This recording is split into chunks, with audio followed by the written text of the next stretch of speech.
Pascal. You are now rocking with that dude Pascal.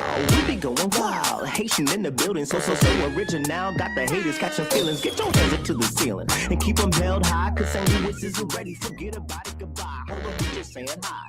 Five somebody, rise up weekdays. Catch us live, somebody, let's go. Good morning, everybody. Welcome to the Pascal Show. Hope you guys all doing well out there. Happy whatever day it is, Thursday? Feels like it should be a Monday or something. I don't know. Feels like it should be something else. I'm going to keep it a bean. All right. But good afternoon, good evening, good morning to every single last one of y'all. Hopefully you guys are finding this show in great spirits because another day above the dirt is always a blessing. Let's not forget that. We got some things we got to get into. There's a lot going on today. There's a lot going on today. Period, point blank. So just, I'll explain everything in just a little bit. But there was a press conference that just recently happened. We got to check that out. There's some other things that are going on. We have got to take a look at all this stuff. It's absolutely insane. This interview with Joe Kent and Tucker Carlson, very revealing, very eye-opening. And there was an update done by Pete Hegseth, of course, letting us know what's going on in the Iran war. So we got quite a bit to talk about. And yeah, thank you so much for saying that. Who said that? Lynn, thank you so much for watching all the way from Philly. Where are you watching this show at? Please put it in the comment section down below. Where are you watching this show from? What city? What state? If it's easier to write that, just let me know. Comment in the comment section in the family chat. Where are you watching this show from? All right, let's get this show started. So please do me a favor as you are doing that as well. I know I'm going to ask you to spin 2 plates at the same time. It's very simple. All I ask for you to do is hit that like button down below.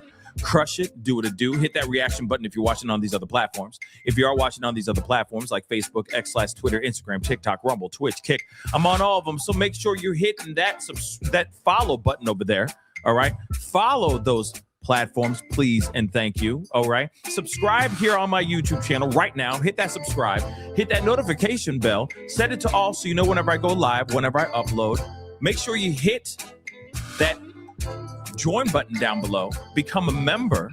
Support the channel if you can. We try to give you information and entertainment at the same damn time. Okay, so please make sure you hit that join button down below if you want to support the channel. And of course, if you want to support even further, you can check out my Patreon. Okay, patreon.com/thepascalshow. You can support over there as well. And you can also go check out my merch page. Yeah, we got some really great stuff. We got some t-shirts that have some sayings on them. We got some hoodies that are custom tie-dye type of swag, that kind of thing. Things that really stand out, really make you look, that give you a different vibe. But they are done by yours truly whenever I get time, which I basically never have time. But I'd get the time in whenever you guys do order these hoodies and T-shirts and all that. So please go check out PascalMerch.com. We got some really great stuff over there, PascalMerch.com. Okay, guys, we got some things we have got to get into. We started a little bit later today because, life be lifing and, I get in here when I can. It's just been a little busy day today. And I'm going to say this too. There will be a tiny bit of a break. We will be watching some things during that time, but there will be a small break, about a 5-minute break during the live show. Just so you guys know. Okay. I'll give you guys a heads up when I got to go and do it. But at the same time, just so you know, that's what's going to be going down in the next 15, but in the next 20 minutes or so. Okay. Just within that time. All right. It'll be a very short break, but it will be a break nonetheless, just so you guys know. I got some things I got to take care of that'll take about 5 minutes to take care of. Okay. But I still want to keep the stream going, still want to keep the show going. So there will be some content playing during that time, in regards to what's going on in the Iran war and all that as well. Okay. So we got to get into some things. All right. First things first, we got to get into the top information that happened today. Okay. Well, actually, no, I take that back. We're going to get into that in just a minute. One thing that I did as a short, I just did this as a short, just like maybe about an hour ago. I don't know. I don't remember. You know what I mean? But I did it. I had to crank out this thing for you guys really, really quick that I think is absolutely nuck and futz. All right. If we think that there isn't threat or isn't concern going on now, I'm talking about now. I'm not talking about before we threw our first punch at Iran. I'm talking about right now. If we think that we don't have them possibly lurking and looking and seeing what we up to, then we got another thing coming. Now, I just did this as a short, but I'm going to talk about it again really quick.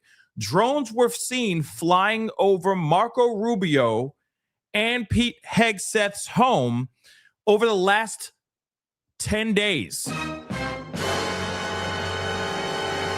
Multiple drones flying over Marco Polo Rubio and Pete Hegseth's homes. And they're all living on military bases, by the way, guys.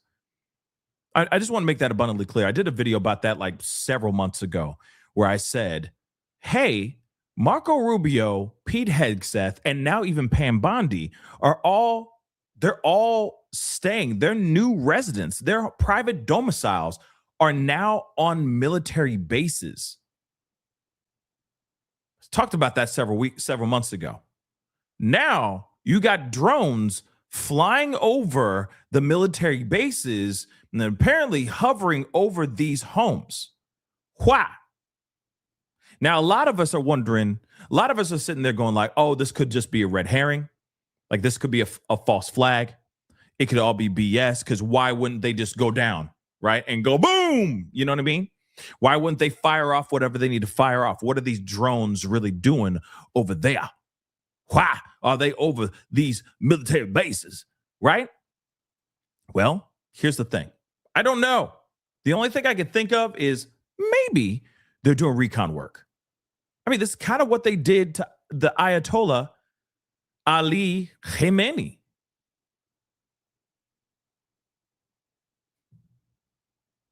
They did the same thing to him and 40 plus other people.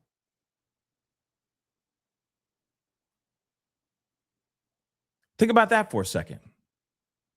Remember, there was a whole, like they pulled a fugazi on the Ayatollah. Remember?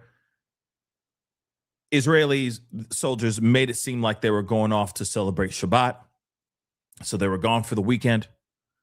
So Ali Khamenei thought, oh, this is ample time for us to come together and we could talk about, what we're going to do.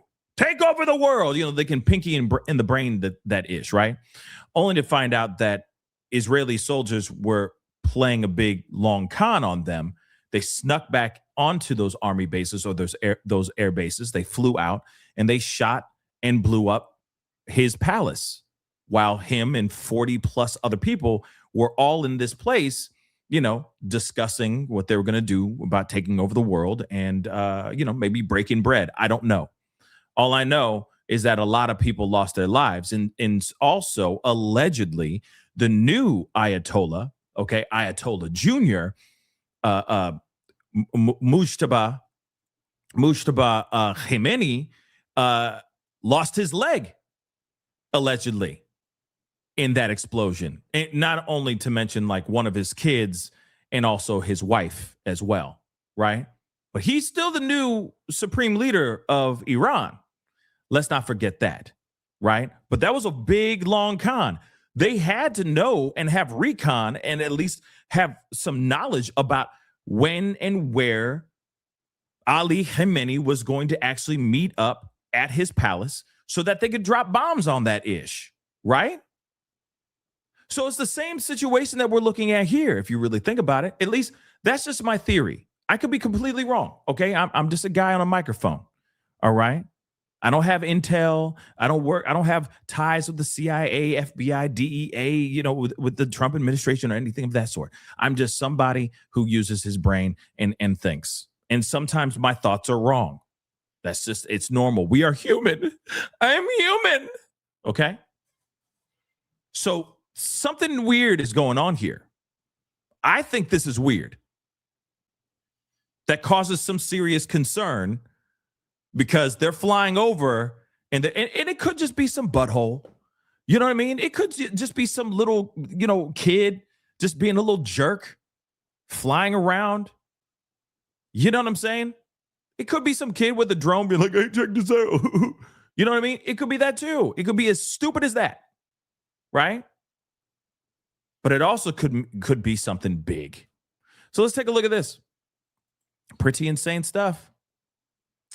But as I read in the short, okay, U.S. officials detected unidentified drones above the Washington Army base where Secretary of State Marco Rubio and Defense Secretary Pete Hegseth live. According to 3 people briefed on the situation, officials have not determined where they came from, 2 of the people said. The military is monitoring potential threats more closely because of the heightened alert, which we already know there's heightened alerts going on, okay? There's a heightened alert level, obviously, because of what's going on with the U.S., and Israel striking Iran, okay? And for those of y'all who just got here and just woke up from, I don't know, maybe from a coma, welcome back to the world. But America and Israel are attacking Iran, and Iran is attacking back. And now they took over the Strait of Hormuz? Yeah. So now they're trying to make sure America's trying to take over the Strait of Hormuz, even though we don't need it, because apparently Trump said we don't need it, but we still taking over the Strait of Hormuz. Just so you know, welcome back to the living and breathing. Glad you came out of your coma, but just wanted to let you know what's going on. All right? Gas prices are up. Oil prices are up. And everybody's mad. Yeah. So that's what's going on in case you didn't already know. And there's a heightened alert going on right now because of what America and Israel is doing over there in Iran. Yeah. And there's a lot of American people that don't want this war. Yeah. So welcome. Welcome back to the living, you who came out of the coma. Glad you're back. Glad you're back. So according to a senior administration official who spoke on the condition of anonymity to discuss these sensitive security measures, he's saying, or they are saying, that the military is obviously monitoring a lot of threats that are going on right now. Okay, not before. We are looking at new threats. Remember, Trump said that there were threats before, hence the reason why we must strike first. And that's exactly what we did before this war started. But now, if there weren't threats before, they most definitely are a whole lot of threats now. Multiple drones were spotted over Fort Leslie J. McNair on a single night in the last 10 days. This is what they said, prompting increased security measures and a meeting with the White House to discuss how to respond. The drone sightings in Washington come as the U.S. issued a global security alert for overseas diplomatic posts and locked down several domestic bases because of threats. Now, if you don't remember, over the past couple days, even yesterday, there were 2 lockdowns going on in 2 different places in 2 different parts of the country. Okay, Joint Base McGuire Dix Lakehurst in New Jersey and MacDill Air Force Base in Florida, okay, raised their force protection level to Charlie, a designation that means the commander has intelligence indicating an attack or danger is possible. The higher level alert, Delta, is for when an attack has occurred or is actually anticipated. So you got all that going on. Then you got drones flying all over the place, checking out where Rubio and Hegseth rest their weary little heads at night. And we're all having a holly jolly Christmas. Okay, yeah.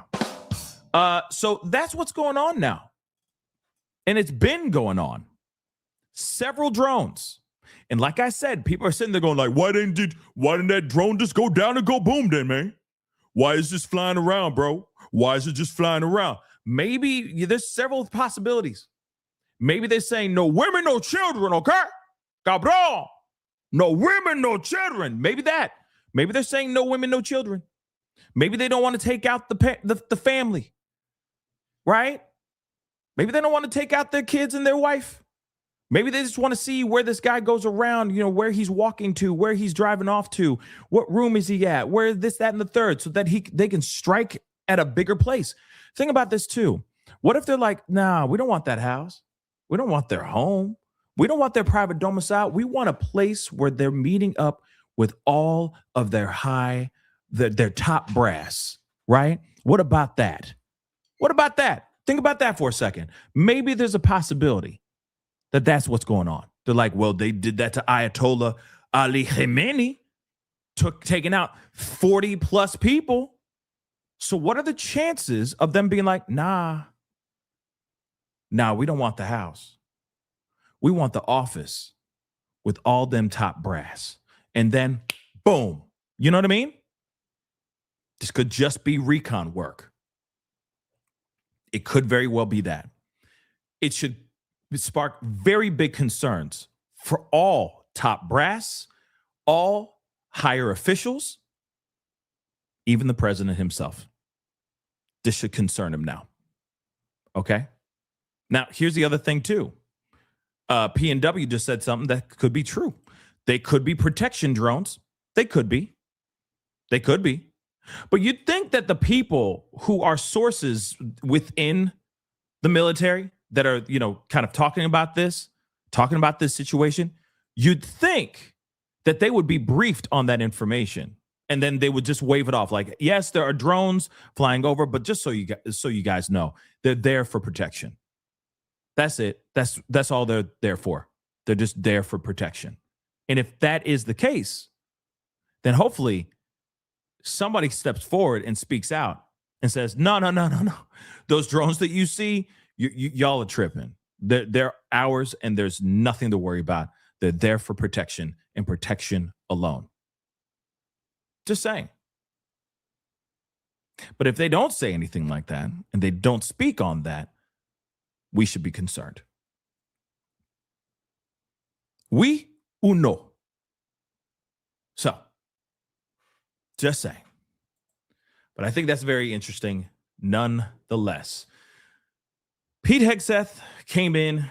He had a press conference today, which a lot of people are kind of going, this is no bueno.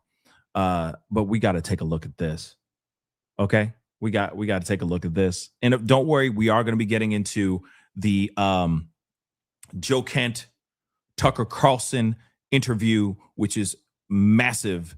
And he basically, we're going to talk about that when we get time. Okay, let's get into this press conference and check out what Pete Hegseth has to say about all of this. And I will also say this too, just a little heads up for everybody in here. I will be on this later this afternoon because there is a true crime case that's going on right now. So we will be talking about that this afternoon as well. Live specifically dedicated to that conversation alone, just to let you guys know.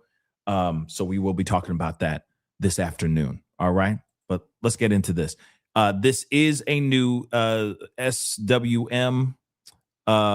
Yes, we are, or maybe a swamp lover. Maybe that's what it means. I don't know. But anyway, this is a new press conference. Okay. A brand new press conference that happened just a few hours ago. Let's take a listen. Flag draped caskets. We honored them. We grieved with their families, and we listened. What I heard through tears, through hugs, through strength, and through unbreakable resolve was the same from family after family.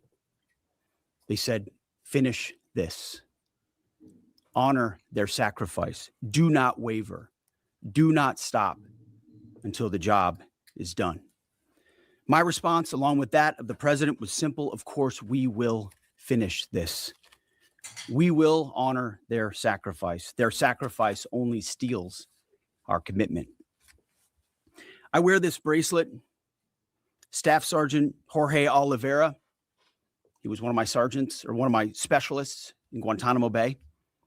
He deployed later to Afghanistan, where he was killed on 19 October 2011. Killed 10 years after 9/11, 15 years ago. He was one of the 1%, the best of America, not just a guardsman, but a law enforcement officer back home and a family man.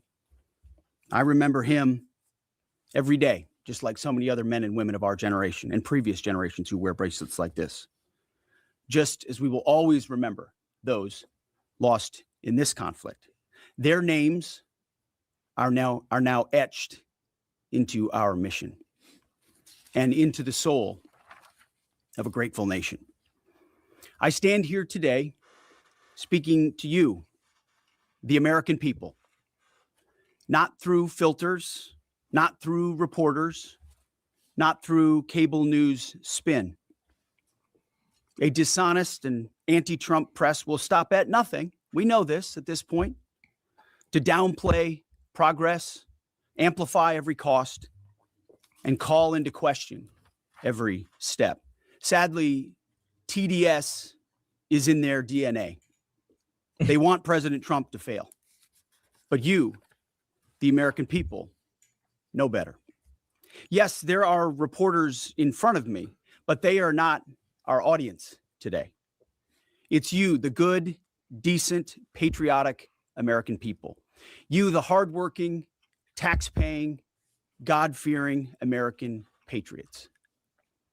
The media here, not all of it, but much of it, wants you to think, just 19 days into this conflict, that we're somehow spinning toward an endless abyss or a forever war or a quagmire. Nothing could be further from the truth. Giggity.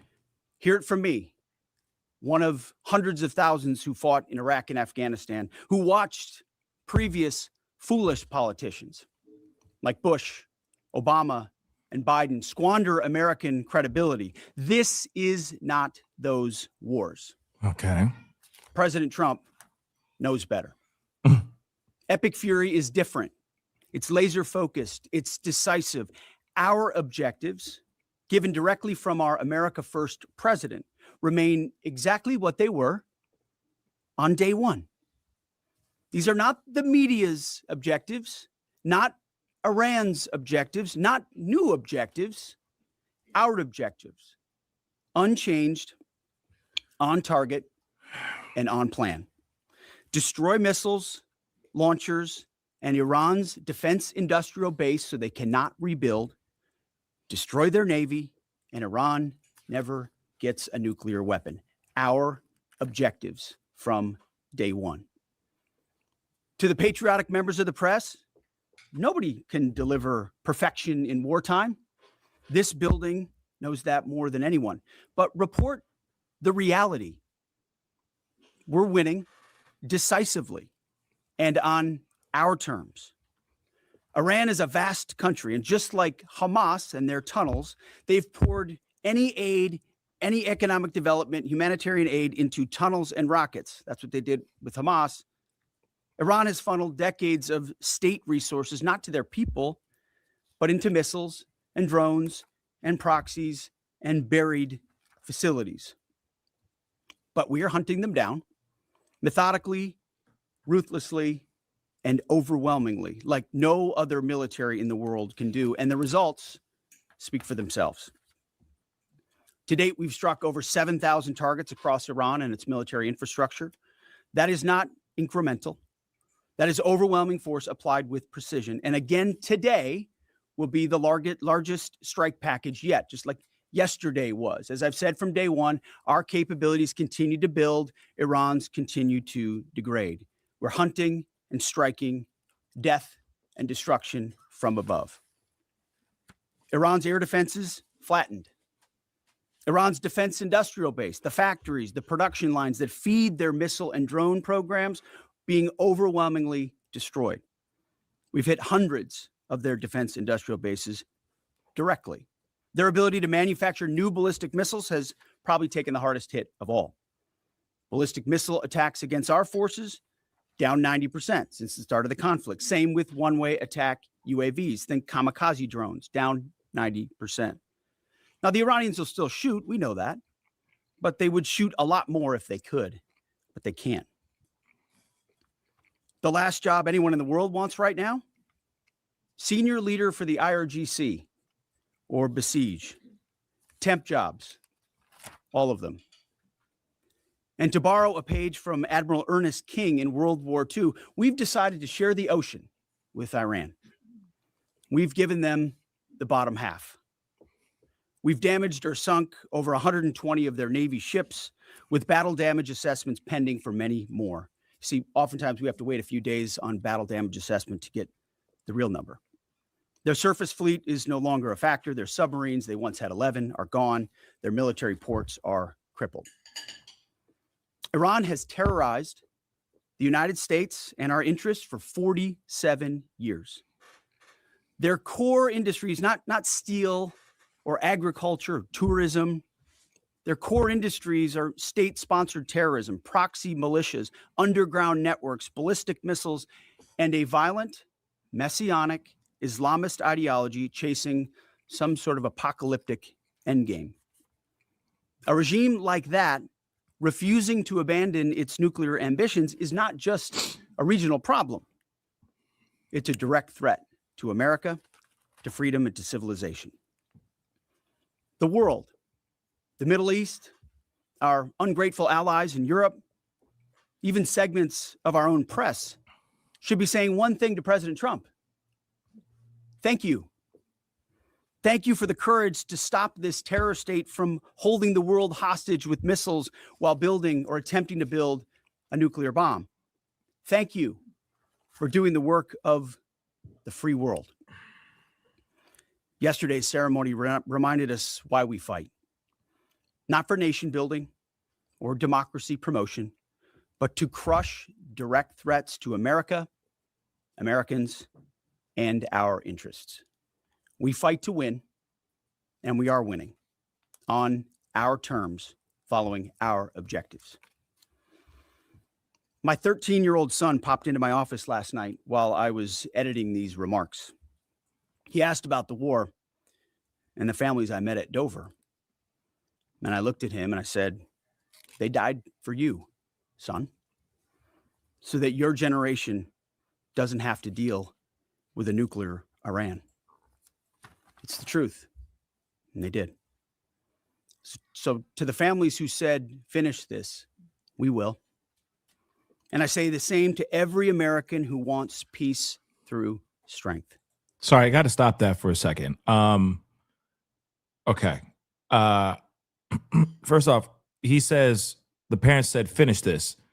Did they just mean like, please stop this? Not finish it, but maybe just stop this war? Is he just changing what was said, really, to justify what's going on overseas?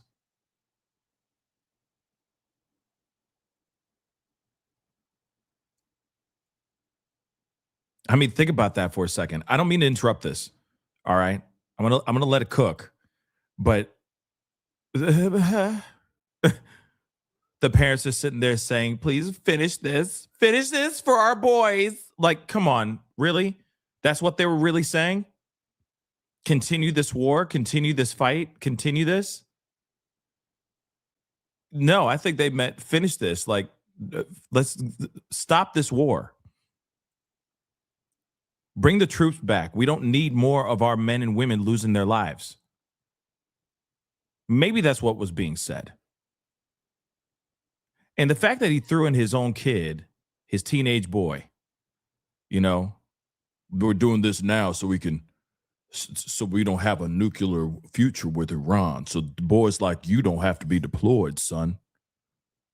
That's what we're doing right now. It's the American thing. You see what I'm seeing? You see what I'm hearing? And then also the bracelet. Has he always worn that bracelet? Has he always worn that bracelet? Yeah, he said ungrateful allies. He really did say that. Ungrateful allies. He really did say that too. There's like, come on. Yeah. Propaganda. You know what I mean? Me. Propaganda.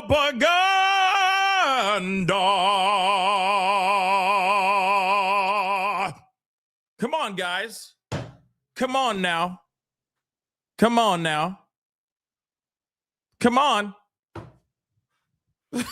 I need that to be a sound bite. Okay. Anytime we hear this BS, because it's coming out like this is BS. When was the last time he wore that damn bracelet? We all need to go back. Okay. We all need to go back to all the other press conferences he's had. And let's see if he wore that bracelets during that time. If he did, that's a different conversation. Then I'll be like, all right, sorry, my bad. Lo siento. Okay. Lo siento. But at the same time, out of nowhere, now he's mentioning the the bracelet, being like, this is one of my fallen soldiers, one of the best of the best. He was definitely a 1%er. He sacrificed his life for this country. This is why I wear this bracelet. Where did the bracelets come from? You never seen him wear this bracelet before. Not never. Propaganda.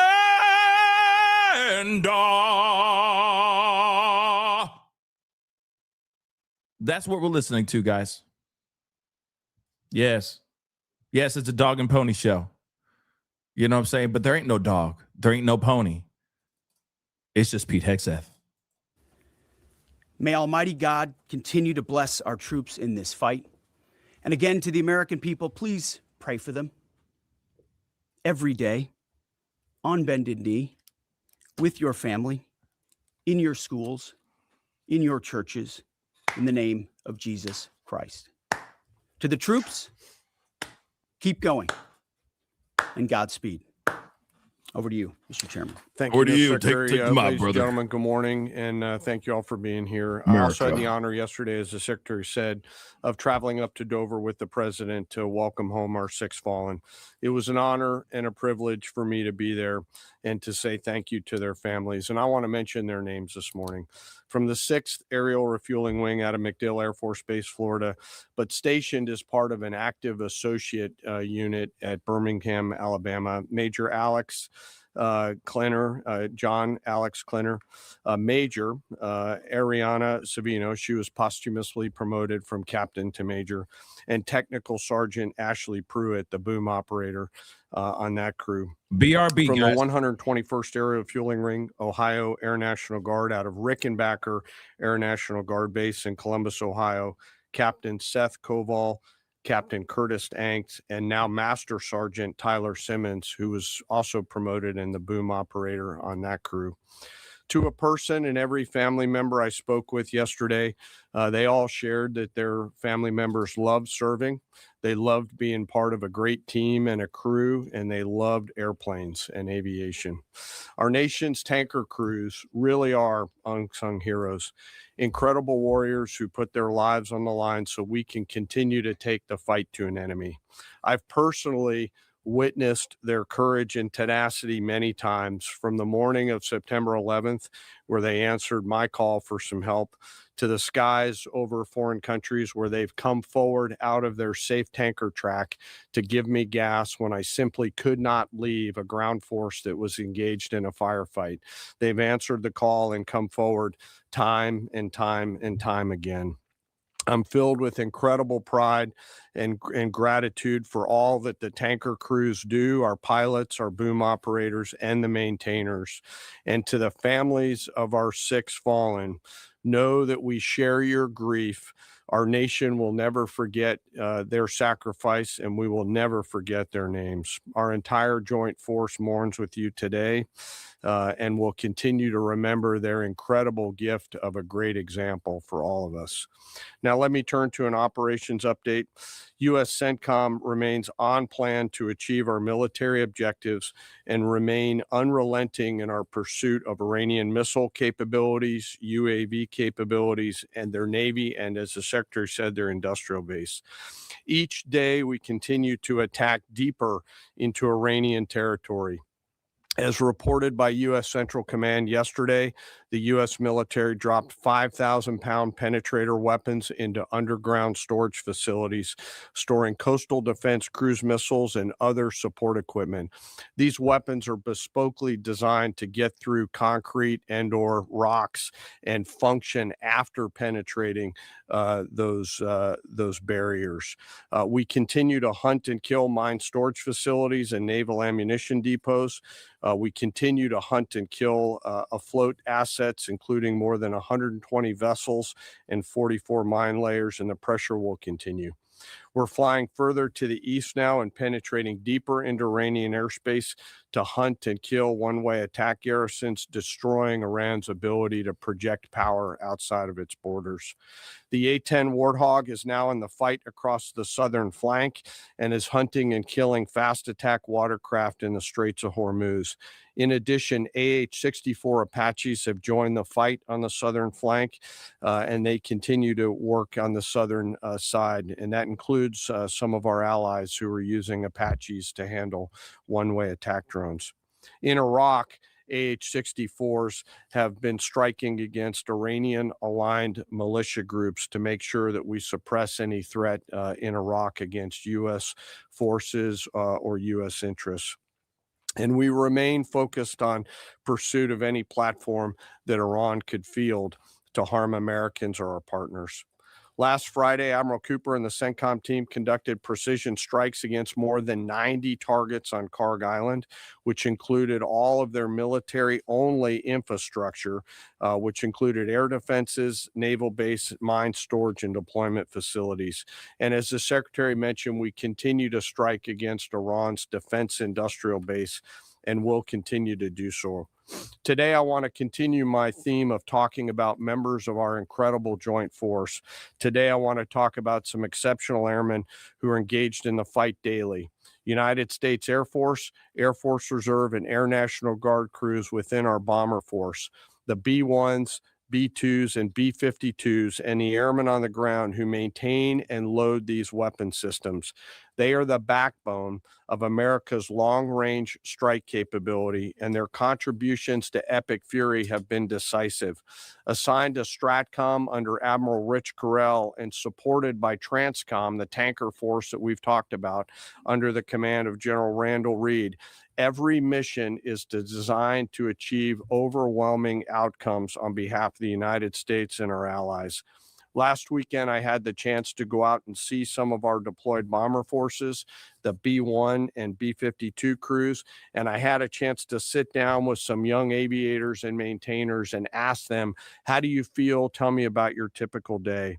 And these are crews comprised of between 2 and 5 airmen, 2 on the B-2s, 5 on the B-52s, and 4 in the B-1s out there. Some of these Americans are in their early or mid-20s, and we give them the gift of this incredible responsibility, hundreds of thousands of pounds of aircraft, and they take off and go do our work as required. Their mission actually begins the day prior when they're given a target or a bunch of targets, and they begin to study those targets, look at what are the effects required, what are the weapons required to get there, how will we program these weapons, what is the weather, what is the tanker flow. It's an incredibly complex problem that we give each and every one of these crews, and they work it over the period of 24 hours prior, get some rest, and then step out the door to go fly. The last thing they do is they check all of their equipment, their oxygen mask, survival gear, load pistols, and get ready to go. They crank the jets about an hour prior to takeoff and then launch into the daylight, doing their pre-flight checks, and as the kids say, lock in and prepare to go to war, sometimes on a long and stressful journey. During the flight, they're surrounded by technology and capabilities, and they'll do multiple aerial refueling efforts across tankers on the way to the AOR, area of responsibility, either coming from the States or coming from a forward deployed basing.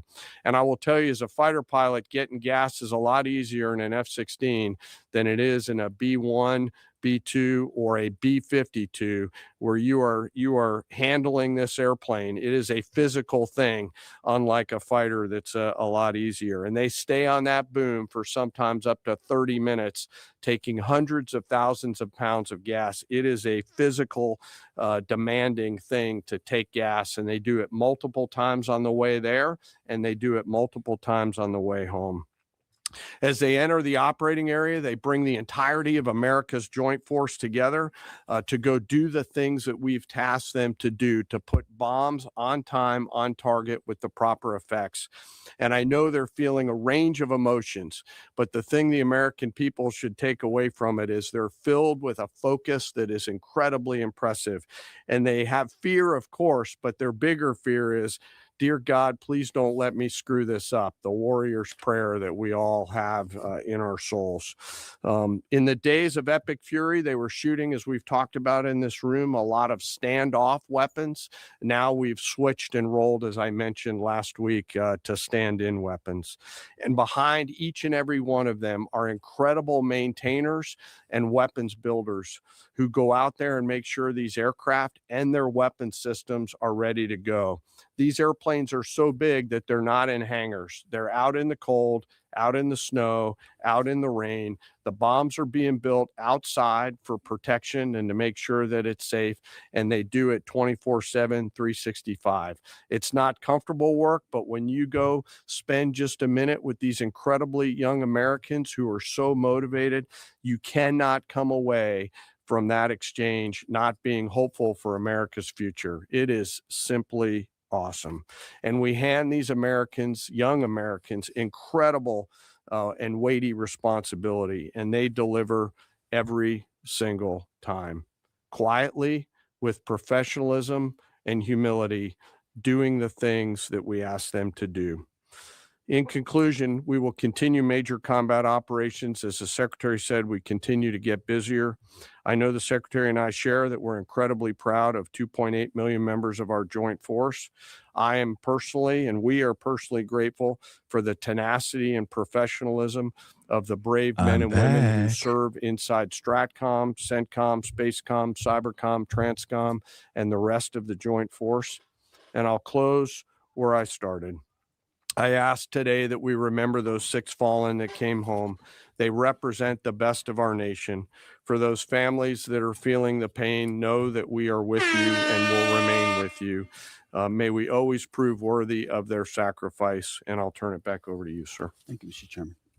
Take a couple questions. Thank you, Mr. Secretary. Thank you, Mr. Chairman. Given the updated degradation and strike target numbers you laid out, how close would you say we are towards achieving the president's objectives? And what is the end game of the operation without divulging any sensitive battle plans? Well, we wouldn't want to set a definitive time frame on that, but as we've said, we're on plan. So we're looking at those metrics very closely, relaying that to the president and the national security team, but feel confident that as again, we're more stand in means we're over the top, even further in, and we have even more of an exact sense of what we're striking and why, and even more dynamically, meaning because the intelligence improved, we're able to more quickly identify targets when they, let's say they come out of an underground facility where they've been hiding and able to strike it before it strikes or right after it shoots.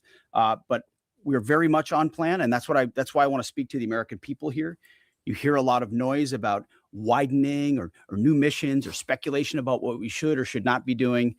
This is a clear set of objectives. The president has given us every capability we need to accomplish that. We've got the best in the world in uniform executing it on the ground. They believe in and are invested in this mission. And it will be at the president's choosing, ultimately, where we say, hey, we've achieved what we need to on behalf of the American people to ensure our security. So no time set on that, but we're very much on track. Absolutely. Yes. Right. Interesting. Good morning, Mr. Secretary. David Zier, Real America's Voice News. What countries have been the most cooperative with us, including the Gulf states as Europe hedges? And I also wanted to ask you, the internet blackouts by the regime, it's been shut down for weeks. Is the U.S. military playing a role in, fighting against the regime, blocking VPN networks and satellites and other things? Is there a role for the U.S. military there? Obviously, on the allies and partners side, Israel from day one has been an incredible and capable partner, willing and able. There's nothing like capabilities and partners that are able to use them. The Gulf states have stepped up incredibly. In fact, Iran's sort of reckless attempt to strike civilian infrastructure and other things has brought countries who maybe would have not been as all in as they are today squarely into our orbit. And we're proud to be defending with them, standing with them, you name it. UAE, Qatar, Bahrain, Kuwait, Saudi Arabia, and others who have been right there. And we're grateful for that kind of support. As far as the internet, we're watching the regime try to tighten its grip as much as possible. And we're obviously taking countermeasures, many of which we can't talk about here, to ensure that messaging is delivered, not just to the Iranian people writ large, but to the right audiences, certain audiences that need to hear certain things about what their fate might look like or what their choices are. So even though that regime is trying really hard to ensure the world can't see, right? They want to put out fake AI generated images, which, by the way, sometimes our press happens to fall for, like the Abraham Lincoln on fire and turning around. These AI generated images are meant to make it look like something's happening when the exact opposite is. So they make up fake reports and fake images to lie to their own people to try to make it. But even then, their own people can barely receive a lot of those messages and communicate because of the blackout that they've imposed upon them. But we work around that for sure. Thank you, Mr. Secretary. General, overnight, Iran launched missiles across the Gulf. They managed to hit the Saudi oil refinery on the Red Sea. What does it mean that they have that capability now, 3 weeks into the war? And Mr. Secretary, you mentioned civilian infrastructure. Iran seems to be treating U.S. diplomatic outposts, embassies, consulates like they are legitimate hard targets in the region now. What is the Pentagon doing to, I guess, secure those assets, stop those attacks? Absolutely. Thanks for the question on the missile strikes. As we said and have always said clearly, they came into this fight with a lot of weapons. This is why we continue to be as aggressive and assertive as we can against their ballistic missile capability, both their medium-range ballistic missile capability and their short-range missile capabilities. So we are continuing to hunt and find them and kill them, and we will continue to do so. So they still retain some capability. And we have layered defenses throughout the region that will allow us to protect those. And we're working with our partners across the Gulf region to help them improve any defensive capabilities that they may need. To that point on capabilities, Iran's an energy-rich country, could be, should be.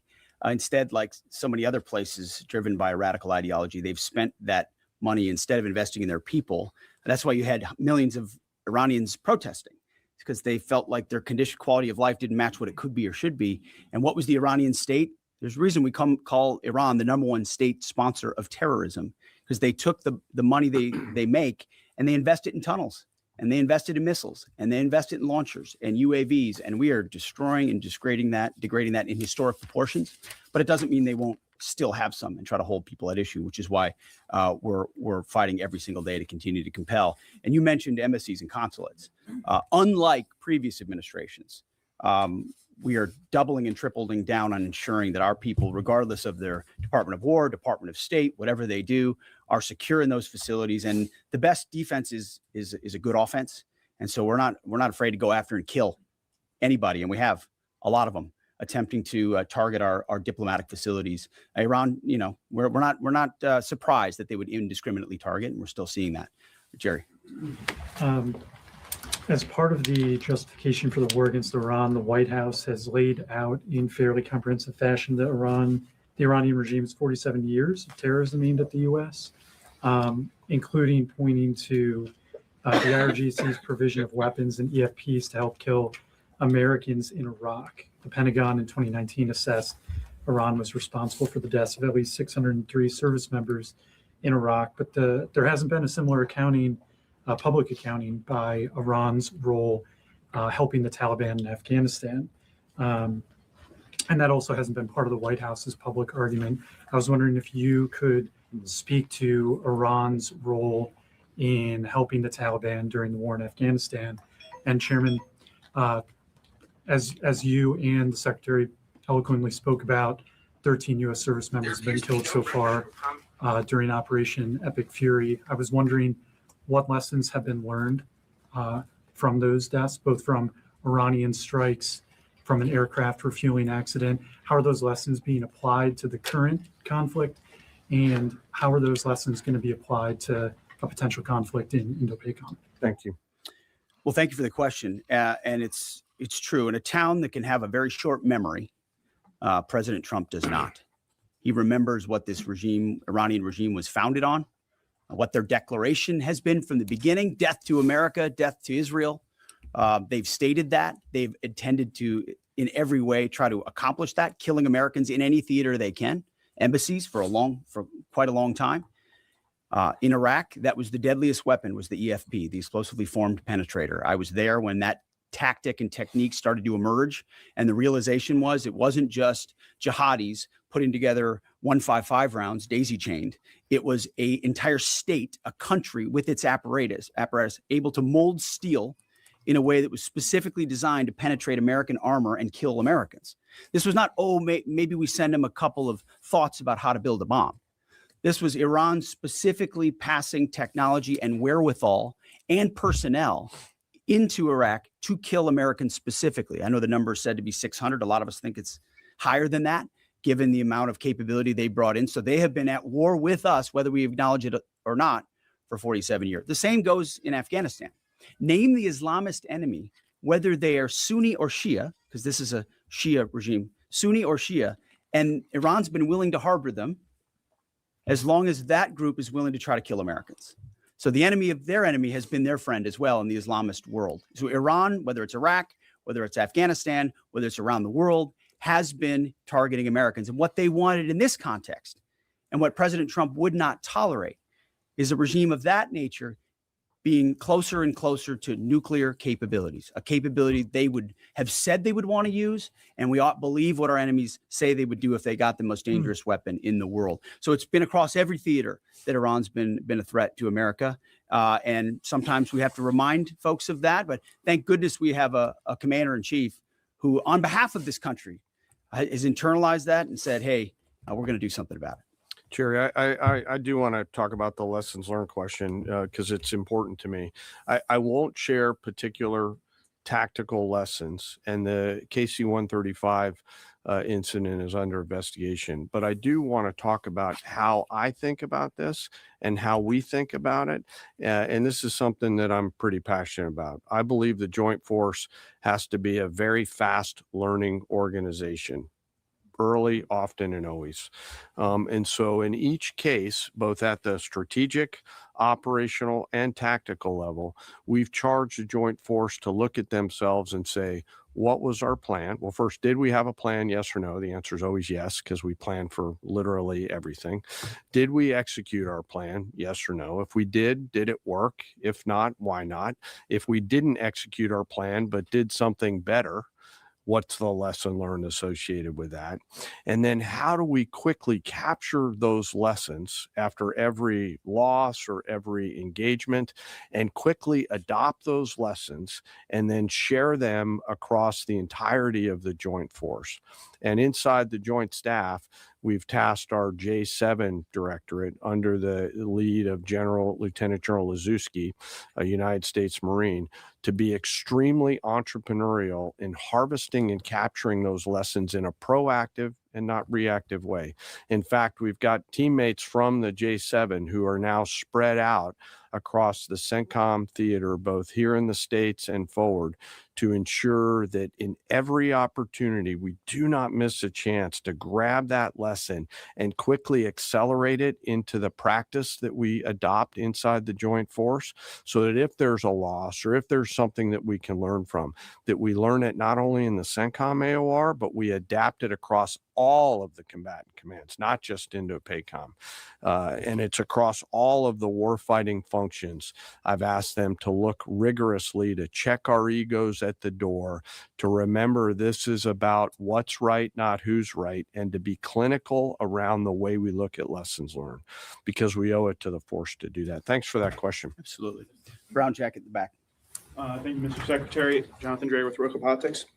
As you said, at the end of this war, Iran will be without a missile or drone capability, a navy, or the ability to make nuclear weapons. Since the largest threat and sponsor of terror in the region will be incapacitated, are there plans to move assets and troops out of the Middle East? I guess in a perfect world, a year after the war has ended, what does the military presence in the Middle East look like compared to before the war? Well, I appreciate the question. I do Good think question. when you address a real threat head on, it creates new options on the other side. Right? I think what President Trump refuses to do, which too often this town does, is just sit in the status quo. Oh, nobody can do about that. They've got too much capability. What if this happens? What if that happens? He instead says, what's in the interest of the American people? It's going to take some courage. It's going to take some capabilities. We're going to have to gather some forces there in order to do it. We're not going to tell people how many or how long or what we're willing to do or what we're not willing to do.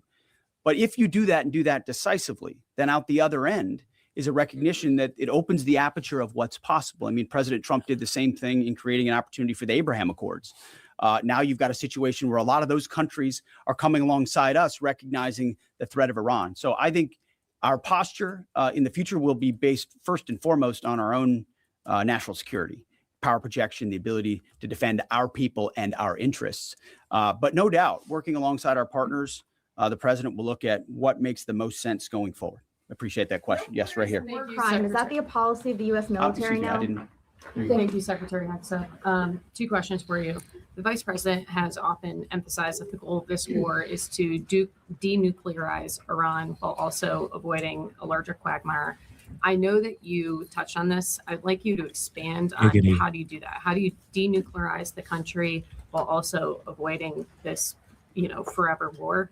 And then there was a report last night that the Pentagon asked the White House for $200 billion for Iran war supplemental. Can you confirm this? And can you explain why a package this large is necessary? Well, first of all, none of this would have been possible without Midnight Hammer, without that audacious mission with very clear goals that did obliterate their ability to enrich and the capabilities they have in those facilities. So it created the conditions for Iran to step forward and say, okay, you can reach out and touch us like that in our nuclear ambitions. You can see that we're still trying to do this. Let's make a deal. And President Trump put our two best folks on it, Steve and Jared, and they worked diligently, earnestly. I watched it to try to pursue that deal. And ultimately, I think the whole time Iran sort of said, well, we'll talk as we build more missiles and as we build more UAVs and we create this conventional umbrella so that if we chose to, we could try to reconstitute the program. And sort of naively thinking that President Trump wouldn't do something about it. And that's why, as Secretary Rubio has said, and I've said, it's the conventional umbrella that was growing and growing and growing that was meant to protect that nuclear capability. So you had to address both what happened with Midnight Hammer and what happened with that as well. As far as $200 billion, I think that number could move, obviously.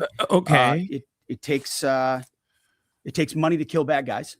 So we're going back to Congress and our folks there to ensure that we're properly funded for what's been done, for what we may have to do in the future, ensure that our ammunition everything's refilled, and not just refilled, but above and beyond. I mean, President Trump, as he said, rebuilt the military in his first term, didn't think he'd use it as dynamically in his second, but he had. So thank goodness he did that. And an investment like this is meant to say, hey, we'll replace anything that was spent. And now that we're reviving our defense industrial base and rebuilding the arsenal of freedom and cutting deals like our great deputy secretaries here is doing, long lead times on exquisite munitions, we're going to be refilled faster than anyone imagined. And I think, we're also still dealing with the environment that Joe Biden created, which was depleting our stockholds and not sending them to our own military, but to Ukraine. Oh my God! Which is every time we reach back and look at any sort of a challenge we have, it goes back to, well, send it to Ukraine. Ultimately, we think this should be these munitions are better spent in our own interests at this point, and this kind of funding bill is going to ensure that we're properly funded going forward. Oh my God! I'm sorry. Okay, wait. 200 billy? Man, they must somebody. Okay, hold on. 200 billy, right? $200 billion. $200 billion of our taxpayer money to go back into the U.S. military, to go all the way back to the American military. What? And he said, it takes money to kill people. It takes money to kill the bad guys. 200 bills, y'all. 200 billies, not a $1 billion. $200 billion. Well, you shouldn't have used all that money, baby, to buy people Steinway and Son grand pianos and lobster and ribeye steaks. That's the problem here. How about the billions of dollars that you spent on Apple computers and food and trips and random stuff that you had to just blow on. You had to blow cash on. What in the hell? $200 billion to go back into, and do you realize that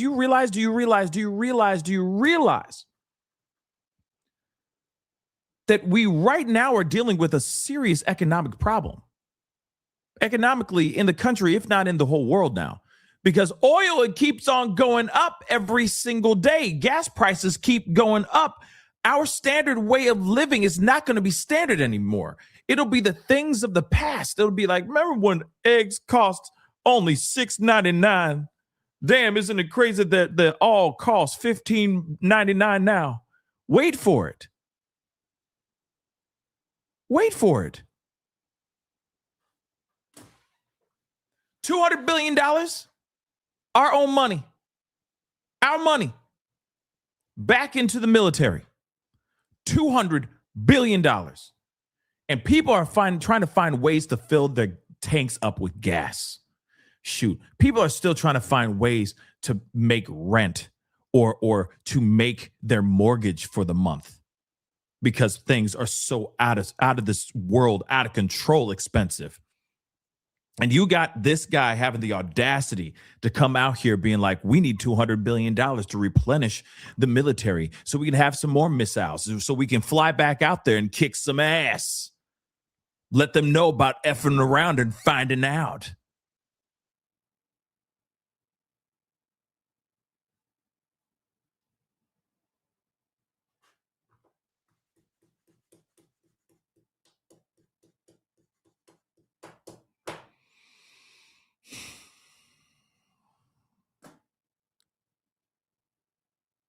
Why are we in this war again? Sorry, I didn't mean to stop and pause that right there. But we are all screwed. Sorry, not trying to be a negative Nancy, by the way. Where's Nancy? But real talk, not trying to be a negative Nancy here.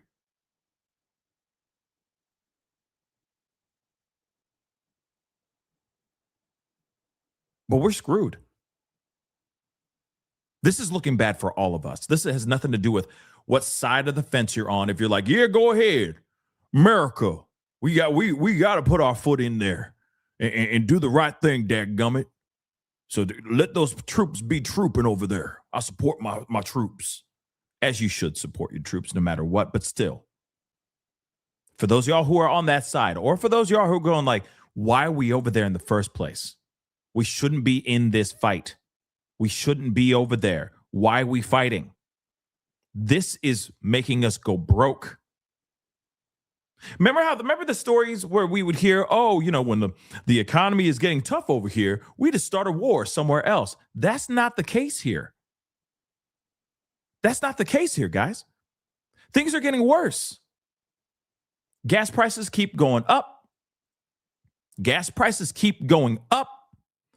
Oil prices keep going up because of the oil prices going up. Gas prices are going up. And I'm telling you right now, everything else is about to go up too. So as much as you sit there and say, oh, I can't wait to go out of town, can't go Cancun girls. Yes. You know what I mean? Gonna go hit on some tan boys. Can't do that anymore because now plane tickets to fly out of this country are going to be astronomical.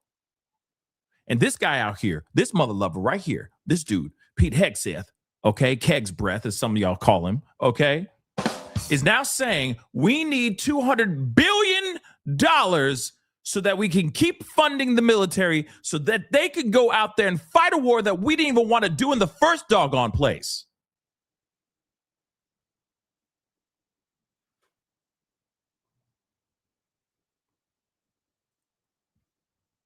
$200 billion. Now, I'd still be pissed off if it was like, we just need $100 of taxpayer money to keep funding this war. I'd still be pissed on $1. $200 billion, y'all. $200 billion.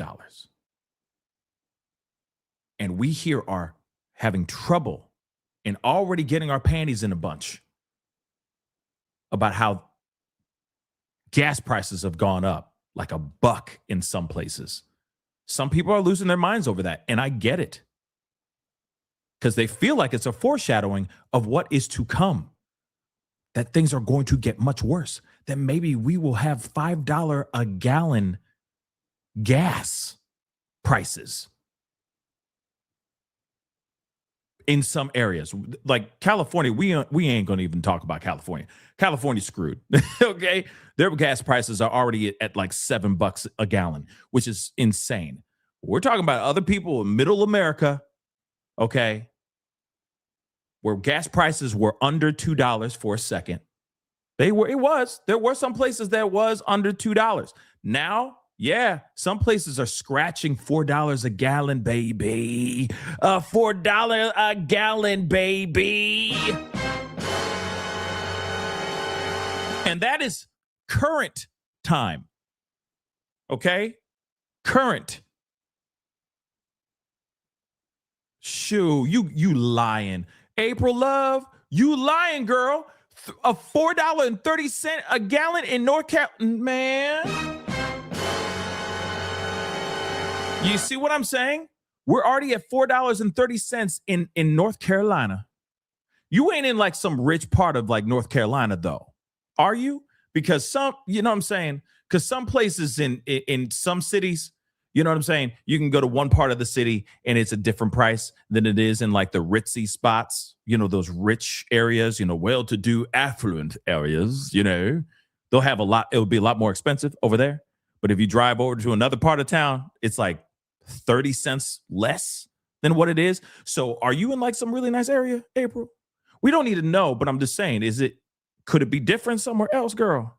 I'm just asking for a friend, okay? And I see other people also pulling out their apps, their gas apps, to find out where cheaper places are to get gas in their own town. That's insane. People are literally penny pinching right now as we speak. We've already been doing that. And now it's getting worse. $4.30 in North Carolina. Damn. Wait, I'm looking at some of your comments here. Hold on. Yeah, $65 just to fill your tank in California. Yeah. I mean, it's only going to get worse. Sorry. See, but here's Alsaga, okay? Alsaga. Let me just say this.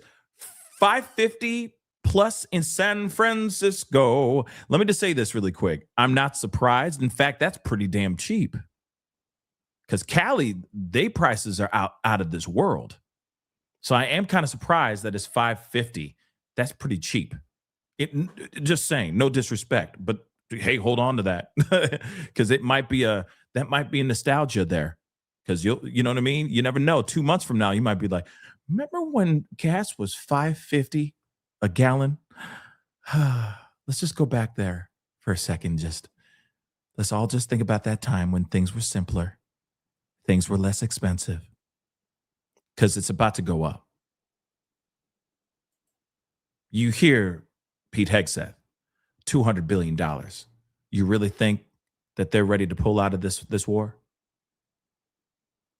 They're having way too much fun pounding. Ain't no way Hegseth, Trump, or any of these mother lovers gonna pull out. They are having way too much fun pounding. So, you hear that information? We're screwed. They're trying to rip more money out of our pockets while we're still trying to figure out how we're going to fill our gas tanks up and live our lives while they go play Battleship out there. And it's not make-believe. They're not running around with like sticks and going, boom, you're dead, I got you. No, this is real. And they're using real people's lives. And now they want $200 billion. More money. That $200 billion should be spent on things that we need here in America, dagnabbit. What? Now I'm starting to sound like, I sound like Nick Fuentes. Oh, good God. Ah! But think about that for a second. Yeah, somebody else said, I saw in the chat, like that a box of cereal is like $5. A box of cereal. And we sitting out here like, yeah, let's keep on fighting. Let's keep on fighting for who? We're not doing this for ourselves. We're not even doing this for ourselves. I'm sorry. I love you all. I just want us to live. I don't want us to be struggling. We are all struggling. Okay? Majority of the world is struggling. Okay?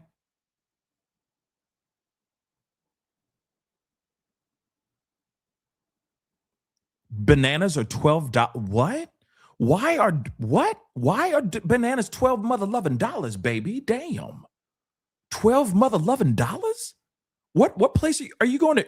Erewhon? Damn.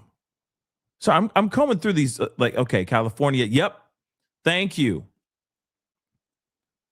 And say what? Say what? California gas is $7.46 a gallon. During the Biden administration, I was in California for a minute. And while I was out there, I think it hit like $9 at one point in Cali. $9 whole. If we keep going at this rate, it might get worse. I'm sorry, Ang, say what?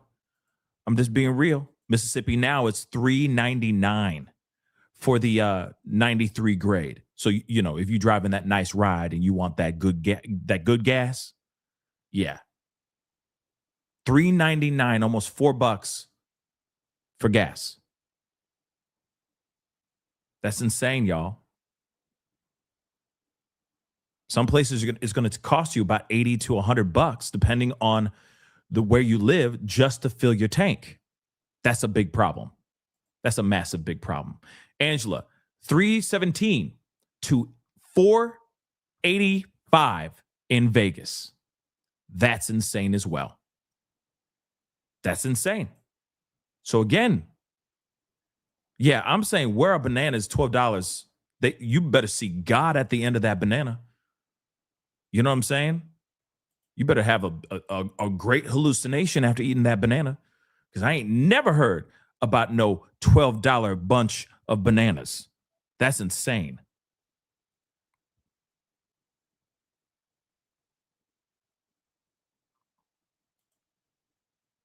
Almost $8 a gallon, 104 octane. Yeah, I mean, what the hell is going on?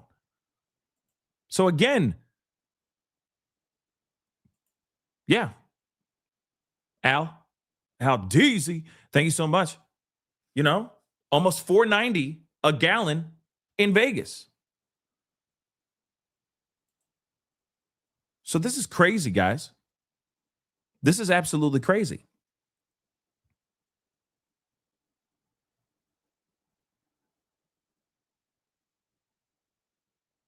Wait, hold on. Sorry. Orchid just said the lady cussed at the pump at Trump. Yeah. When she was like, you lie, you know, you BC-ish, right? Is exactly saying how we feel. I feel like everybody's feeling that exact same thing. You know what I mean? He's like, we're the hottest country in the world. But then now it's like, you see what I'm saying? It's like he buttered us up. You know what I mean? He got us all nice and, you know, lubed up and buttered us up. And then suddenly he just bent us up and just bent us over and just right up in the a-hole. Like, that's basically what's going on. Sorry. $200 billion. $200 billion of our money, so that they can keep fighting this BS war. Okay, I'm looking some things up here. Let me just play a little bit. Let me play the rest of this crap.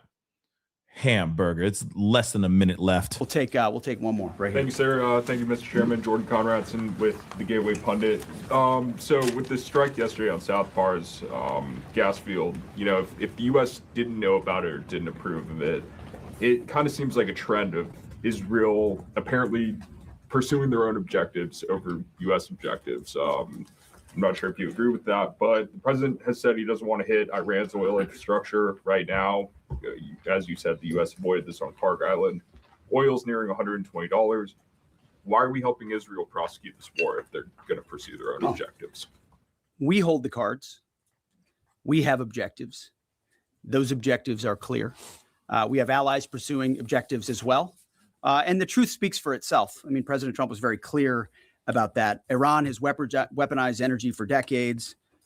Israel clearly sent a warning, and POTUS has made it clear, very clear. Iran knows when you hit Karg Island and you hit military capabilities on Karg Island, which is the only thing we hit, we can hold anything at issue, anything. Notice that he just said that. That's very important to hear that. There's foreshadowing of what I'm going to talk about. He just said, okay?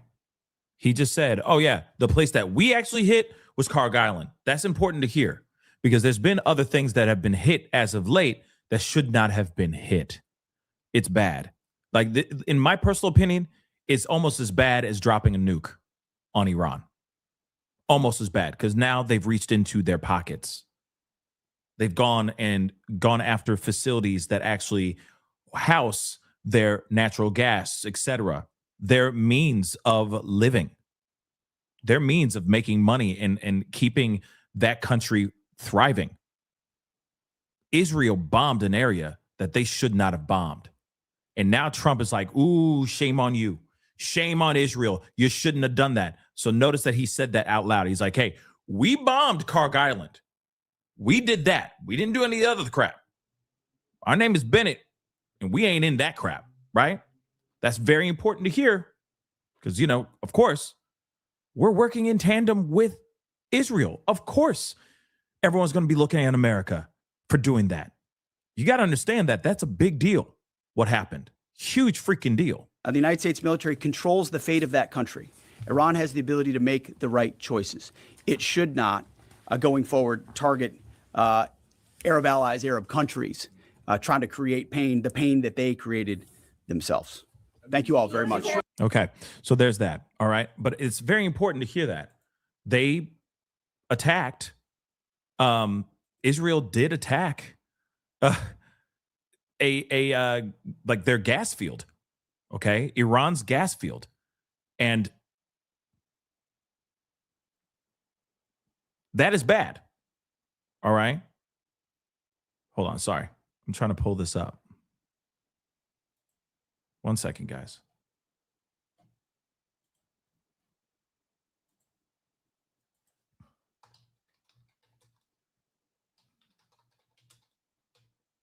There it is.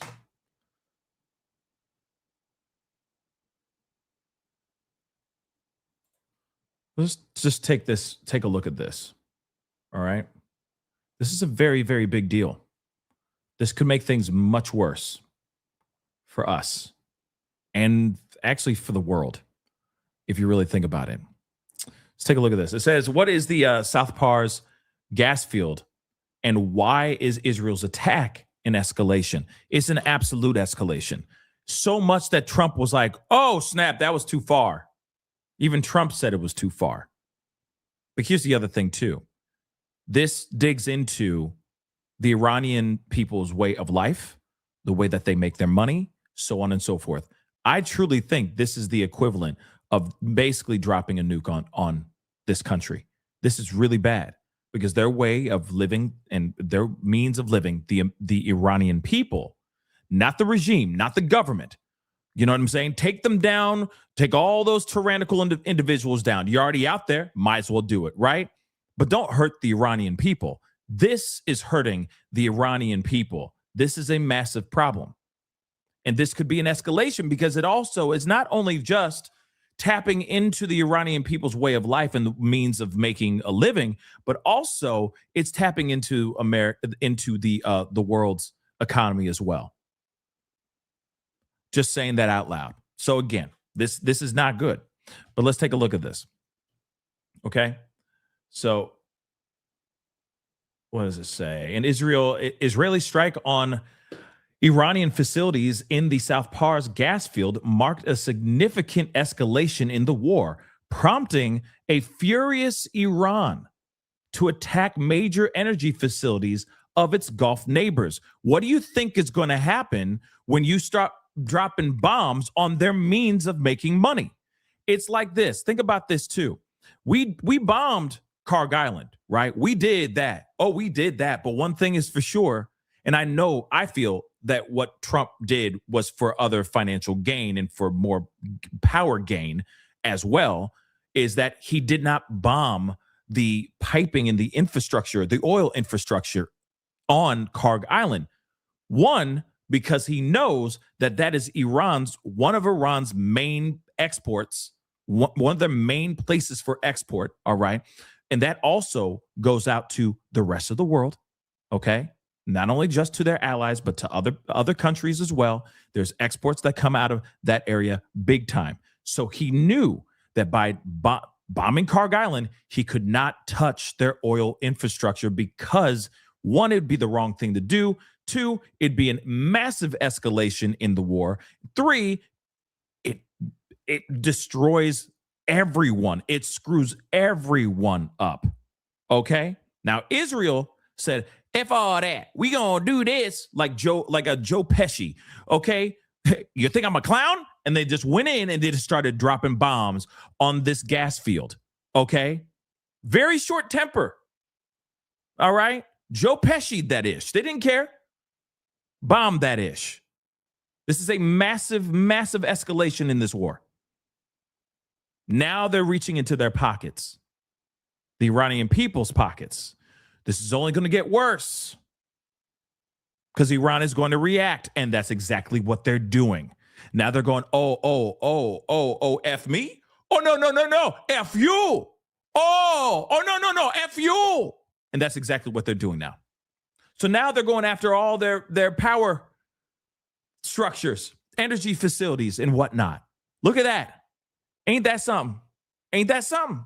So energy prices we're already spiking because of the effective closure of the Strait of Hormuz.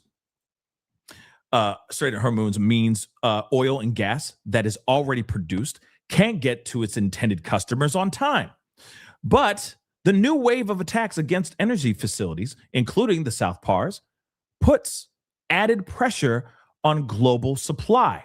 The double whammy has sent prices for oil and natural gases even higher and prompted U.S. President Donald Trump to threaten to blow up South Pars if Iran didn't stop. Here's why the strikes against South Pars are so significant. Hold on one second, guys. Hold on one second.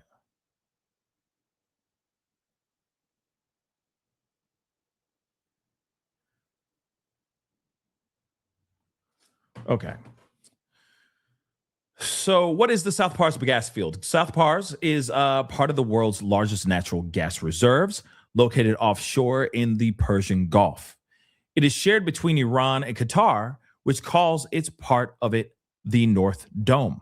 The entire gas field contains an estimated 1,800 trillion cubic feet of usable gas, enough to supply the world's needs for 13 freaking years, according to Reuters.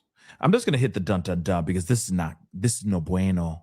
This is bad. Not only is it bad for the Iranian people, but this is bad for the entire world, guys. So, natural gas from South Pars is the biggest source of Iran's domestic energy supply. The country has previously suffered power shortages because of disruptions to gas supplies. So, any loss of production capacity would affect its ability to produce electricity and heat homes. But why does this matter globally? Qatar has pumped billions into developing its side of the gas field, and is the world's second biggest supplier of liquefied natural gas, or LNG, after the U.S. So, when Israeli strikes previously hit parts of South Pars in June of 2025, officials told CNN that the Qatar side was, quote unquote, a vital energy source for the U.S., Europe, and the world. Yes, in retaliation for the South Pars attack, Iran hit Qatar's Ras Laffan industrial city, causing extensive damage, according to state-owned Qatar Energy.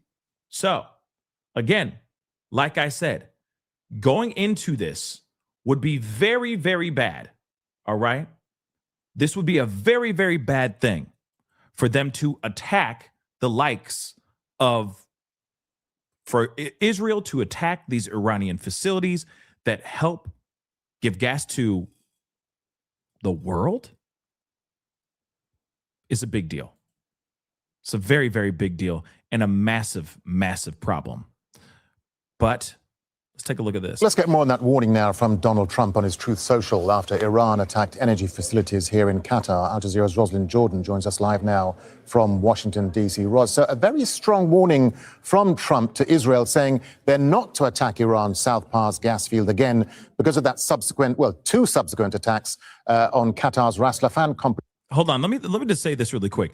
So you mean to tell me Trump is like, oh, don't you do that, you crazy kids. Okay, don't do that. That doesn't make any sense. You don't have control over what's going on with Israel. Israel makes a decision to just drop bombs on a very crucial facility that helps run this world. Okay. And they didn't pass that by you real quick before they actually dropped bombs on it. Think about that for a second.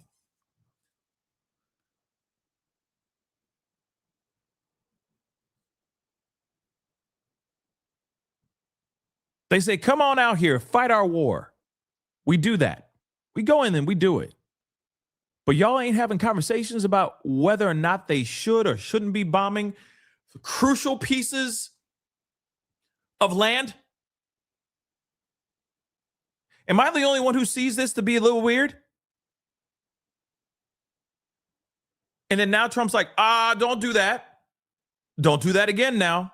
They already did it. The damage is done.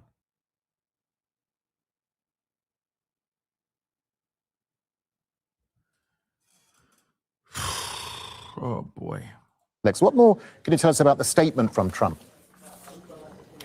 Well, what the U.S. President Donald Trump has posted on his Truth Social platform in the last 20 minutes or so is that this is not an activity that the Qataris were aware of or that the U.S. was aware of before the Israelis attacked the South Pars field that is owned by Iran, and that the Iranians then retaliated not by going after Israel, but by going after a third country, in this case, Qatar.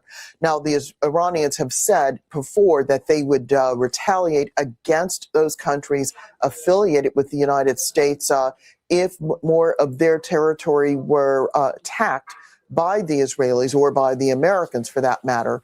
But here the U.S. president is saying if the Iranians respond again, that the U.S. will in turn go after South Pars and basically destroy it. Now, it's not clear how the U.S. is going to prevent Israel from carrying out more of its own attacks. We don't know just how closely the two countries are coordinating, but the U.S. president is very much aware, given how much the U.S. is reliant upon liquefied natural gas, which is delivered from Qatar. He is basically saying he is willing to commit U.S. firepower to defend Qatar, and that in of itself is a significant policy statement. All right, Rosalind Jordan, live for us here in Washington. Ros, we'll come back to you a little bit later throughout the night, but for now, thank you.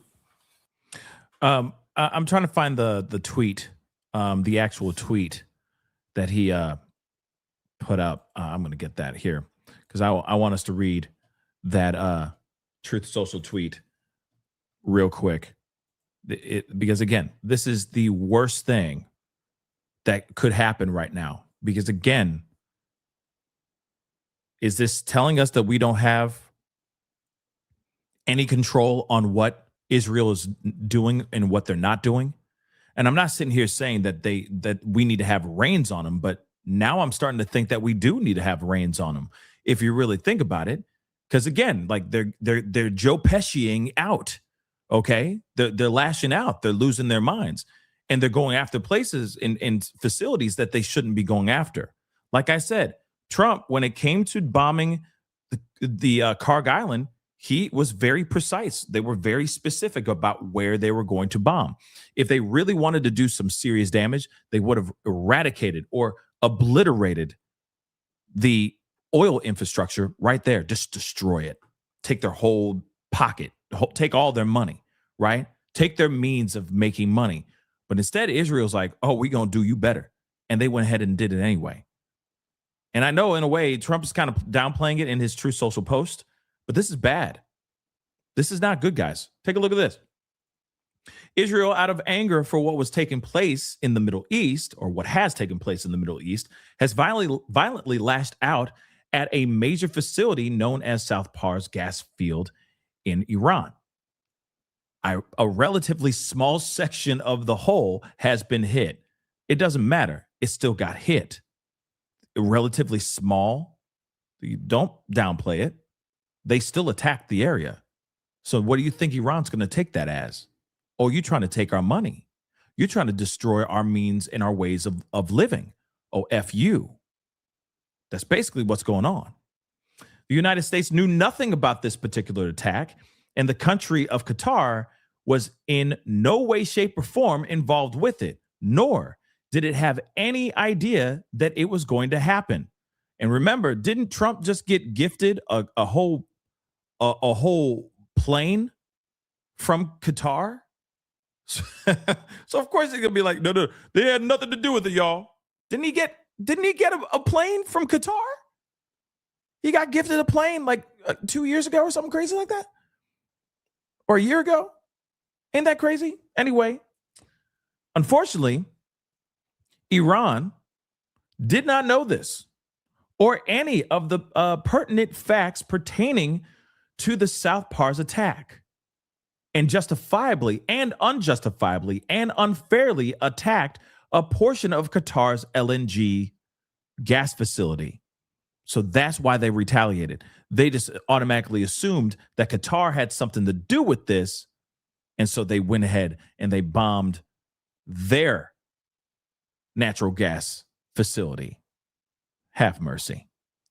No more attacks will be made by Israel pertaining to this extremely important and valuable South Pars field unless Iran unwisely decides to attack a very innocent, in this case, Qatar, in which instance the United States of America, with or without the help or consent of Israel, will massively blow up the entirety of the South Pars gas field at an amount of strength and power that Iran has never seen or witnessed before.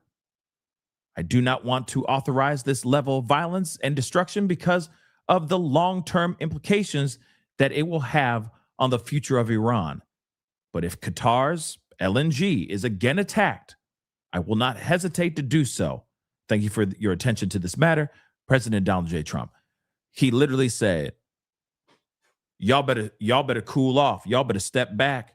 But if you start bombing this place again, you start doing some more retaliations on Qatar's LNG, you're going to be seeing me, son.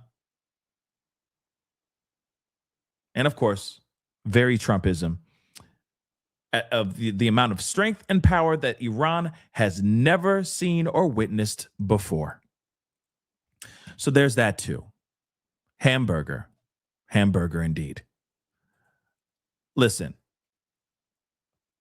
whatever Israel did, it sounds like they were flying blind, like they were just doing it.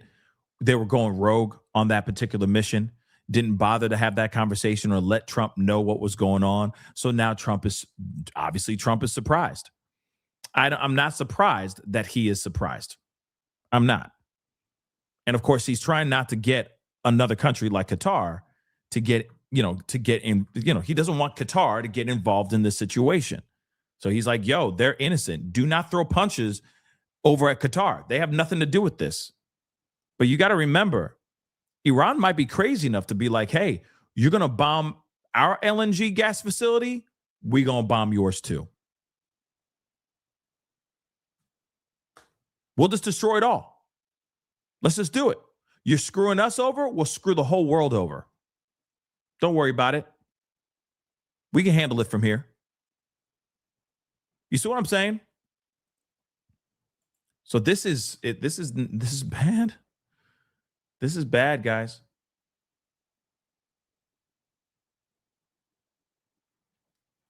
This is very, very bad. And that happened yesterday. But first, a major blow to the largest natural gas field in the world. That is the explosion you're seeing playing out on your screen. The name of the field is called South Pars, and it's known as Iran's energy lifeline. And the missile responsible for that came out of Israel. Iran hit back overnight with a number of attacks across the region, including on liquid natural gas facilities in Qatar. The White House claims it was blindsided by the move from Israel. President Trump posted on social media saying the United States knew nothing about this particular attack, adding no more attacks will be made by Israel pertaining to this extremely important and valuable South Pars field unless Iran unwisely decides to attack a very innocent Qatar. If they do, the president promised to, quote, massively blow up the entirety of the South Pars gas field at an amount of strength and power that Iran has never seen or witnessed before. Now, despite Washington not knowing about Israel's strike on South Pars, Secretary Hegseth says the U.S. still, quote, holds the cards. With the strike yesterday on South Park, I don't think, and we're going to hear this, recap on what he said in this press conference, but I just don't think that we have a hold on Israel. This was a perfect example of showing us that they are going to do what they want to do. And maybe they think that they can do what they want because America will be there to back them up or to do the cleanup. You see what I'm saying? This is bad, y'all. As gas field, if the U.S. didn't know about it or didn't approve of it, it kind of seems like a trend of Israel apparently pursuing their own objectives over U.S. objectives. I'm not sure if you agree with that, but the president has said he doesn't want to hit Iran's oil infrastructure right now. As you said, the U.S. avoided this on Park Island. Oil's nearing $120. Why are we helping Israel prosecute this war if they're going to pursue their own objectives? We hold the cards. We have objectives. Those objectives are clear. We have allies pursuing objectives as well. And the truth speaks for itself. Iran knows when you hit Carg Island and you hit military capabilities on Carg Island, which is the only thing we hit, we can hold anything at issue. Anything. The United States military controls the fate of that country. CBS News Pentagon reporter Eleanor Watson was inside that Pentagon briefing, and she joins us right now. Good to see you, Ellie. So what is South Pars gas field, and why is this an escalation in this ongoing war? Well, South Par is a natural gas field that's shared by both Iran and Qatar, but it really cements Iran as the largest natural gas producer in the Middle East. Israel targeted it yesterday, and Iran today has retaliated against the energy infrastructure across several Gulf allies, and that has led to a rise this morning in energy prices. President Trump, as you mentioned before, was clearly unhappy about this because he took to Truth Social and said that Israel, quote, violently lashed out, that the U.S. knew nothing about it, and Israel will not target the field again if Iran stops its tit-for-tat strikes.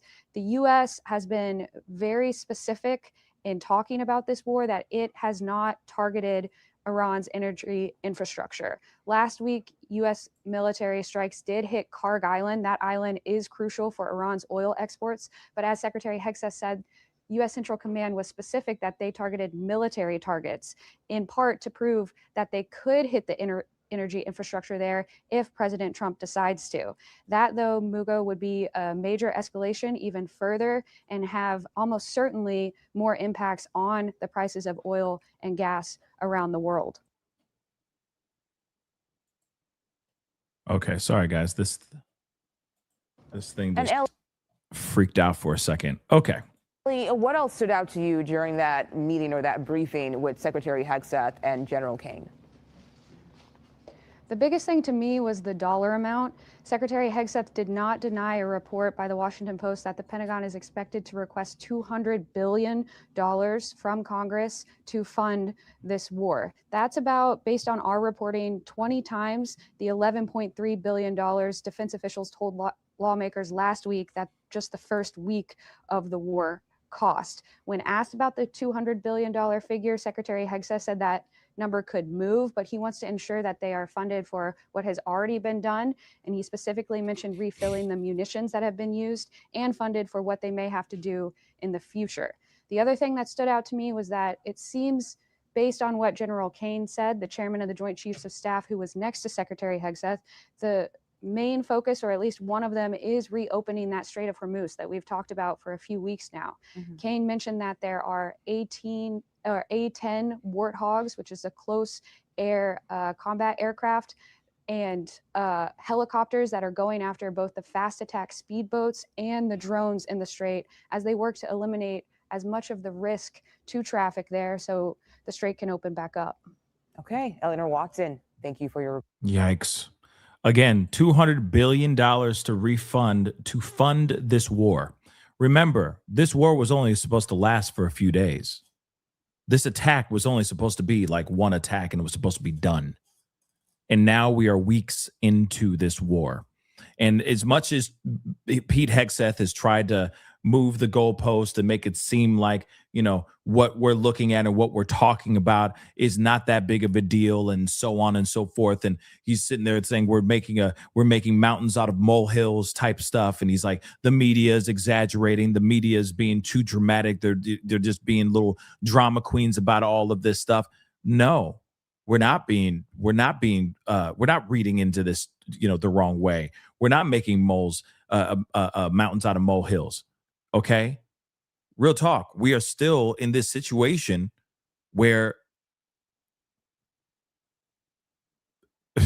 we shouldn't be in this situation in the first place. And they keep on, like I told you guys this before, it is literally the same. The analogy is too perfect. It's the bathroom renovation project.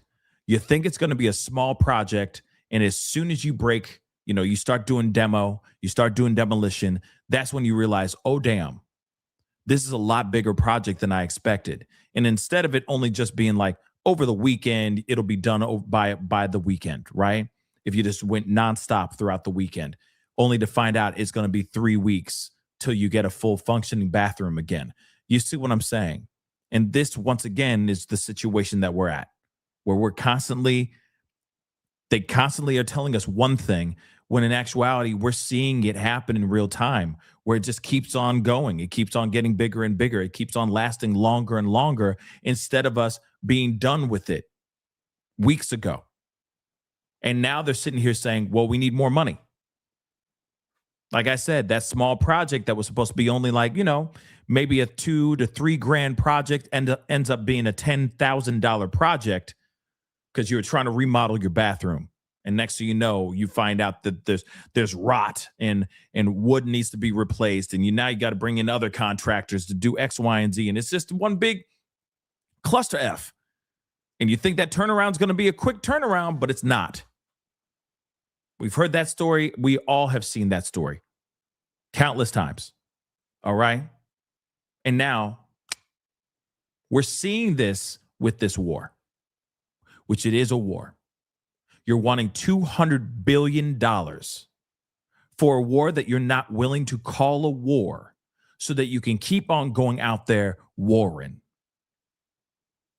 Make that make sense. Now, here's the thing. Joe Kent, right? We talked about him the other day. He was the director of the National Counterterrorism Center. Remember him? He put in a resignation letter that basically said, I'm out, I'm done, I'm throwing up the deuces, I'm gone. I'm not supporting this war. I do not support this war because this war is a lie. Remember that BS?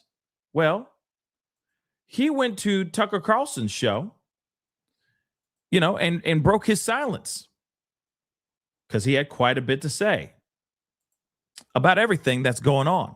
He said so much. I'm like, oh my dear God. Candace Owens is probably making a meal out of this video, out of this interview. You want to know why? Because there's so many things that he says that it's like Israel, Israel, Israel, Israel, Israel, Israel, Israel. Oh, did I mention Israel? Yeah, Israel. Yeah. We're in that situation now. He's talking about some things that are pretty wild. So much that it got me wearing my tinfoil hat. It's pretty insane. So we're going to take a listen to, to chunks of this because this is absolutely insane. He covers a lot of things in this, not only just the reason why he resigned and why he believes that, Trump was conned, was finessed, was manipulated, bamboozled into this war. But he also talks about the attempt on Trump's life. He talks about that. He also talks about good old Charlie Kirk. Yeah. And of course, everything revolving around the fight that we are dealing overseas in Iran and why he wanted to kick rocks from his job. There's a lot going on here. This is insane. And we're going to take a look at it. So please make sure, to and I might hit I might speed up the playback just so you guys know. Depends on how slow they talk, right? But please, guys, do me a favor, hit that like button down below. Can we send it all the way up? Can we get it to, let's get it to 1,000 likes. 1K likes, that would be greatly appreciated. And of course, do not forget to subscribe. All right. And then later on this afternoon, like I said, I will be covering a true crime case that is going on out in Barcelona. There's a young man that's missing out in Barcelona. We will be deep diving and having a conversation about that this afternoon as well. Okay. That's going to be a separate live that we'll be talking about on that separate live. Okay. So just giving you guys the heads up of what's going on, what's on the docket for today. Yeah, this is a very interesting interview. It's a very interesting conversation. So let's take a look at some of this. Who deployed on 11 combat missions to the global war on terror. This is sort of the perfect representation of the GWAT generation. This is one of those guys we often celebrate, but too rarely hear from, who we sent out to fight the so-called war on terror that began on 9/11. And it's an entire generation of men who look and sound, for the most part, very much like Joe Kent. White? I'm sorry. I just, sorry. Let's just continue. So the implication, of course, he doesn't care about security or he's soft on Iran. Joe Kent spent, the majority of his 20s and 30s fighting Iranian proxies and watching his friends get killed by them.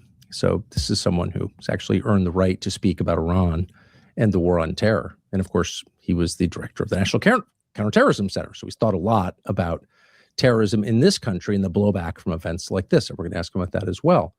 But the other thing to notice about Joe Kent, and it may be his defining factor, is that he doesn't slander anyone. His resignation letter was not an attack on Donald Trump. It wasn't a promise to write a tell-all memoir about what he saw on the inside or to aggrandize himself or to get a job on a TV show or sell something. I asked him at dinner last night, what are your plans? None. He did this purely because he believes, as he'll explain in a second, this is the only way to save the United States from certain disaster. Tell the truth. Air the secrets. Be honest for once in decades about what is actually happening, things that everybody who lives here suspects are happening. In some cases, we're probably wrong. We've come to the wrong conclusions. That's okay.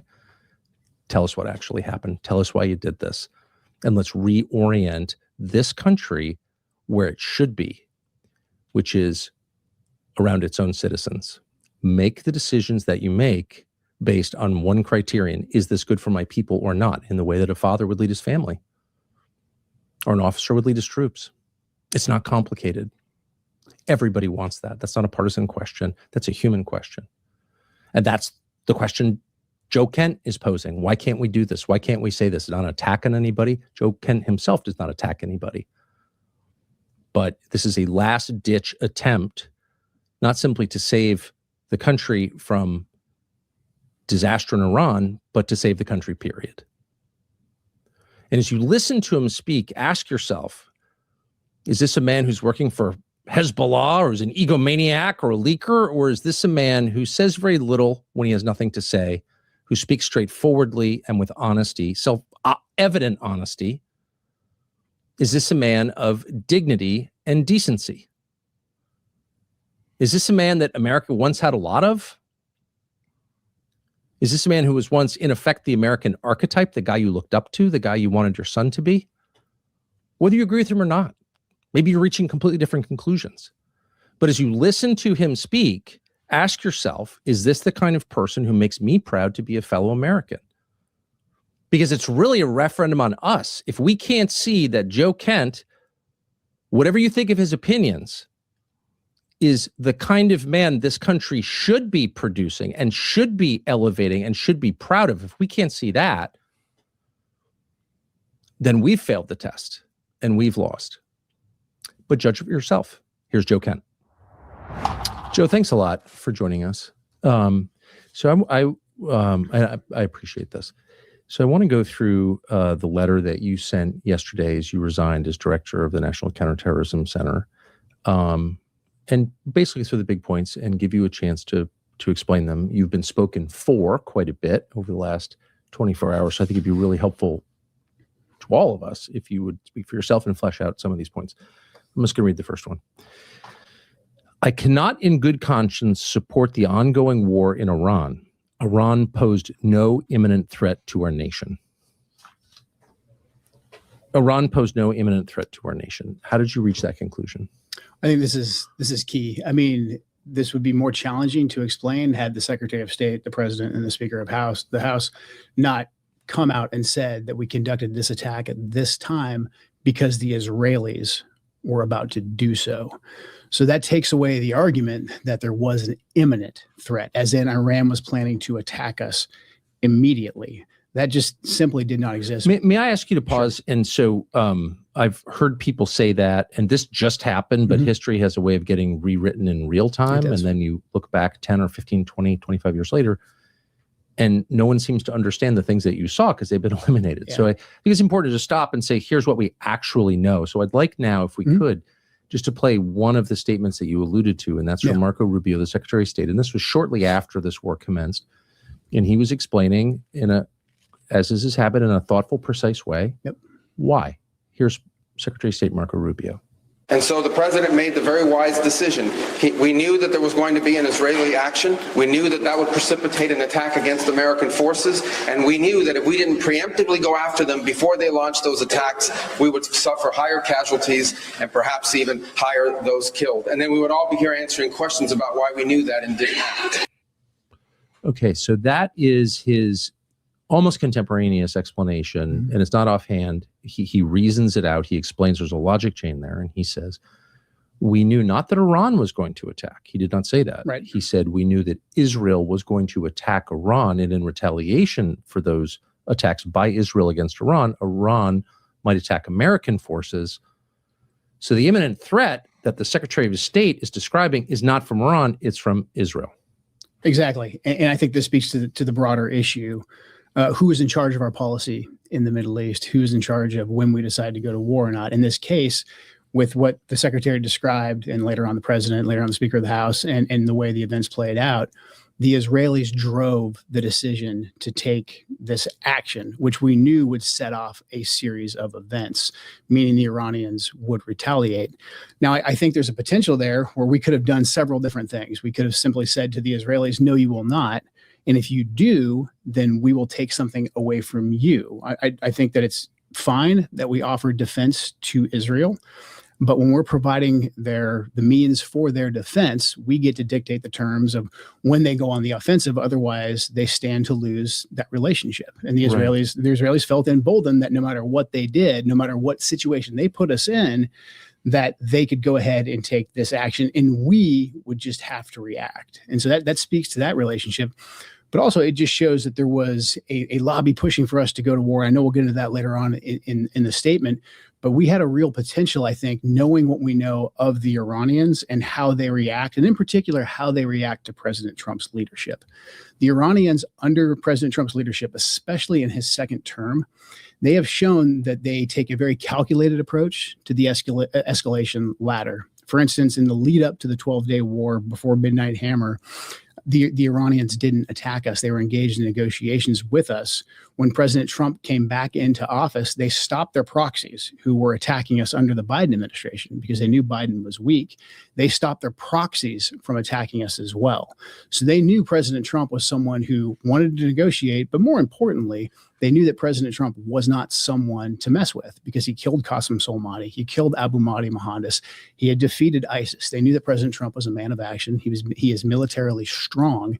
And so they said, before we take an action, we need to make sure that it's calculated. So I think in this scenario, even if the Israelis told us we're going to strike on this date at this time, and we didn't, try to negotiate with the Israelis and say, hey, we'll take something away from them, I think we still could have back-channeled to the Iranians and said, hey, if something happens here in the next couple of days, it's not us. We're still serious about negotiations, and we don't want to escalate this because it's well known what the Iranians' plans were. We knew that they were going to hit potentially our bases in the region, potentially our allies. We knew about the Straits of Hormuz. All of these things, I think, were fairly well known. And the Houthis' ability to close the Red Sea, which they've not yet done, but which would be catastrophic to the world. Everybody knows somebody who has had tragedy, and it's questions about they're out more so people can understand it, because you're the most high-profile resignation by far in a long time. And there's a lot of commentary on this. And I kind of took a quick trip through it this afternoon. And one of the consistent themes is, well, I mean, of course, there's a lot of slander, which we can talk about. But the substantive attack on you, and it is an attack or refutation of your letter, is that, well, actually, Joe Kent was totally for using military action. He supported the Soleimani killing, for example. He seemed fine with the 12-day war, for example. So he doesn't have a problem on principle with an engagement with Iran. You're saying what to that? What's your response? Well, I have no compunction about really fighting anybody who threatens our country, and the Iranians have posed a threat in the past, and the Iranians have a way of threatening America. They have the capability, and we always talk in the intelligence circles about capability and intent, what your enemy is capable of doing and what they actually want to do. And again, back to the data that we have on the Iranians, they use the escalation ladder. We saw that deliberately during the 12-day war. When they struck back after Midnight Hammer, it was very deliberate. They fired an equal amount of missiles as we dropped bombs on the nuclear facilities, and they basically hit a part of a base in Qatar that they knew we didn't have any troops on. Yes. They didn't want to escalate any further than we were willing to go. But also the Iranians, when they pose a threat to us, they usually do it with their proxies. And if their proxies stick their heads up and their proxies come after us, this is basically the Trump doctrine. We hammer them, and we hammer their high-profile leaders. Qasem Soleimani was highly effective and highly revered in Iran because the previous presidents, prior to President Trump, Obama and Bush, let Qasem Soleimani run around, raise proxy armies, kill Americans, and no one ever did anything to him.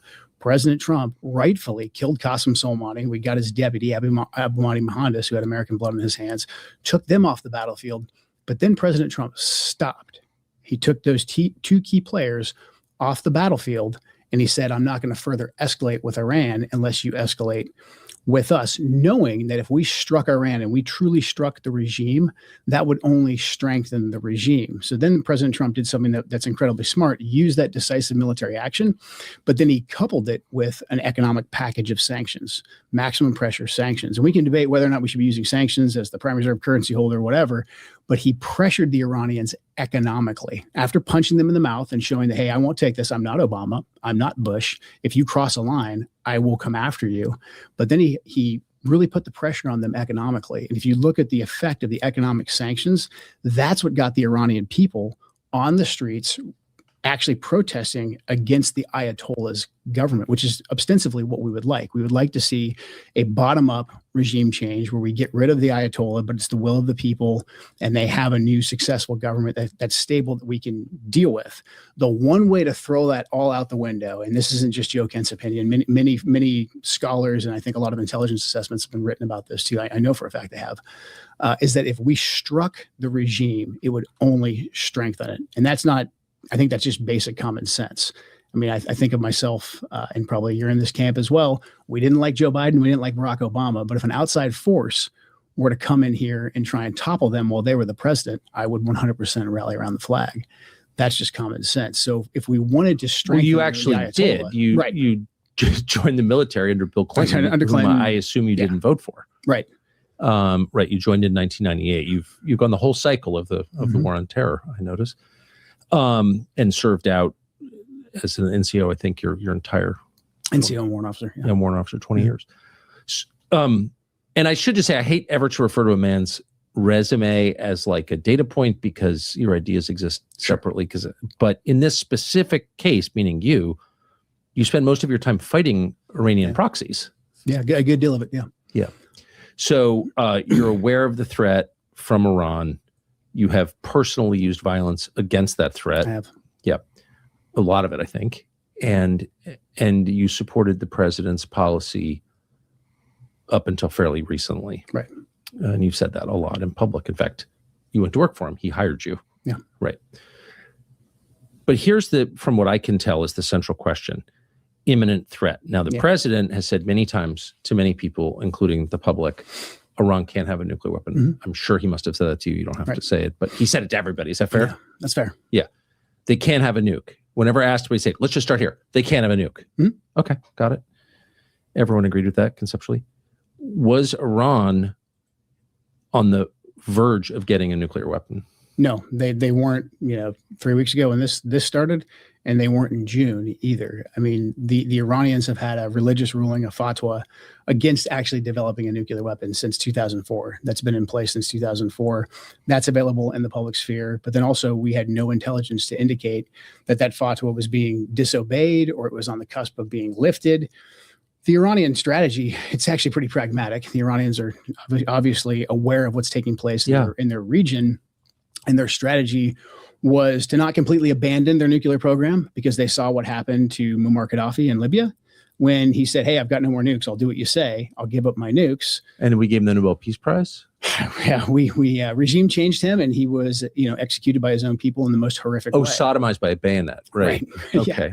Yeah. So that's the lesson I think that the entire region took from that when Hillary Clinton. Unfortunately, that is what the neocon, neoliberal warmongers, that's the lesson that they showed everyone in the region. And then conversely, the Iranians also knew that if they came out and said, okay, we've got a nuke, whether they were bluffing or not, Saddam Hussein, Iraq right next door. So they kind of had he hung, I think. He was hung by his own people, after a bloody, war that's still essentially going on inside of Iraq.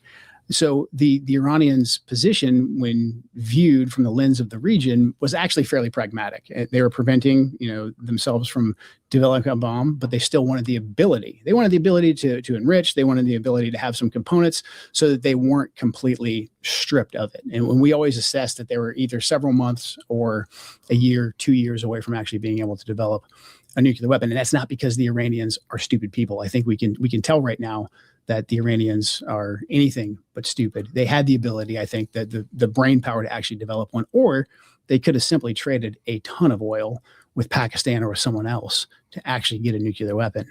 They were not doing that. We had no intelligence to indicate that they were. Then why was the president, was he told that they were on the brink of it? Why at the beginning of every conversation about Iran would the president say, I don't want Iran to have a nuclear weapon? Why was that the central question when, and you would know since you were the director of the National Counterterrorism Center, why would he say that if there was no intelligence or evidence that they were actually developing a nuke? So I mean, a couple things. This is what I talk about in the letter about this ecosystem of information that's laundered through a lot of prominent neoconservative types that are very sympathetic to the Israeli cause, and then also Israeli government officials who give us things in semi-official channels. What they did was they created basically a shifting red line or a new red line. So that if the president's red line was Iran cannot have a nuclear weapon, we've actually got a lot of trade space in there for a deal to be made, because of what I just described with the Iranian policy. Essentially, the Iranians saying, okay, well, we don't want a nuclear weapon. Well, that means we basically are at a point where we can start negotiating and we can come up with a deal. And the president is a fantastic deal maker.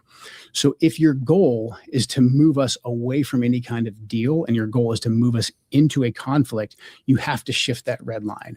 And that's where a lot of this, I would say, what became a de facto U.S. policy of Iran can have no nuclear enrichment.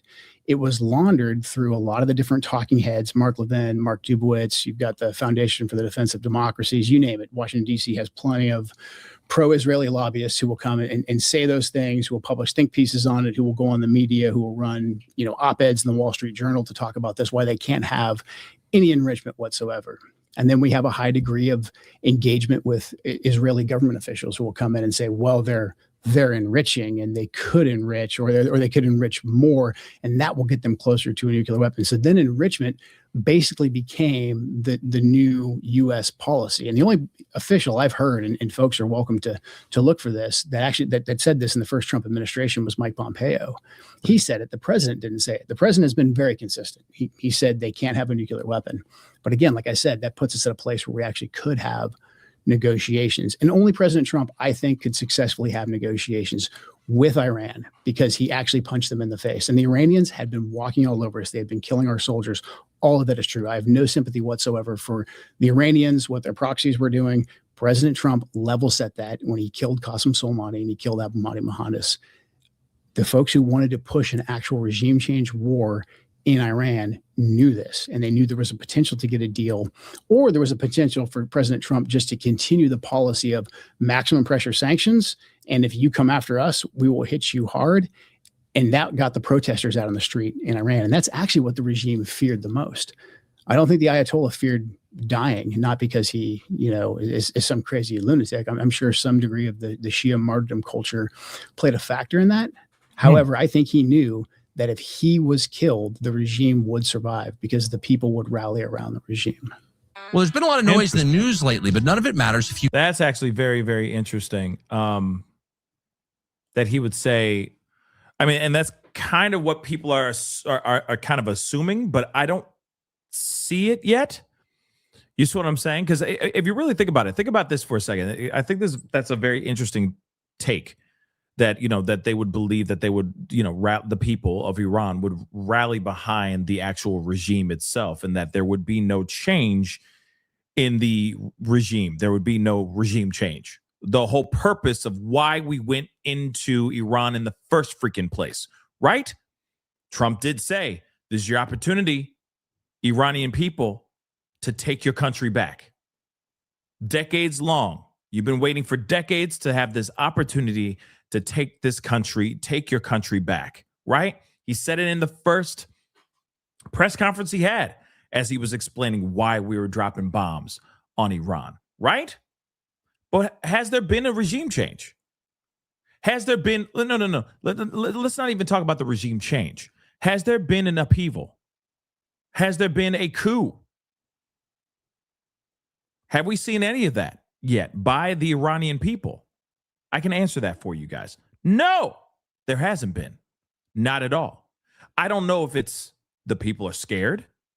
I don't know if I don't know if they're scared, or I don't know if they're just comfortable. Complacency. Like they're like, it was fine the way it was, I guess, I'm trying to live my life. You know what I mean? We haven't heard anything about anything as far as the Iranian people doing anything about, oh man, they're burning down their own buildings, they're doing X, Y, and Z, or they're taking out their own soldiers, blah blah blah. We haven't heard any of that. We haven't. And maybe here's the other thing too, though. Maybe they're sitting there going like, well, it looks like America's going to do all the heavy lifting for us. So let's just wait out till they bomb all the officials, and then we take over. You see what I'm saying? Maybe that's what they're thinking. But as far as I'm concerned, we haven't heard anything about any type of Iranian people rising up and taking their country back. We have not heard any of that so far. Have you heard anything about that? Because I haven't heard anything like that at all. Just something to think about. So I could see it. Maybe they are okay with this regime. I don't know. But you got people out in the streets protesting and saying, please, Trump, come in, help us take this, take over like you did Maduro in Venezuela. And so Trump did do that. In fact, he did it even more viciously. He did a full-on political decapitation for that country. And yet we haven't heard anything about them taking over. Interesting, right? It's consistent with what we are watching. So I'm just focused on this question of imminent threat, because that's really the only justification I think most Americans would accept for a preemptive war. Certainly. Otherwise, just like a war of choice done because Bibi told you to, and no one wants to get behind that because it's obviously illegitimate. So imminent threat. You're saying that there was no intelligence that you saw with the highest level clearance, obviously involved in this conversation, that showed an imminent threat from Iran to the United States? No, unless we took certain actions, unless we came after them in a way that they thought threatened the regime. Then we basically knew what they were going to do. Well, okay, but then, right, of course. Right, but like any country. So if you attack any country, we know that they're going to have a reaction. We face an imminent threat once we attack you. Fantastic. Yeah, exactly. But there was no intelligence that said, hey, on whatever day it was, March 1st, the Iranians are going to launch this big sneak attack. They're going to do some kind of a 9/11 Pearl Harbor, et cetera. They're going to attack one of our bases. There was none of that intelligence. Again, back to what we know about the Iranians, they're very, very deliberate with the escalation ladder. And again, they're only deliberate under President Trump's leadership because they knew and they took President Trump very, very seriously. So, I mean, I just think it's a remarkable thing to nail down, because you're not some guy on Twitter. You're a senior, as of yesterday, you were a senior U.S. Intelligence official who's not hostile to President Trump, who's not going to here to write a tell-all book or launch a media career. So I think you're a sober voice on this. And just to be clear, there was no intelligence that showed an imminent threat. There was no intelligence that showed they were on the cusp of building a nuclear weapon. There was no intelligence, indeed, that showed they were trying to build a nuclear weapon. And nobody said, I've seen it, but you haven't. It exists, but you just haven't seen it. Did you ever hear anybody say there is intel that shows this? I did not know, but I know how this works. I know the Israeli officials, some in intelligence, some in government, will come to U.S. government officials, and they will say all kinds of things that we know from our intelligence just simply isn't true. And they'll say, hey, I'm giving you a preview. It's not in intelligence channels yet, but here's what's going to happen. And that doesn't usually come to wait a second. I mean, I thought that U.S. policymakers made their decisions on the basis of intelligence collected and or vetted by our intelligence. That's why we have intelligence agencies that soak up hundreds of billions a year. But you're saying that Israeli officials short-circuited the entire U.S. government and just went right to American policymakers and said, it doesn't matter what your country says, here's what we know. Is that what you're saying? I mean, usually they're pretty slick, and they'll say, hey, this isn't in intelligence channels yet because it's going to take some time to get there. And here they're on the cusp of building a bomb. You know, they're going to, I don't know, you pick your topic. A lot of times they'll sample different things until they find what sticks. But in general, the narrative about, they're going to do a preemptive attack, or really just they're going to build a nuclear weapon. And if we don't stop them now, they're going to build a nuclear weapon. And enrichment is the pathway to that. They're going to continue enriching at whatever percent. Enrichment became the narrative. And so that hung up and that short-circuited and really sabotaged the entire negotiations, because the Iranians basically said, like, we're not going to negotiate if the whole starting point is no enrichment. And again, that had nothing to do with a nuclear weapon, and the Iranians essentially agreed to that. So the Israelis came in, they moved that red line, and they would do a lot to say like, oh, they're enriching. And you know what that means? That means in X amount of time, they could have a nuclear bomb. You have to ask now. And then the way the ecosystem would work is that the talking heads on TV, your Mark Levin's, Sean Hannity's, et cetera, they would say basically the exact same thing that night on TV, or there would be a piece written in the Wall Street Journal, the New York Times, that would say something very, very similar. Yet, if you looked in classified intelligence, we didn't see any of that. I mean, that must have been such a weird experience for you. Bizarre. Since you have access to the biggest and most powerful and presumably the best intel agencies in the world, and you're seeing people say things as fact when you know that they're not facts. Right. What was that like? Infuriating. And I think that's why, in general, in the lead up to this last iteration, a good deal of key decision makers were not allowed to come express their opinion to the president. Not allowed by whom? I think it's important for me right now just to stay on the facts. I don't want to point names. I don't want this to become a name calling or this guy did this on this day. But any leader has gatekeepers, and so you're saying that you were prevented from bringing this information directly to the president by gatekeepers. Well, there wasn't a robust debate. So in general, because our assessment really hadn't changed, we would send those up through intelligence channels. Everybody's kind of reading the same intelligence, but then what actually gets briefed to the president can be very, very different depending on who and how it's delivered. And without a level set from the intelligence community, someone like DNI Gabbard coming in and saying, Mr. President, like, here's the full scope of the intelligence and what it means, you're kind of lacking that sanity check of where we're at, or at least a good sampling, to gauge how accurate what the Israelis are saying is. And that process, in my view, was largely stifled in this second iteration. There was robust debate and robust discussions leading up to the 12-day war into Midnight Hammer. But this second round, to me, and I'm sure others will refute this and disagree with me, but what was conducted by just a handful of small of advisors around the president. That is true. I believe what you're saying is true. My sense, though, and you would know more than I, is there weren't a lot of people directly around the president who work at the White House, the principals, who are making an aggressive case for this war. Do you think was there a majority of like his top 10 advisors who were saying we must do this now? I think the circle that was around him was very, very tight and very small. And I think they were all on the same sheet of music. And I think a lot of them were getting their information from the ecosystem that I described. And I think we'd be in a different place if we would have talked about what the intelligence picture is and what our interest is. So Israeli government talking points laundered through Fox News and the Wall Street Journal, is that the ecosystem you're talking about? Yeah, and then the Israeli officials coming in and basically either ahead of time or after the fact saying the same thing, like the enrichment is going to get them a nuclear bomb in a set amount of time. Do you believe that you and the DNI, for whom you worked until yesterday, had as much FaceTime with the president as Israeli officials did? I don't know. I don't know that for sure because I don't know exactly how frequently the Israelis were engaging directly with the president. It did seem like Benjamin Netanyahu was, obviously that was all public that he was in the White House 7 times. Quite a bit. Yeah, quite a bit. And then his other officials as well, Dermer, et cetera, those guys were in, they were making phone calls, just a lot of engagement from them. And again, when we would hear or you'd hear what they were saying, it didn't reflect in intelligence channels, even intelligence that we shared with the Israelis that the Israelis were giving us in many cases. So there was a clear, gap between, the intelligence and then the information that the president was given and the decisions that the president was making.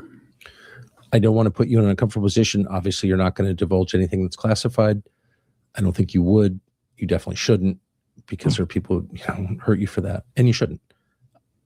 So without encouraging you to do that, I think it's a commonplace. It's understood in Washington. I've heard from many people who work in your business that a substantial portion of our information touches Israel at some point. Either it's collected by them, it is shaped by them. It's not purely American. Do you think it's fair? That's crazy. Especially in the Middle East, I would say. I mean, look, the Israelis are tactically very proficient. Yes. They have a very competent intelligence service. And there's a lot that we can learn from them in the craft of intelligence. Yes. So they're very proficient. They're very good. However, whenever we get information from a liaison service, I think it's incredibly important to realize that it could be given to us to influence us as well as to inform us.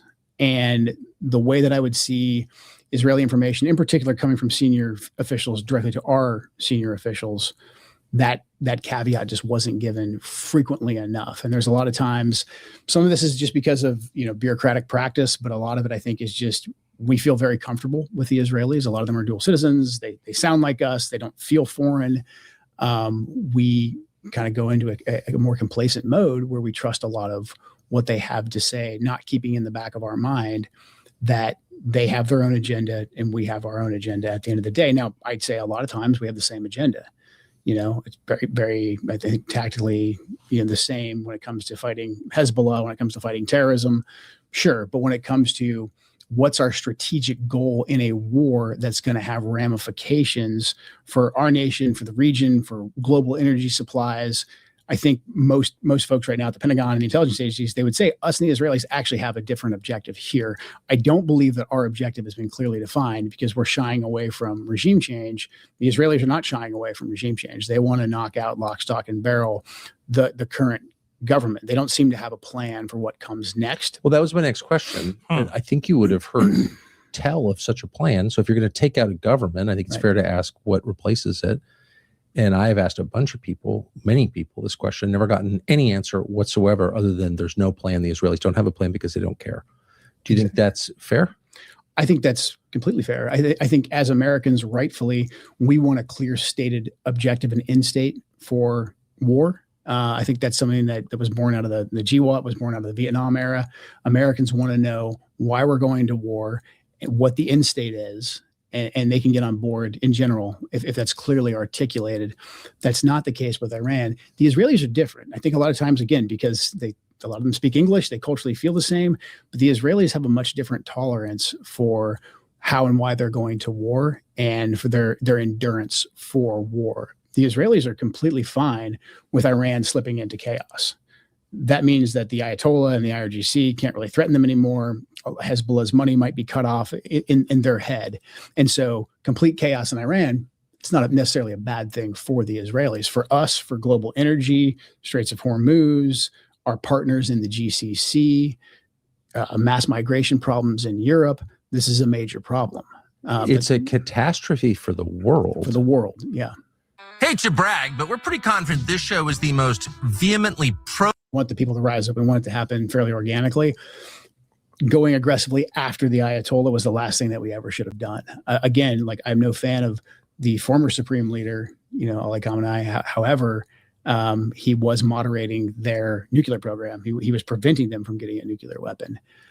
If you take him out, if you kill him aggressively, people are going to rally around that regime. And the next Ayatollah that you get, and I think this is the case by all data that we have with his son, the next Ayatollah that you get is going to be more radical because he has to show the people that he's going to push back. And there's always a tension inside of Iran between the IRGC, the Iranian Revolutionary Guard Corps, and the clerics who run the country. They have a healthy, I think, tension between the two, a rivalry. IRGC's leadership, these are Qasem Soleimani's troops. These are the guys that Soleimani trained. These guys, most of them cut their teeth in the Iraq-Iran war. A lot of them cut their teeth fighting us in Iraq. They cut their teeth fighting ISIS in Iraq and Syria. They created Hezbollah. They trained and armed Hezbollah. So these guys are actually pretty serious and pretty hardline, and they're willing to fight and they want to fight. And so by killing the Ayatollah, we've given them more power because now internally they can go and they can say, hey, all you guys who thought that we could negotiate with the Americans, you're chumps. We have to fight them. So I think the longer this goes on, the more negotiators, the more moderates that are killed off, like we just killed, Ali Laranjani, who was a negotiator, who was eager to get us a deal. Again, look, I've got no love for the IRGC. I've got no love for the Iranians. But you've got to realize, just to be clear, if you want it to end, in case you're treating it now, you fought their proxies. I fought their proxies. I mean, I put countless of them in flex cuffs or much worse. I've gone after the Iranians. I was in, specialized outfits that went after the Iranians and their proxies. These are very serious people. They're not, supermen by any means. They're humans, but they're serious. And if you give the IRGC a reason to take more control and they get support from the people, because again, you kill off the Ayatollah, they can say, hey, the last guy was too moderate. Look at what it got us. Like, give us more control. I get it. And the Iranian people are going to be like, well, actually, yeah, I don't like getting bombed by the Americans and the Israelis. Maybe we do need to listen to the IRGC. So a lot of these, the points that you're making, I think are insightful, but they're also pretty obvious if you kind of game it out for 10 seconds. Yeah. So it seems like you've got two different goals. You've described Israel's goal as just regime change, permanent chaos, take Iran off the map as a coherent nation state, just tie them up with internal chaos, whatever the effects of that are on the rest of the world, all of them disastrous. Then on the American side, you have the president's stated goal, which is we can't let Iran have a nuclear weapon, which they didn't have and weren't trying to build in any imminent way. Right. Okay. So if you join those two together in a common mission in a war, like that's our partner in this war, then you create all kinds of very bad incentives. And now Larijani, I think, was killed by the Israelis. You saw the Israelis blow up Qatari natural gas facilities today in the Qatari natural gas field, which feeds the rest of the world, LNG. Those seem like very obvious steps, not to minimize the threat from Iran, but to lock down the United States in perma-war. We can't get out after we do that. You kill the negotiator, you attack our closest ally in the region, is probably Qatar. You attack Qatar, apparently? Like, no one thought this might happen? And there's no reins on the Israelis, unfortunately. I mean, we continue to refer to them like as our partners, are equal to the best partners we've ever had. But at the end of the day, the Israelis couldn't do any of this without us. And so we they're have to be acting against our interests in a very obvious and very serious way. And again, it's obvious. And I agree. That part I agree with for sure. I mean, let's be real. Is this showing that Israel is like basically saying like, hey, thanks to you guys, thanks to America, we can be out here acting a fool because we got you guys got our back, right? You see what I'm saying? Like they can go do all this crazy stuff and we'll be there to clean it up. You see what I'm saying? So do we really have reins on Israel, or is Israel just gonna, go out here and Joe Pesci everything and we're just there to basically bag the bodies for them? You know what I'm saying? Yes, if we've stated that our goal is just to take away their ability to ever even enrich and to take away their ballistics and to take away their Navy, all these kind of tactical objectives, if we say that that's our objective, and that's when we can come to a place where we can just exit, it's in the Israelis' interest to get us more and more entrenched in this. Exactly. And that's exactly what they're doing right now. When the Israelis killed Larijani, I think I may have misspoke and said we didn't kill him. The Israelis struck him. But I do believe in Iran at this point of the war, they view it as, whether we like it or not, I think they view it as us and the Israelis kind of as the same thing. We've described it that way. Because the Israelis couldn't do any of this without us. And then that's where the relationship is just way off kilter. If they have different objectives than us, then what are we doing letting them drive the war? So you just said something that's been disputed many times by I'm not going to name anybody, but by advocates for Israel. It's a PR department here in the United States, which is huge. And you said they couldn't do any of this without us. You often hear its promoters, its lobbyists say, Israel just wants to fight its own wars. Back off and let us do it. Is that not? I'd love us to run the experiment. We try that. What would happen? The Israelis, again, they have the ability to go out and collect great intelligence. They have a very capable military, but they're a very small country. I think Israel would be able to defend itself. I think it could conduct, limited strikes on its borders.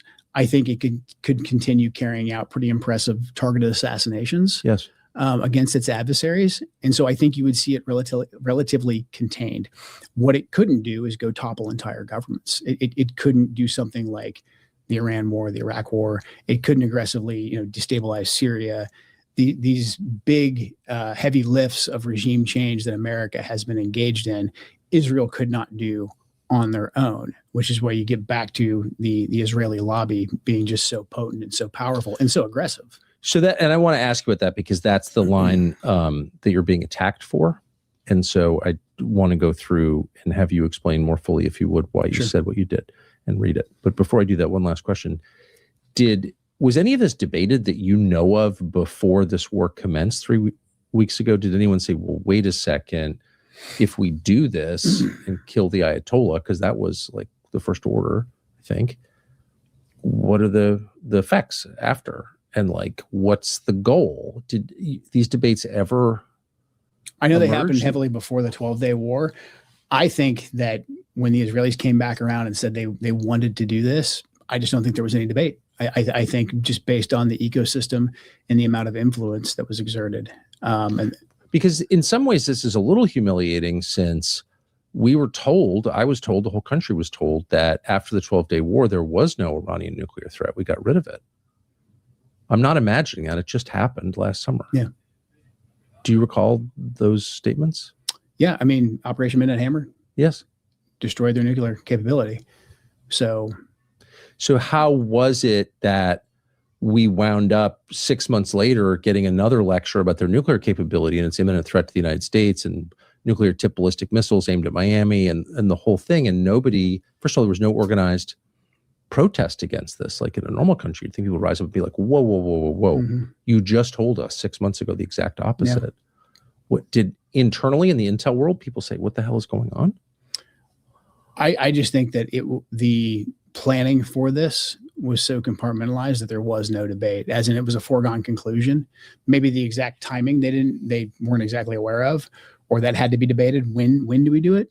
But it seemed to be a foregone conclusion. And I'm sure others will say, no, that's not the case at all.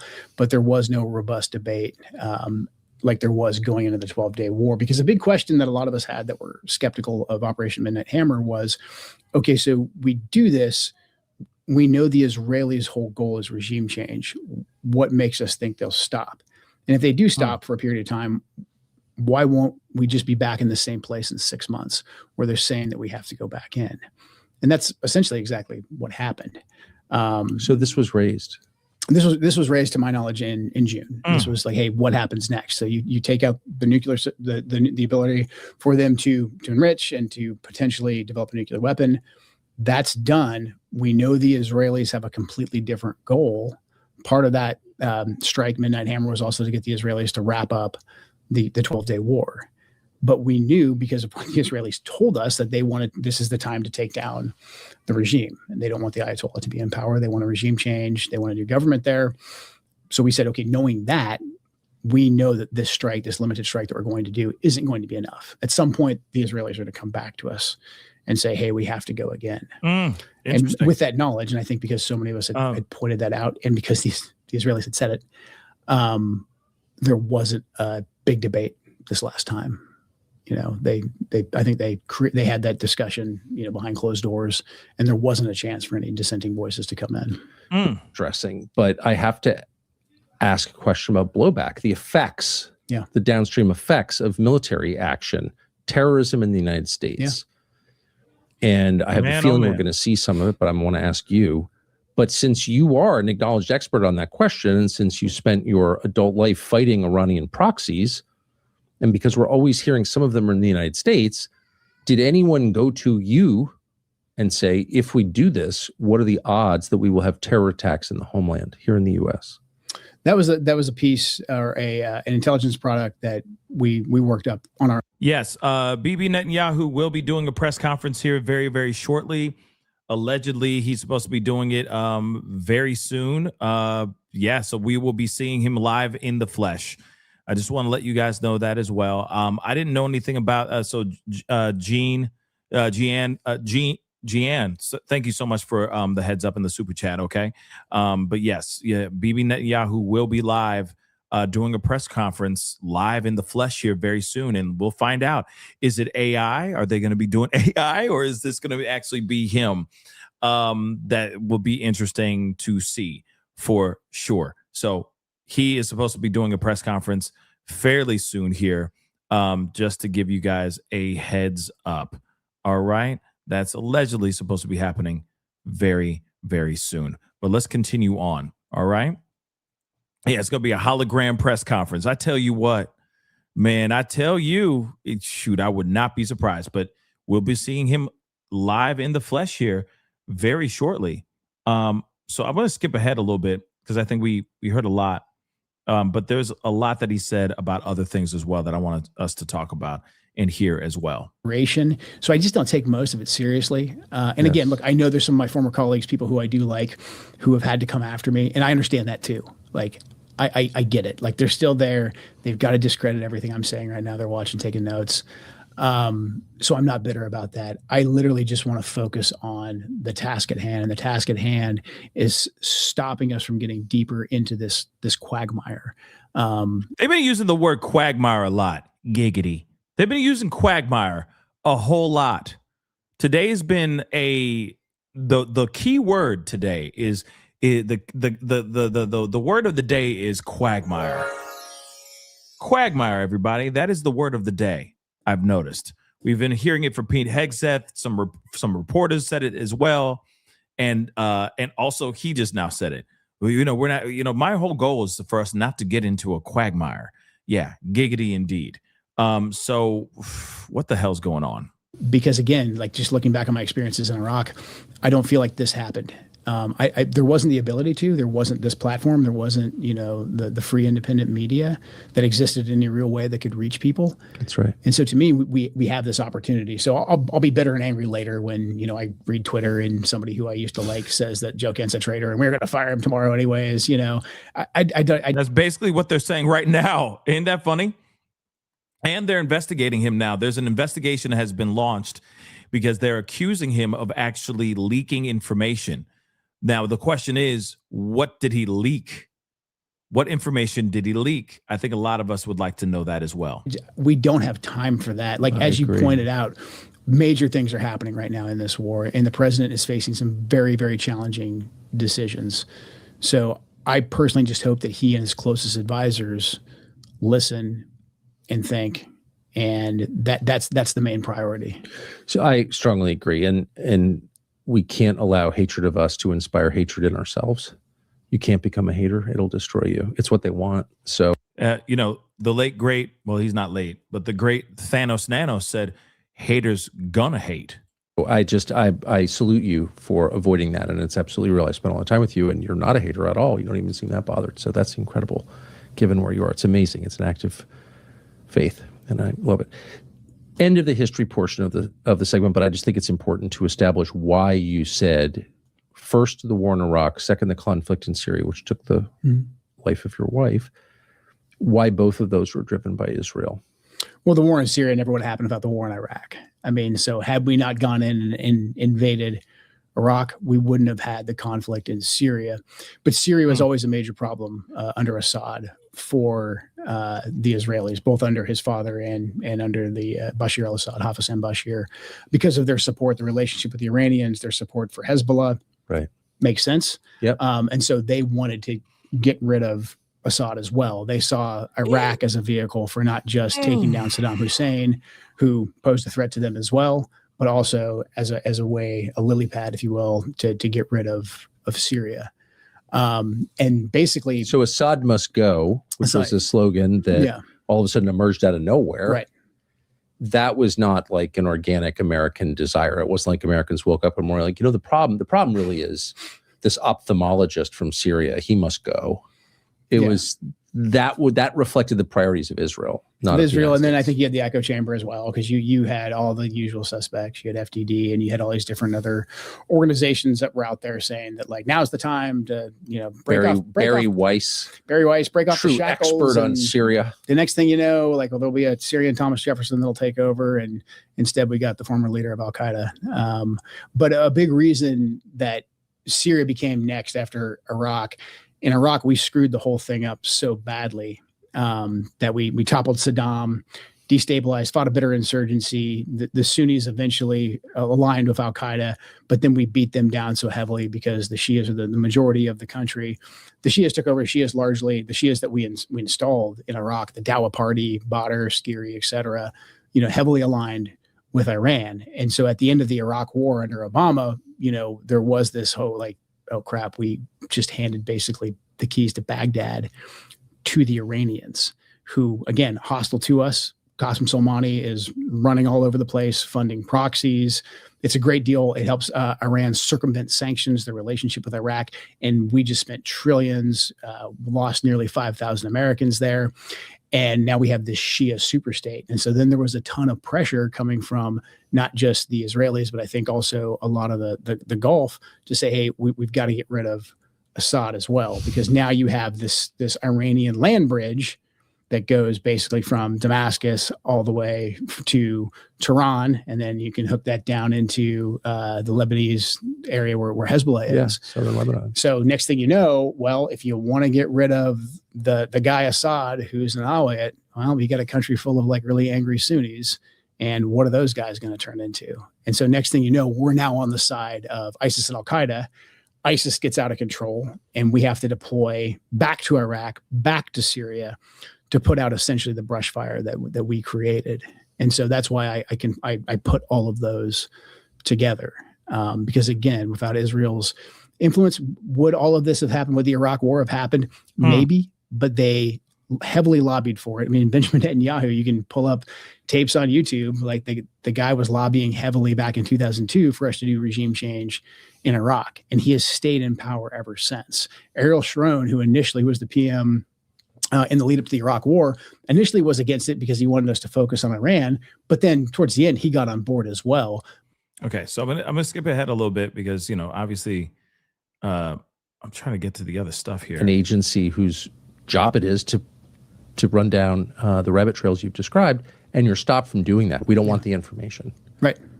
Why would any person engaged in a legitimate pursuit say, I don't want more information?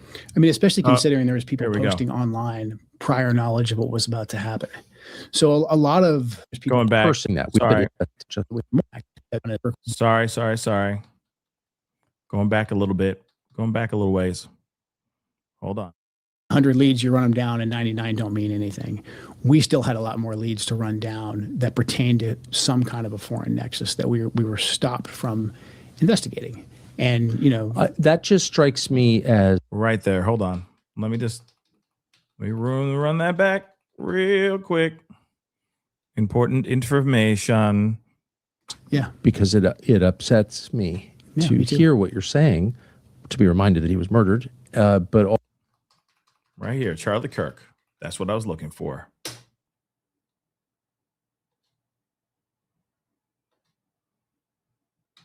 That he's suddenly publicly assassinated. So we knew it was Come on. Presidential attempted murder of a presidential candidate, and then there's another assassination attempt. There's been multiple public breaches of President Trump's security over the last year. And then, Charlie Kirk is killed publicly in a very horrific way, and we're not really even allowed to look into that at all. And Charlie Kirk was one of President. You heard what he just said. We're not even allowed to look into that at all. You got FBI, Cash Patel coming out with information about the dude. We which I still do believe that Tyler Robinson is the guy who did it. I truly believe it's the guy who did it, but I don't think he operated alone. I still do not think he operated alone. Why would the other guy, the Larry David looking dude, go out of his way to sit there and say, oh, I did it, arrest me, arrest me? Why would he do that? Out of nowhere. It doesn't make sense. He just said out loud, we wanted to look into this stuff. They would not allow us to dive deeper into this thing. Okay, there's some stuff here, and I don't know. Like I said earlier, this is something I feel that Candace Owens is probably just like freaking losing her mind over. Okay, she's probably salivating at the mouth. All right, salivating, frothing at the mouth with this information that this guy is dropping in this interview. Okay, because everything so far, this whole show, aside from the theme code word, the word of the day is quagmire. The word of the day in this interview, the whole theme, it's Israel. It's Israel, y'all. President Trump's closest advisors And he also advocated heavily against a war with Iran. He was in the Oval Here we Office go. in the lead up to the 12-day war. I wasn't particularly close with Charlie. He was very gracious to me when I was running for Congress, very, very supportive. So we knew each other. And the last time I saw Charlie Kirk on this earth was in June in the West Wing, in the stairway. And I said hi to him, and he looked me in the eye, and he said very loudly, and it's a small, you've been in the West Wing, it's small, it's a tight space. And he said, Joe, stop us from getting into a war with Iran.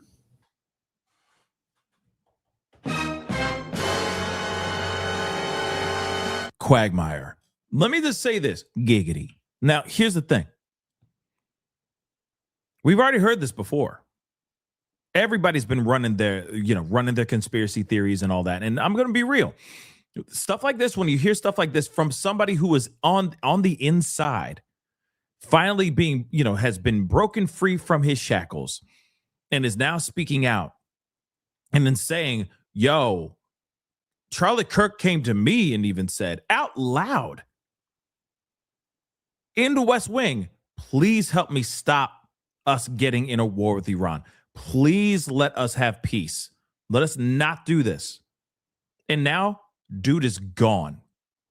There's more here, guys, but I'm telling you right now, I got a crazy conspiracy theory that I'm going to tell you guys after we go through this chunk. And yes, we are going to be listening to Bibi Netanyahu as soon as he comes out of when he's finally cooked, his clone is finally cooked, and it shows up on this press conference. I'm kidding, but he's probably getting his earlobes done, his makeup done and all that, so he can appear alive on this press conference.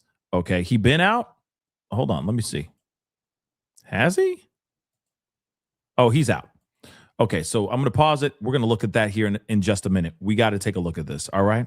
Very loudly. Oh, he's not speaking in English. Okay, cool. So then we'll take a quick gander at it in a second. And we'll see that he's alive and well, and we'll keep it moving. So let's take a look at this. All right. He was single-minded. And he walked off, and he went, I believe, into the Oval. So when one of President Trump's closest advisors, who is vocally advocating put that for us full hat to on, not go to war with Iran, and for us to rethink at least our relationship with the Israelis, and then he's suddenly publicly assassinated, and we're not allowed to ask any questions about that. It's a data point. It's a data point that we need to look into. What do you mean when you say we're not allowed to ask any questions about that? We've been told that this individual, Robinson, is a lone gunman, and maybe he is. But the investigation that I was a part of, the National Counterterrorism Center was a part of, we were stopped from continuing to investigate. And the FBI will say that they stopped that because they wanted to turn everything over to the Utah state authorities. Everything's going to trial. It's very, very sensitive. But there was still a lot for us to look into that I can't really get into. But there was still linkage for us to investigate that we needed to run down. And I'm not making any conclusions. I'm not saying I don't think you are. Because of this happened. I'm not saying that at all. I'm just saying there's unanswered questions. We know the pressure because of the text messages that have been made public, that Charlie was under a lot of pressure from a lot of pro-Israel donors. And again, we know Charlie was advocating to President Trump against this war with Iran. And we knew at the end of the 12-day war, at the end of Midnight Hammer, that the Israelis were going to come back and ask us to go back to war again. Right. So we have a lot of data points between Butler, the assassination attempts against President Trump, the breaches of his security, what happened to Charlie Kirk. Can I just ask you to pause on the Charlie Kirk because it upsets me to hear what you're saying, to be reminded that he was murdered, but also to hear you confirm what was reported in the media several months ago, that your office had been blocked from investigating his murder. That does not make sense to me. I don't understand why you would ever turn down help in an investigation from a U.S. agency with a lot of experience in gathering intelligence on things. That's your job. The FBI will... Hold on. I'm sorry. Ruh-roh indeed, Ron. Ruh-roh indeed, Ron. Counterterrorism Center wanted to contribute in the investigation on the murder of Charlie Kirk. and they were pushed, they were turned away.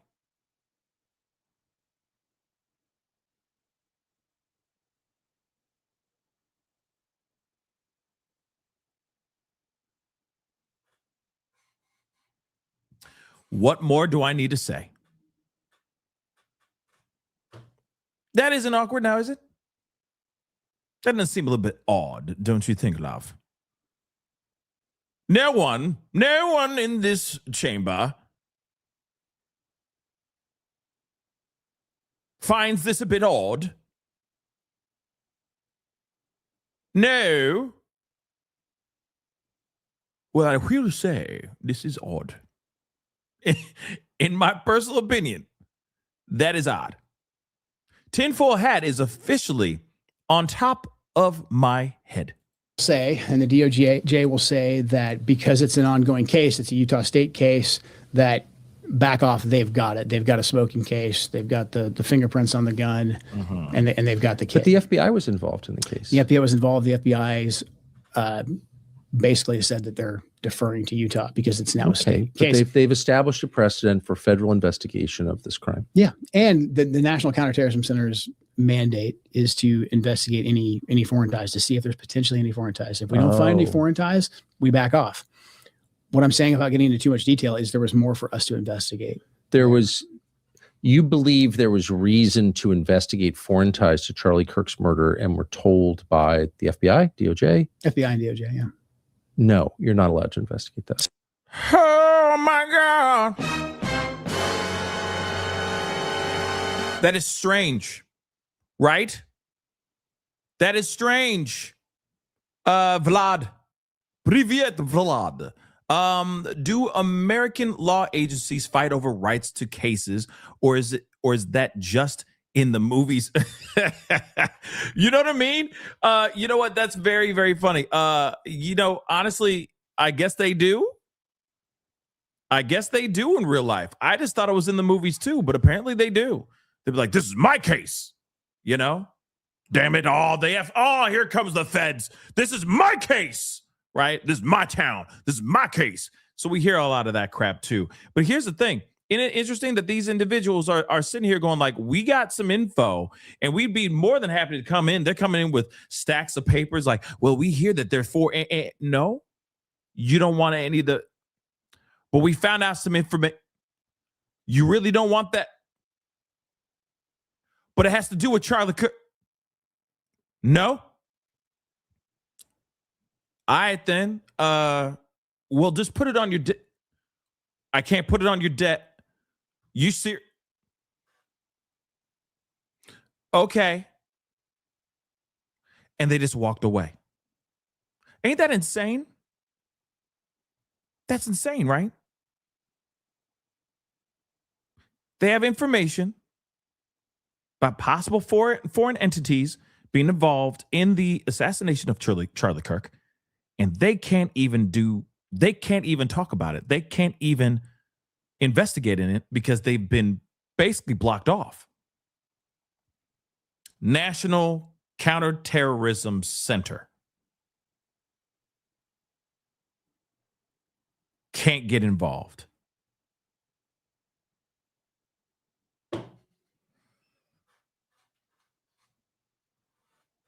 See, this is why my tinfoil hat is on. You see what I'm saying? Stop. It's done. They basically cut off our access to be able to get into that information. And look, I didn't even say necessarily that I believe there's 100% foreign ties. There were data points that we needed to investigate. I mean, I think anybody who's even, looked at any kind of police investigation, you get 100 leads, you run them down, and 99 don't mean anything.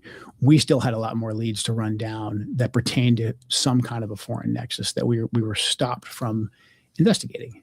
And, that just strikes me as inconceivable that could happen.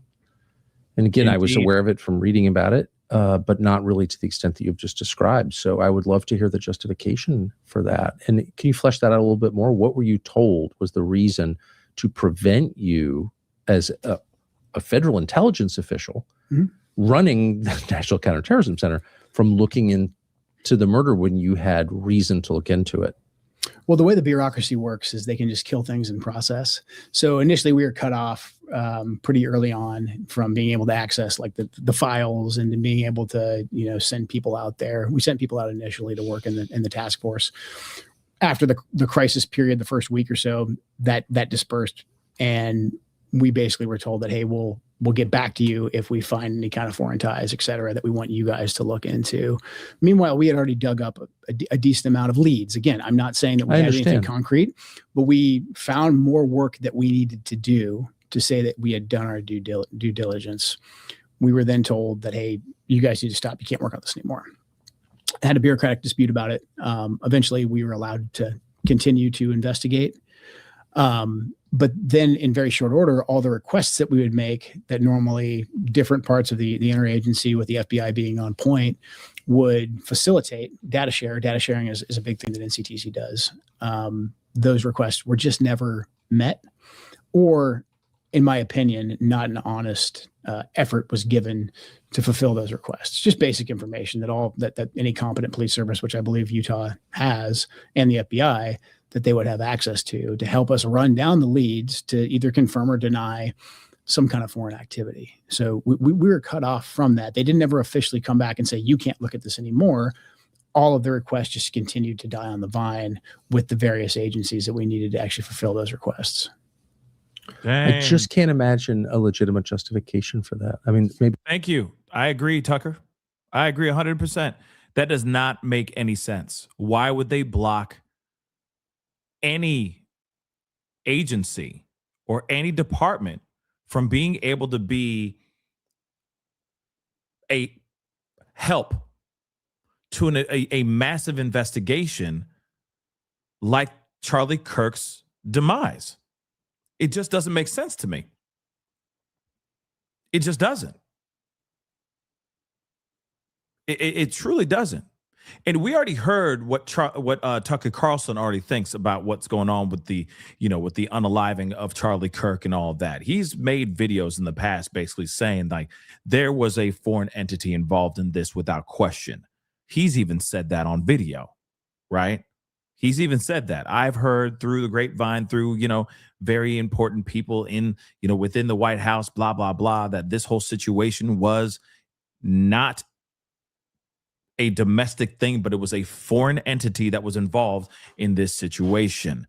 But let's continue because there's more. Yeah, missing something. But from a non-specialist perspective, something horrible has happened. The U.S. government, its core function is to investigate crime, particularly murder. Here you have an agency whose job it is to run down the rabbit trails you've described, and you're stopped from doing that. We don't want the information. Right. Why would any person engaged in a legitimate pursuit say, I don't want more information? I mean, especially considering there was people posting online prior knowledge of what was about to happen. So a lot of the justification for stopping us from investigating hung on, hey, we've got the guy, his fingerprints are on the gun. We got video of him jumping off the roof. Like, this is a slam dunk case. Okay, even if it is a slam dunk case that he took the shot, what about all the people who had prior knowledge? All this, the basic investigative questions of like, how do you get there? You map it out. Nothing. This isn't rocket science. I mean, this is anything that anyone with common sense would know to ask. But basically, once they caught him, once he turned himself in and his fingerprints were on the gun, it was basically pencils down. Utah has the rest of it. There's nothing else to see here. And, I'm over there thinking I'm in crazy town saying like, no, we have all these different leads that we need to run down just from my perspective. Now, the people who had prior knowledge, I believe most of them were American citizens. So that would be on the FBI to go run down. But again, not without saying anything specific, there was more work for us to do on the potential of a foreign nexus. Again, not saying there is one, but we had more work to do and we were blocked from doing that. I can't, my heart is pounding listening to this. I mean, I just would want people listening to this to assess two things. One, are you over your skis? Are you making claims you can't prove? No. Right. Two, is there any conceivable motive, dark motive that you would have for wanting to know more about this murder, to wanting to investigate it? And I don't think any rational person could construct a bad motive for wanting to know. It's your job. Yeah. It's the government's job. And so I think the onus is on people who are preventing the collection of information to describe why they're doing that. That's the question for them. Why wouldn't you want to know? Specifically, you may not know the answer, of the people who demonstrated prior knowledge of Charlie Kirk's murder online, and there were a number of them. Are you satisfied that all of them were interviewed by the FBI in person? I have no idea. I don't know. I just think, considering they knew Charlie was going to be assassinated, and there was enough of them that it wasn't just some rando who maybe he tags every TPUSA post with that. There was enough of them that there's something there. I don't know what that something is. Well, by definition. But we haven't seen any arrests. So to me, there's more work to be done. And because that could have been posted from anywhere, that would be in the purview of the FBI or NCTC, or if they're overseas. And to me, I personally did not see any effort being taken to continue to run that down. Now, I'm sure they will say, hey, we're open to anything. We'll continue to investigate. But, we're coming up on several months now. Why hasn't this been done? Are you bothered by it? I'm very bothered by it. I'm very bothered by it. Like I personally did not know Charlie well. But Charlie Kirk is a generational figure. I mean, he led a movement. He was speaking to millions of young Americans who came out and who voted for President Trump. And he was just a genuine great man, husband, father. I mean, how can you not like Charlie Kirk? But also the fact that he was murdered so publicly. And yes, there's been a lot of sympathy, and his movement has grown, et cetera. But actual curiosity about getting to justice, to figuring out what happened, that makes me furious that we're being blocked from that, and that we're not allowed to ask the question anymore. We're just not allowed to talk about it anymore. And I think that's absolute insanity. And what does that mean? What does that mean that there are people and there's entities out there that don't want us looking into this? And I'm sure they're preparing the response right now, and they're saying that's because we don't want to screw up the Robinson trial. Like, okay, if the Robinson trial is so slam dunk, then don't worry about it. He's got his fingerprints on the rifle, et cetera. But there was people publicly posting they had prior knowledge of this. And I'm here telling you, as someone who's involved in the investigation, there was more stones for us to overturn. And every time we asked, we were blocked. And then they, leaked to New York Times. We had a blow up, and we had to throw them out of the room because they're crazy, et cetera. So it's incredibly frustrating that there's not more, especially considering how pivotal Charlie was to the MAGA movement and to President Trump, that there hasn't been a more concerted effort to find the truth and to find justice. Do you think there will be? I pray there is. I hope this helps. I know, you and I will probably take some flack for it. I don't know why, and I doubt I'll be.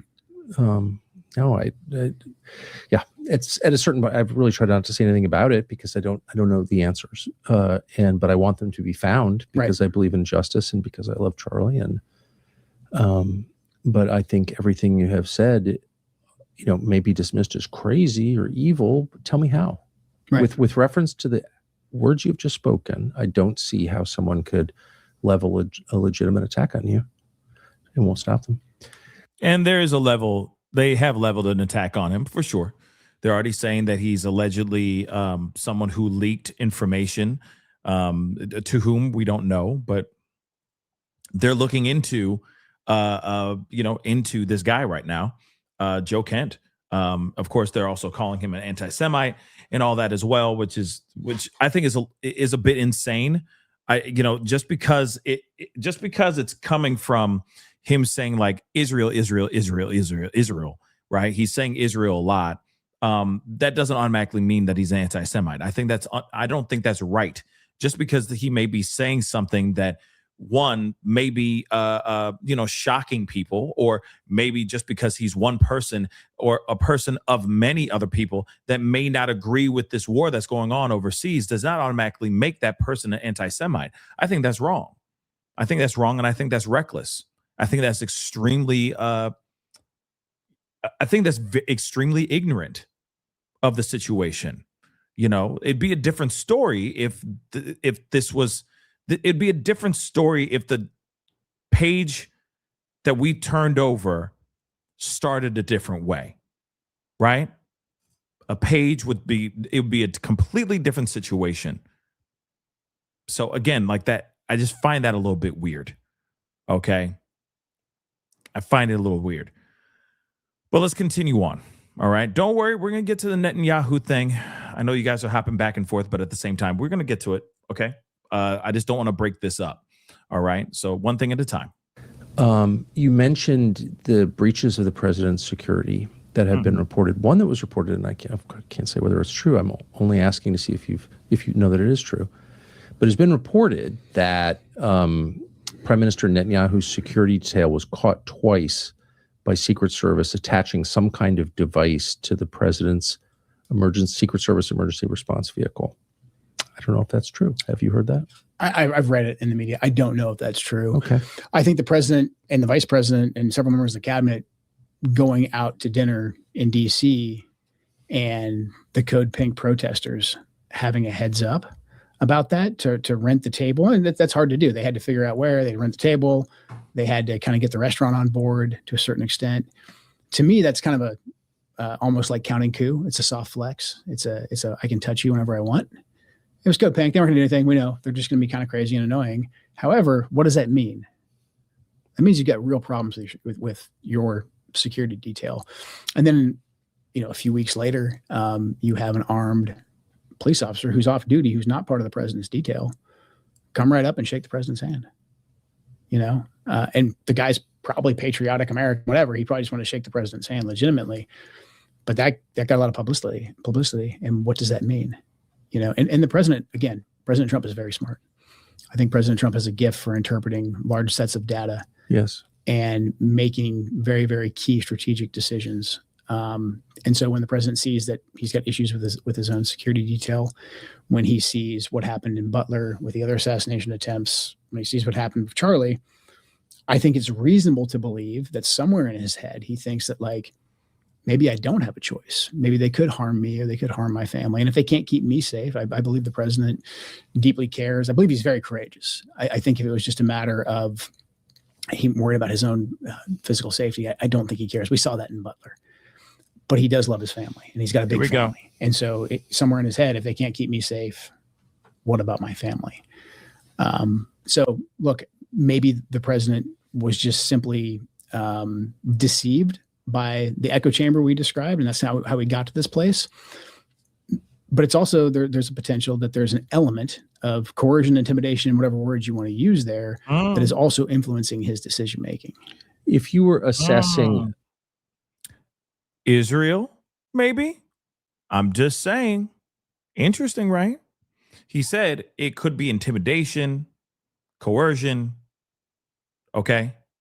He's literally, Shaggy, he could be giving him an out, but at the same time, maybe not as well. Maybe there's a situation here. Just hold on. Let's take a look at this. Okay. I think he's just saying what's really going on. I think he's saying what he saw and what he believes to be his own version of the truth. And I don't see anything wrong with him asking questions that I think all of us have been asking. And I think some of us haven't really thought about this angle fully yet because it's been an ongoing experience. This has been an ongoing thing. And there could be something here that could explain why we are overseas, why Charlie Kirk may have lost his life, and why there was an attempt on Trump's life too. And like I said, there's an awning on top of all those subjects, and that could very well be a foreign entity. Let us continue. A similar situation in another country, a country not your own. And you as an expert on these questions, which obviously you are, I gave you the same data set you've just presented to me. And I said, would you say that's just crazy even to bring that up as a possibility? Not at all. I mean, when you map out those data points, I would just say this moves from being a possibility to potentially, depending on how you look at it and interpret it, this could be a likelihood. It would be something that I'm sure that we would debate rigorously, but nobody would dismiss it altogether. With all this data, it's not nothing. It's something that has to be looked into. Is it being looked into? Again, I don't think it is. I doubt it. I think that with Butler, your investigative journalist found more about crooks than the entire government. And the response I received from the FBI was so hostile that it confused me, and it still does confuse me. Yo, come on now. Now, the people are already like, there's already like investigations launched on Tucker Carlson, and there's been multiple investigations into Tucker Carlson since the day that Thomas Crooks crawled up on that slopey roof and took aim at Trump. Okay, remember Thomas Crooks? That whole situation that happened in Butler, Pennsylvania? Right. There are still questions that have not been answered about that whole attempt on Trump's life.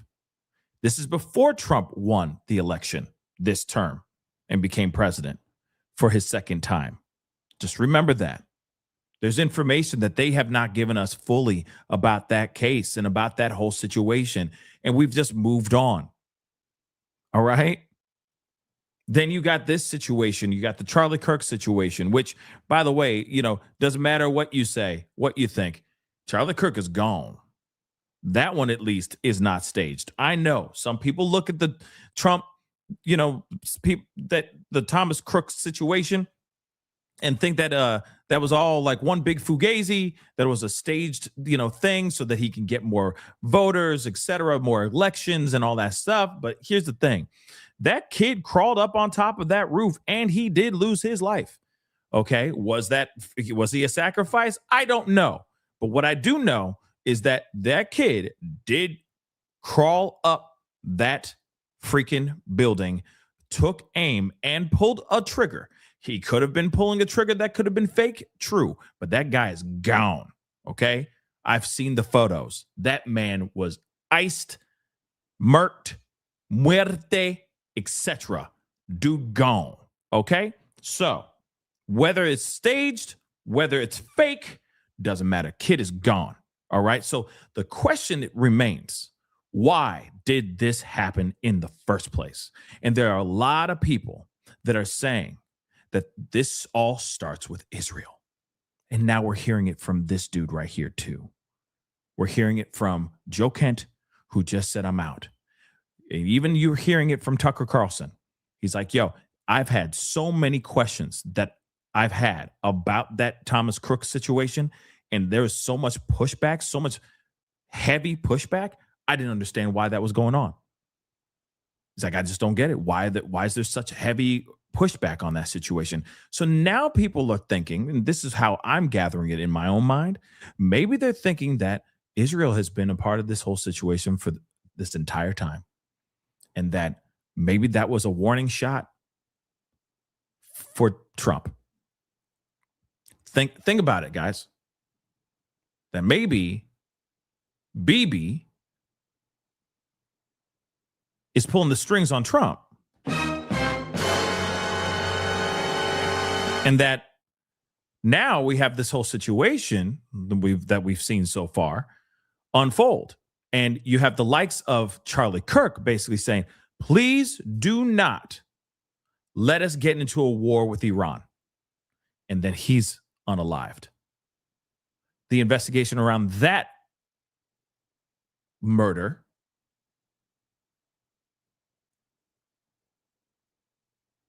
is hidden from us as well. Lot of potholes, a lot of incomplete sentences with that investigation as well. So you got the Thomas Crook thing. You got the Charlie Kirk thing. And now you got this whole crazy stuff that's going on overseas in Iran. And we're fighting for Israel. We are. Guys, we are. Trump is saying, oh, we would have been hit first. But we're hearing from the director of the National Counterterrorism Center, and he's saying there was no imminent threat. Oh, by the way, I just want to remind you guys, even Tulsi Gabbard, who has been on, she's been on the chopping block for the last 2 days now. She's been doing congressional hearings. Yesterday, they asked her deliberately, hey, was there any imminent threat from Iran before we went and launched attacks on Iran? She could not give us a straight answer, guys. She did not answer the question. She avoided it like the plague. You see, guys, this is the massive problem. Instead of her just saying straight verbatim under oath, hey, yes, there was an absolute threat looming over us, and we needed to do something about it. What did she do? She said, oh, no. See, I leave that information and that decision up to the president. That is a question you need to have answered by the president. What?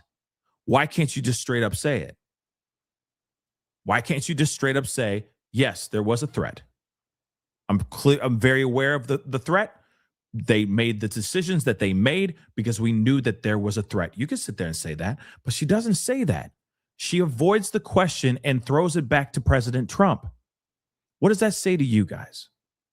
What does that say to you? That maybe the people who are saying that Joe Kent is just out of his mind, maybe he's actually telling the truth. Maybe he's actually telling the truth. Come on now. Instead of her, because she could have lied. She could have committed perjury, but she didn't do that. She just said, hey,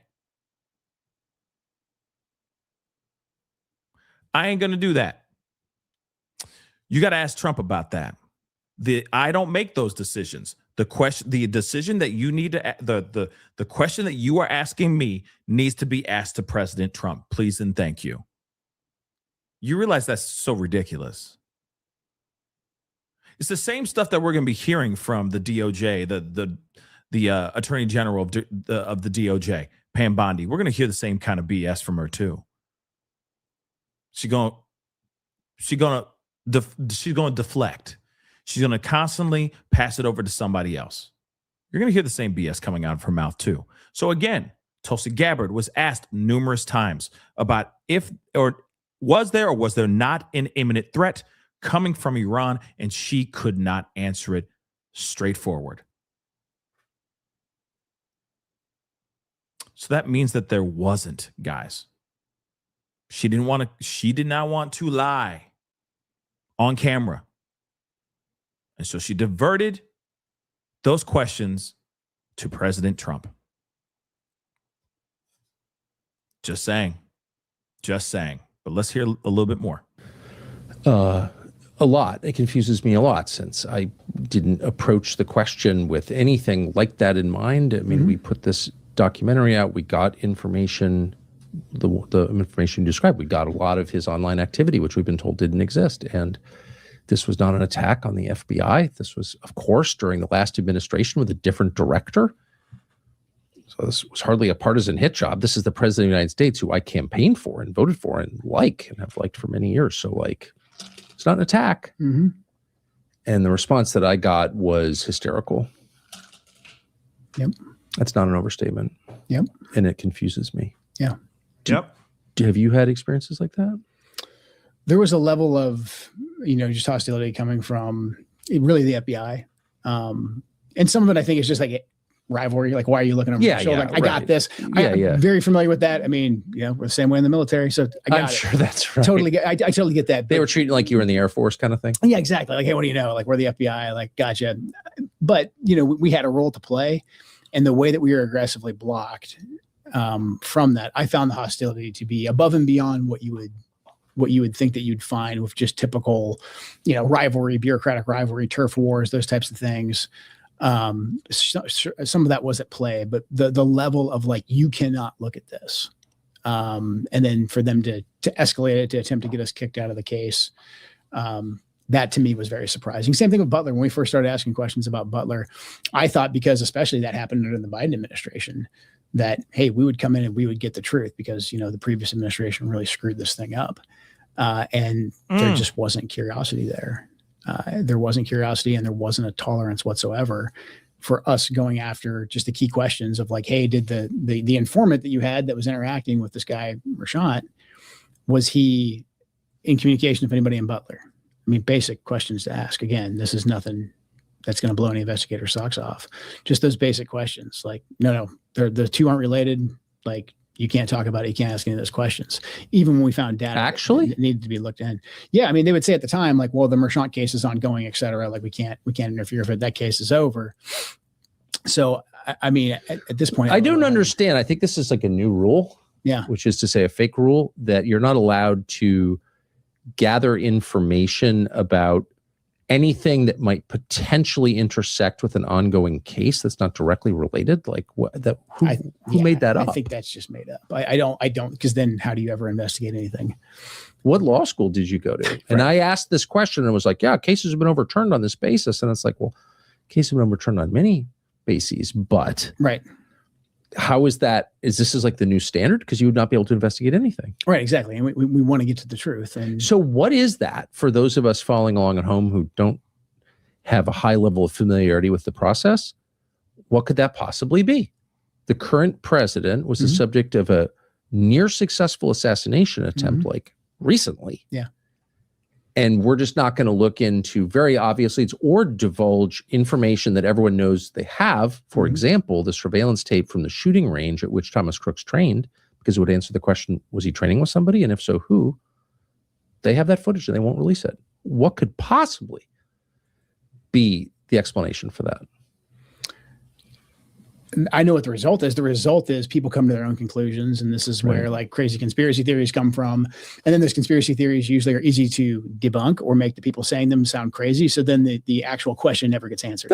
I'm sorry. Can you say that for people who haven't lived in Washington? Okay, I try to explain this to people all the time because this has been ongoing since at least the Kennedy assassination. But this is a very serious and reoccurring thing. It's a tactic. And you just explained it better than anyone I've ever heard. Can you just do that again if you can? Listen to, this is what I've been saying for years. Listen to this. And they're doing this to us in real time. Recall it from memory. Yeah, I mean, so basically you give no information whatsoever on something that's obvious that there should be information. Like you outlined, like there's potentially footage of Crooks at the shooting range. Again, Police 101, go get the tapes. Let's figure it out. If you don't want to address that question, then you go silent on it and you say, you can't ask that question, which then creates people who come out of kind of nowhere and they start drawing their own conclusions. Right. Knowing the way the internet works, I mean, half of them, or if not more, are probably going to be so far off in left field and made by legitimate kooks or bots that then you can just be like, oh, these people asking these questions about that tape at the video range. It's space They're all aliens. crazy conspiracy theorists. They say it's a UAP or whatever. And so then you've just, diverted all attention away from the thing that you're trying to conceal. And now everyone's focused on the crazies. Man. And then the second someone asks a legitimate question, they're crazy. I hope everyone watching will just clip that.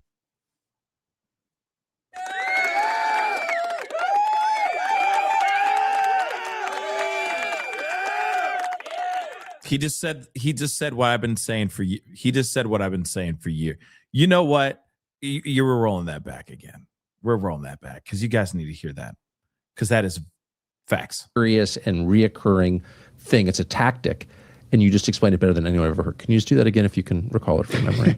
Yeah, I mean, so basically you give no information whatsoever on something that's obvious that there should be information. Like you outlined, like there's potentially footage of Crooks at the shooting range. Again, Police 101, go get the tapes. Let's figure it out. If you don't want to address that question, then you go silent on it and you say, you can't ask that question, which then creates people who come out of kind of nowhere and they start drawing their own conclusions. Right. Knowing the way the internet works, I mean, half of them, or if not more, are probably going to be so far off in left field and made by legitimate kooks or bots that then you can just be like, oh, these people asking these questions about that tape at the video range. It's space They're all aliens. crazy conspiracy theorists. They say it's a UAP or whatever. And so then you've just, diverted all attention away from the thing that you're trying to conceal. And now everyone's focused on the crazies. Man. And then the second someone asks a legitimate question, they're crazy. I hope. Okay. Something I've been calling the Kansas City Shuffle for years. This is called the Kansas City Shuffle. It's just a more advanced version of it. Okay. This is what happened with, oh my God, this has happened with so many cases. This just happened. We just saw it in real time happening with the Nancy Guthrie case. We saw it happen with the Charlie Kirk case. We've seen it happen with the attempted assassination of Trump. In that case, we've seen it on so many levels, on so many different things. Oh, the Epstein files. Let's talk about the Epstein files really quick, babies. Okay. All of this, they'll sit there and go, and they'll talk about the conspiracy theory because it's crazy. It's a fugazi. It's a red herring. It's a left turn, and it averts your eyes from what we should really be worrying about. Right? It's like, did Israel have anything to do with Charlie Kirk's death? You know what I mean? Or was there another entity that was involved in taking out Charlie Kirk? Was there a foreign entity involved in trying to take out Trump at Butler, Pennsylvania? All those things that we should be asking, right? All those things that we should be asking. We don't ask because we're looking at the shiny red ball off to the side while they sit there and they laugh on the other side, being like, thank God they're not asking about that. Woo! Thank God they're not asking about that. Go ahead, keep on going on that side. Keep going on with your conspiracy theories, saying it's ancient aliens. We have no problem talking about how it's not ancient aliens, but as soon as you start asking questions about was he really firing a rifle, or were there fragments found in Charlie Kirk's body, or was there an exit wound, or so on and so forth, right? As soon as you start asking logical questions, you look like a dumbass. You look crazy. Interesting. Same thing happened to Sebastian Rogers' case. Same thing happened to Gabby Petito's case. All of them had this kind of stuff. Because when we don't get enough information, we start losing our minds, and then we start to devour each other. So much to the point where, remember, there were times where content creators were actually going after each other on some of these cases.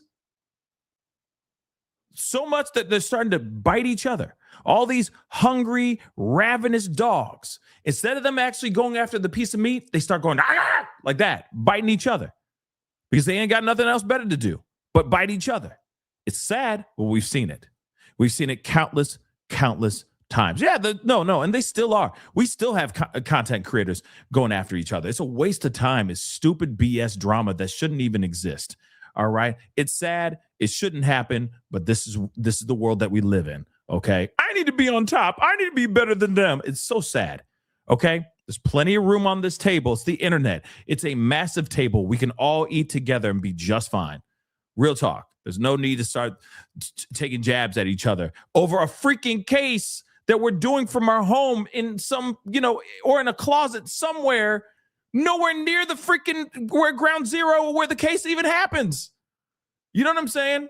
But I digress. I'm gonna get off my soapbox on that crap. Like I said, I don't like that stuff. I don't deal with drama, period. On so many levels, I don't deal with drama. Okay? I don't. Because it's energy wasted. But that is what a Kansas City shuffle is. And somebody said it in the chat. I'm very proud of them. Yes, it is from the movie Lucky Number 11. I love that movie. But yes, the Kansas City shuffle, where you look right, you make them look right while you go left. That's exactly what he's talking about. Just a much more complicated version. Okay? That's a more complicated version, more politicized version of the Kansas City shuffle. We see it all the time. All the time. Instead of like with Sebastian Rogers' case, right? He still has not been found. Instead of us actually going after each other, why are we asking local PD for more information, right? Or asking them simply how this investigation is going, right? Instead of going after each other with conspiracy theories, right? Just a thought, right? But again, the evildoers, the evil that is out there, sits there and says, go ahead, go after each other. Go after that crazy conspiracy theory and go down that rabbit hole for a few months while this case goes cold and no one cares in several months. Go for it. Keep doing that. Yeah. Because that's what they want. The evil is that evil energy is what they want. They want that so that we don't find out the truth of what has truly happened. And this is what we're seeing with the Charlie Kirk case and so many others. Countless times have we seen that. And it's weird that you got the likes of Tucker Carlson being pushed away from actually being able to Find out information. Find out information about what's going on somebody who was a close friend of his, or someone that he highly revered, or just the future president of the United States. That kind of stuff is wild to me. It would make sense for us to sit there and, do the soft side eye, like, why you acting like this, bro? Why are you being like this? This doesn't have to be like this. Ew, I don't like this. But unfortunately, apparently that's how we're getting these agencies to act and react to these to Joe Kent and Tucker Carlson. And now Joe Kent has been untethered, so he can say whatever the hell he wants now. And the way he's breaking it down, from the way I'm seeing it, hence the reason why I said tinfoil hat is on, and it could be wrong. So I'm going to take it off and put it off to the side, the tinfoil hat. I'm putting it to the side. Could all of this be because of one foreign entity? It kind of does make sense if you think about it. Because if you really think about it, Trump's giving us the lie. It's a lie, guys. I do truly think that Trump and the administration is lying to us, saying that they are, that we launched this fight because there was a threat. You heard from Tulsi Gabbard herself. She couldn't even answer the question properly. That is a massive problem, in my personal opinion. Okay, that is a massive tell. In fact, before we go into this other stuff,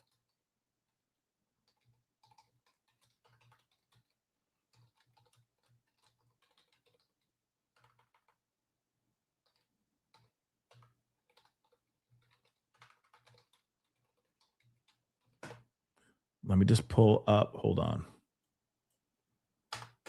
Come on.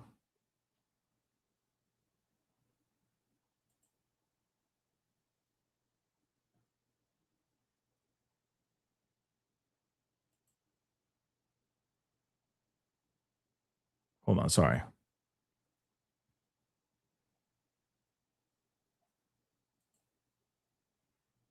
Where does she say it?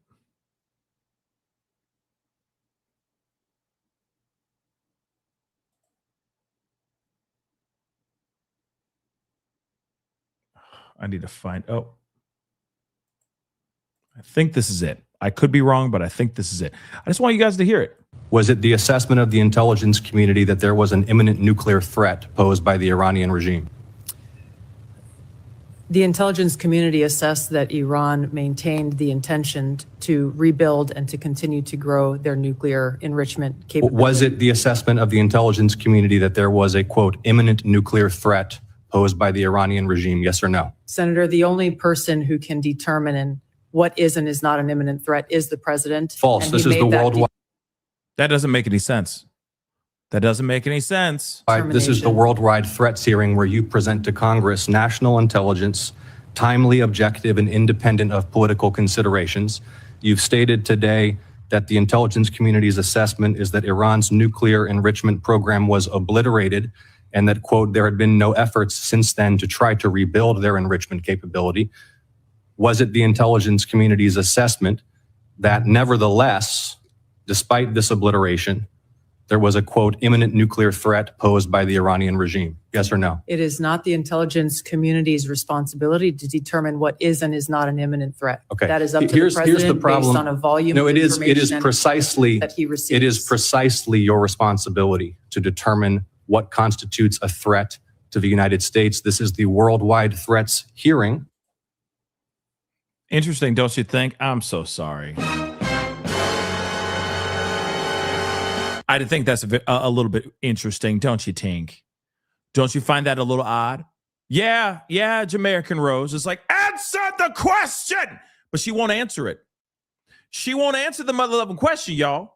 She's just giving a whole bunch of BS. She's just like, that is a question that needs to be answered by the president of the United States. That is a decision that needs to be made by the president of the United States, sir. And it's like, wait a second, but you are here though, too.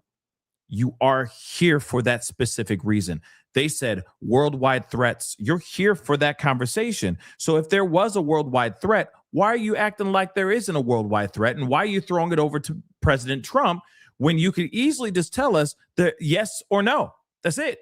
Yes or no. Was there imminent threat? Was there imminent threat looming to the American people? And she can't answer that.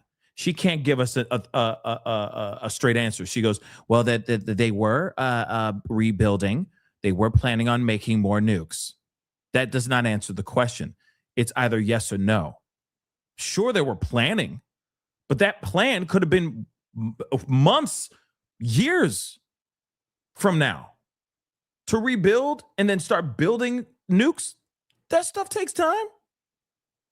And she can't give us a real answer.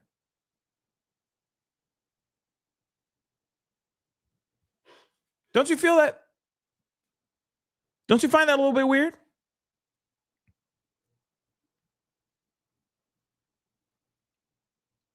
Don't you find that a little weird? Julia Dreyfus, or whatever her name is, girl from Seinfeld,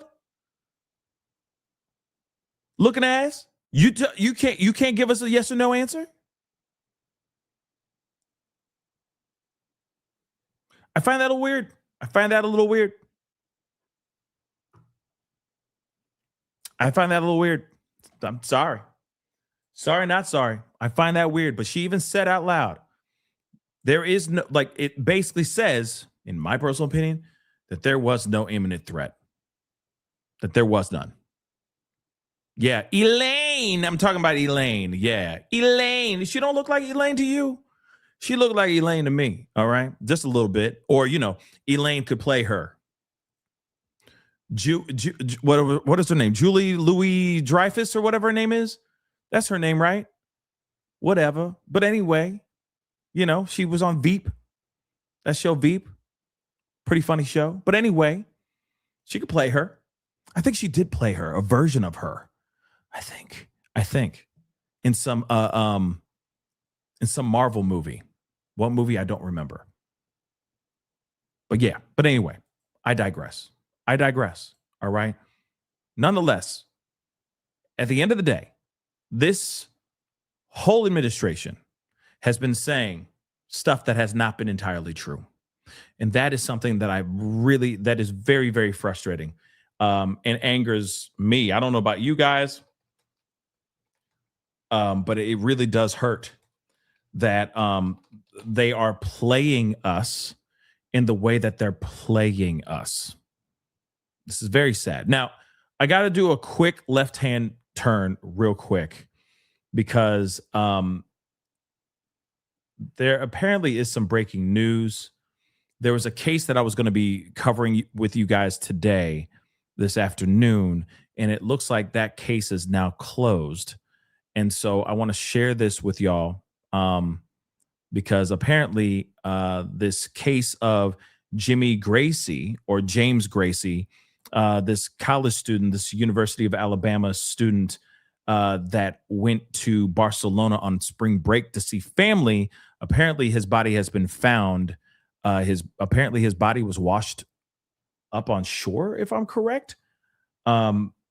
So yeah, it was found on the beaches of Barcelona. So I just wanted to give you guys this information. And yeah, I'm not saying, sorry, I don't mean closed as in like we don't know what actually happened to him. Okay.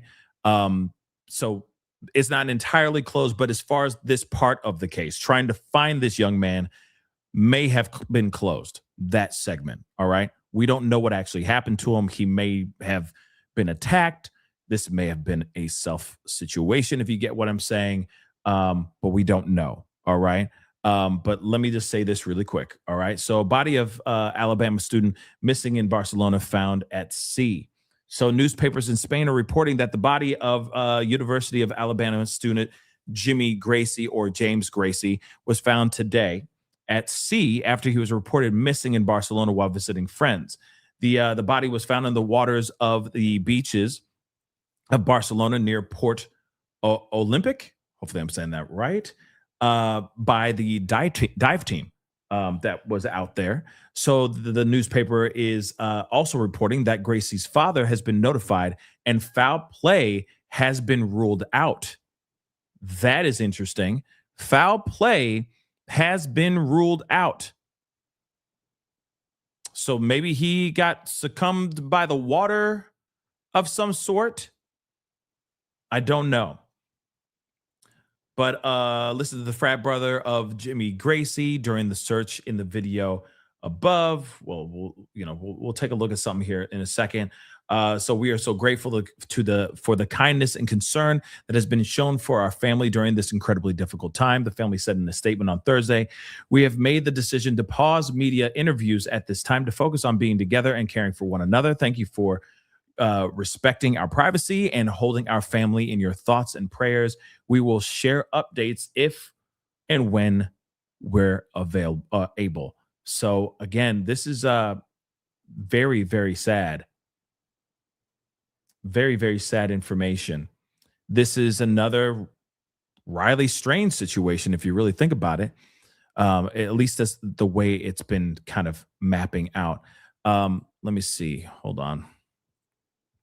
Of course, I know a lot of us are wanting. I'm just going to play this video. Obviously, this is 8 hours old. Okay. But I do want to share a little bit of the backstory behind what's been going on with this search for this kid. For this college student. This is 8 hours old, just so you know. But apparently they're saying that his body has been found. And he may have been too drunk and went for a swim and then was succumbed by the water and lost his life that way. So they say no foul play found.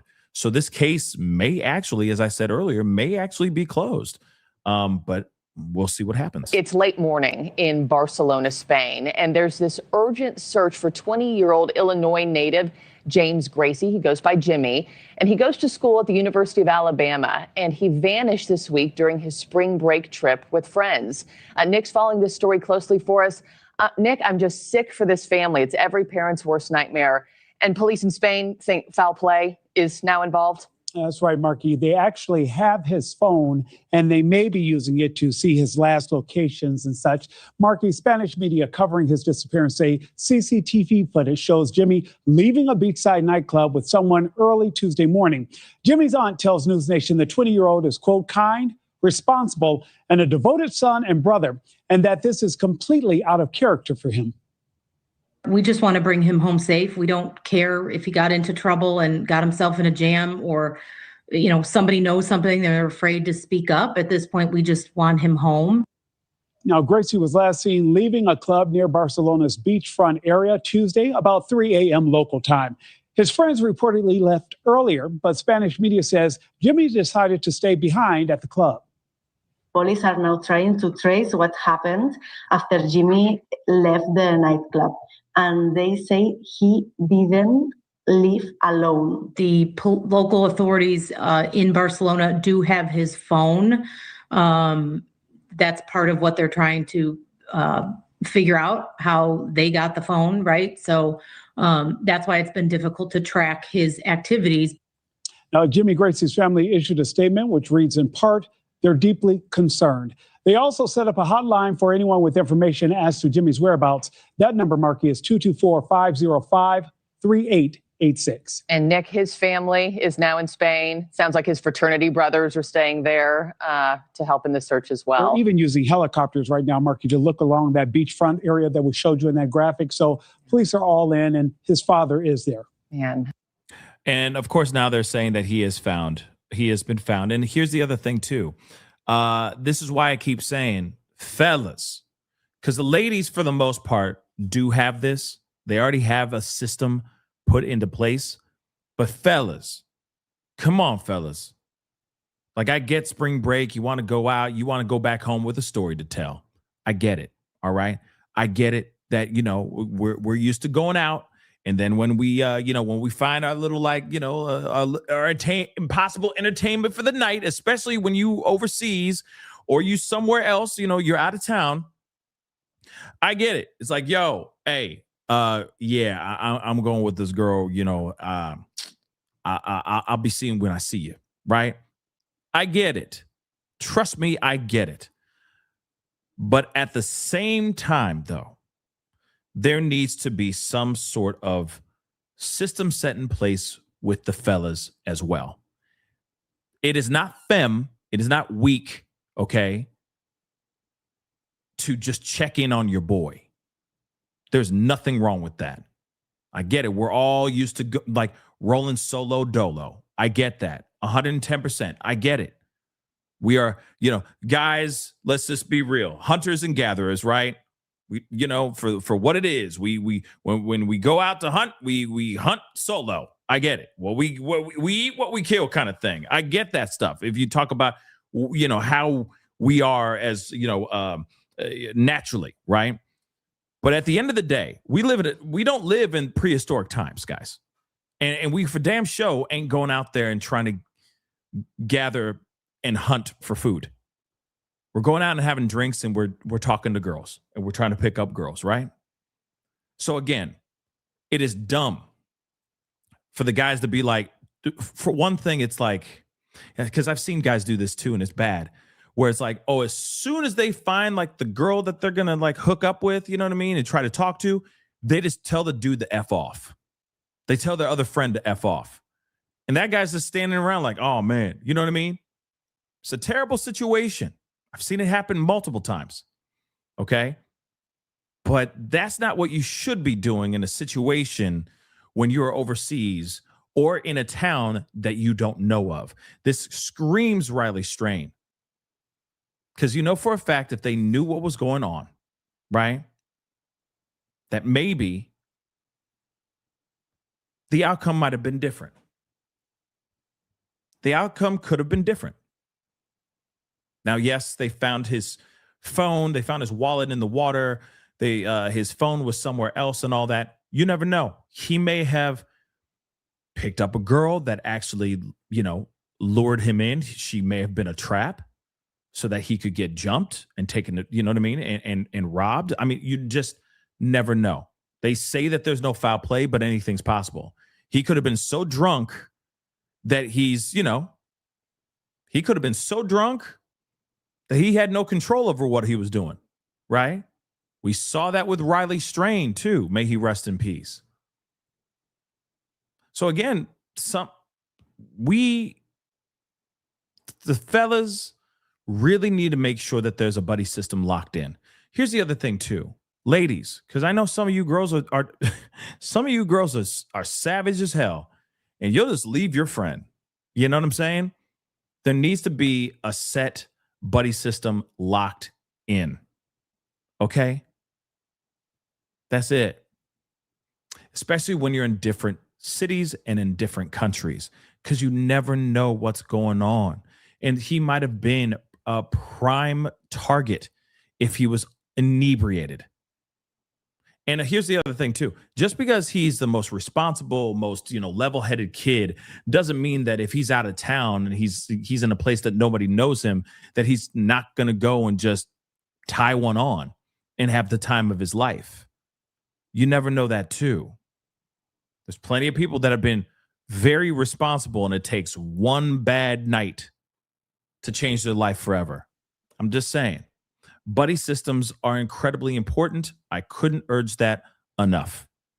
And yes, Ashes, I agree. Watch your drinks, even the fellas, because they can take advantage of you too. You can get Cardi B'd out here, guys. I said it. You can get Cardi B'd. And Cardi B did some things back in the day. Okay? She did some things that turned into a movie, actually. Ain't that crazy? She did some things, and that doggone things that she did, those illegal activities that she did, turned into a mother-loving movie with J-Lo in that mug. Yeah, with her handsome ass. The hell? That was true. Not the entire thing, but parts of it. The premise of the movie is true. Cardi B would slip substances into the dude's drinks and then steal that stuff off of their bodies while they're passed out. Real talk. So the same thing that guys are doing to girls out here, innocent women at the clubs, at the bars, especially overseas. She was doing that to the fellas at the strip club, son. Yeah. Yeah. And then that turned into a mother-loving movie. Do you realize how diabolical that is? She said, yeah, I used to slip substances into my I don't even know what to call them. Customers' drinks, I guess. Right? And then she would steal their ish. I almost cursed.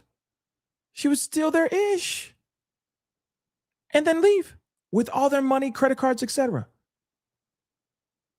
Cardi B used to do that. And then they turned it into a mother-loving movie.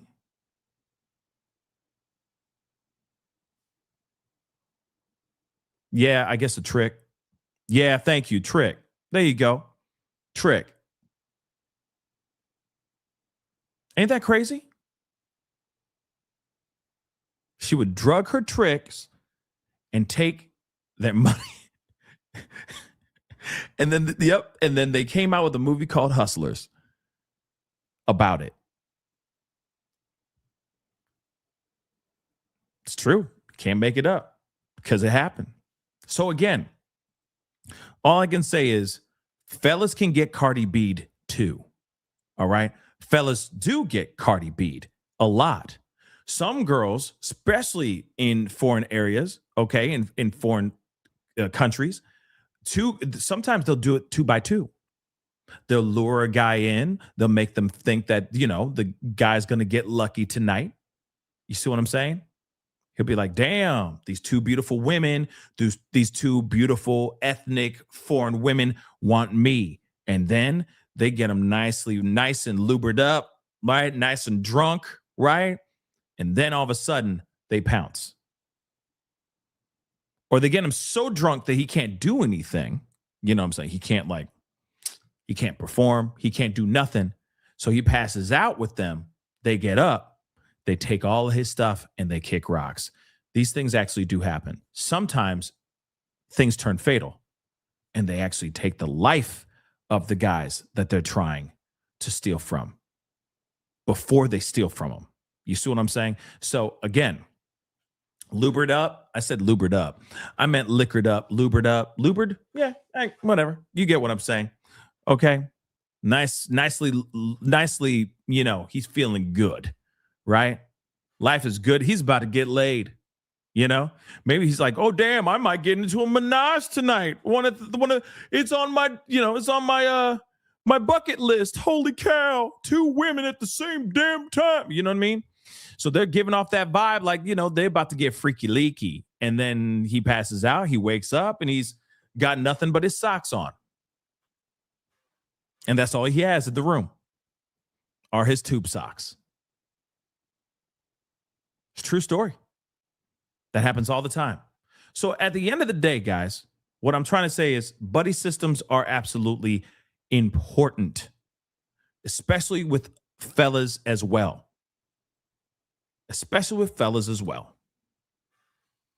Oh, here's the other thing too, because I already know, like, because I've seen this scenario in the past too, where it's like, you got especially with the girls, one girl's feeling the dude, right? But she's got a buddy system, and thank God she's got a buddy system. But there's instantly a blocker. You know what I'm saying? A rooster blocker, if you get what I'm saying. Because there's always one friend in the girl group that is taking the buddy system very seriously. And clearly, if there was no buddy system implemented, the friend that's feeling the dude would probably leave with the guy. You get what I'm saying? But because of that pesky buddy system, that friend comes in and she blocking the hell out that dude. Good. Get the number, make the phone call the next day. Why be tripping? But you notice that it'll be like the dude going, oh, come on. Oh, the girl's like, no. Susie, we're supposed to go. We're supposed to go to the other bar. Let's go. You know exactly what I'm talking about. Y'all have seen at least one version of that out at the club or out at the bar. We've all seen it. Okay? But thank God somebody's taking it seriously. Okay? Man, somebody said, don't be like that. Don't be like that. You know what I mean? Sometimes the thicker ones are getting the attention. You feel me? You know what I'm saying? And it could be the skinny one all angry. Okay? Angry because, she, you know what I'm saying? And she's the one going, we were supposed to be going over. Susan! Come on, we got to go. You know what I mean? Come on now. I'm just keeping it real. Buddy systems are very important. So please, if you got a buddy system, use it. Guys, put it together. And some of you guys will be, oh, it's so stupid. It's so femme. They use harsher words than that. And I'm like, it's not. If you're out with your boys and you know you're going to tie one on, just be smart. Don't be dumb. You still have stories to tell. You're just going to have a great time.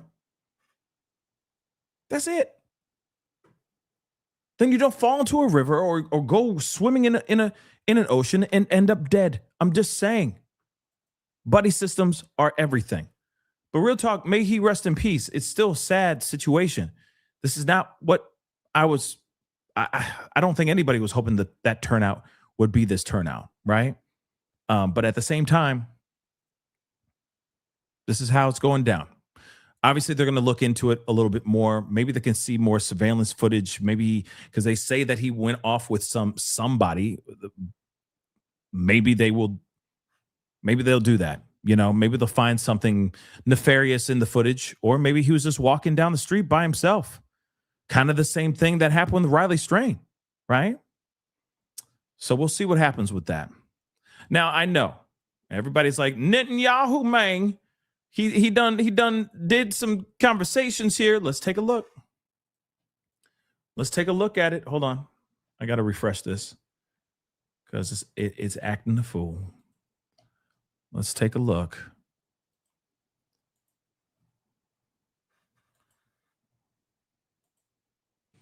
I can't believe that that we're clueless. We're not clueless.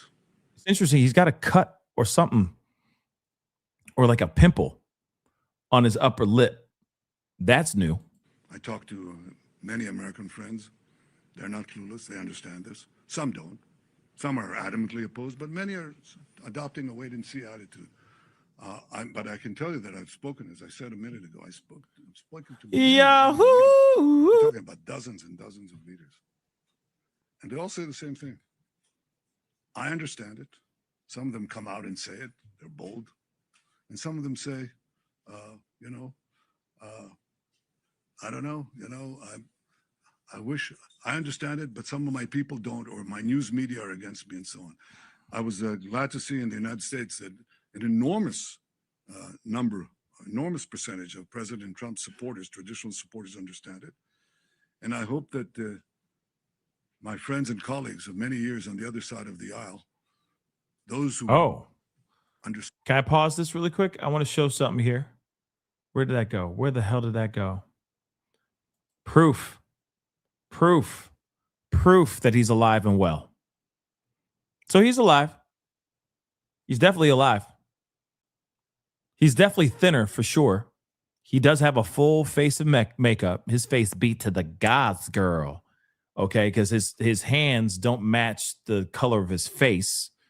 Okay, but this is proof positive that he's in a room with people.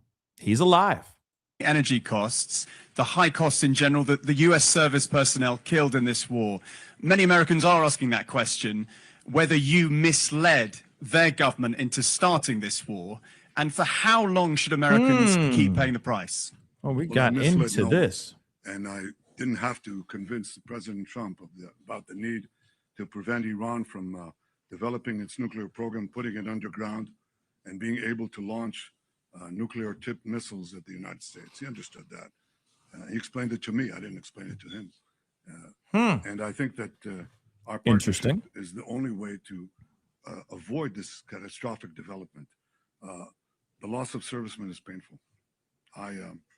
Early on in my military service, a fellow soldier died in my arms.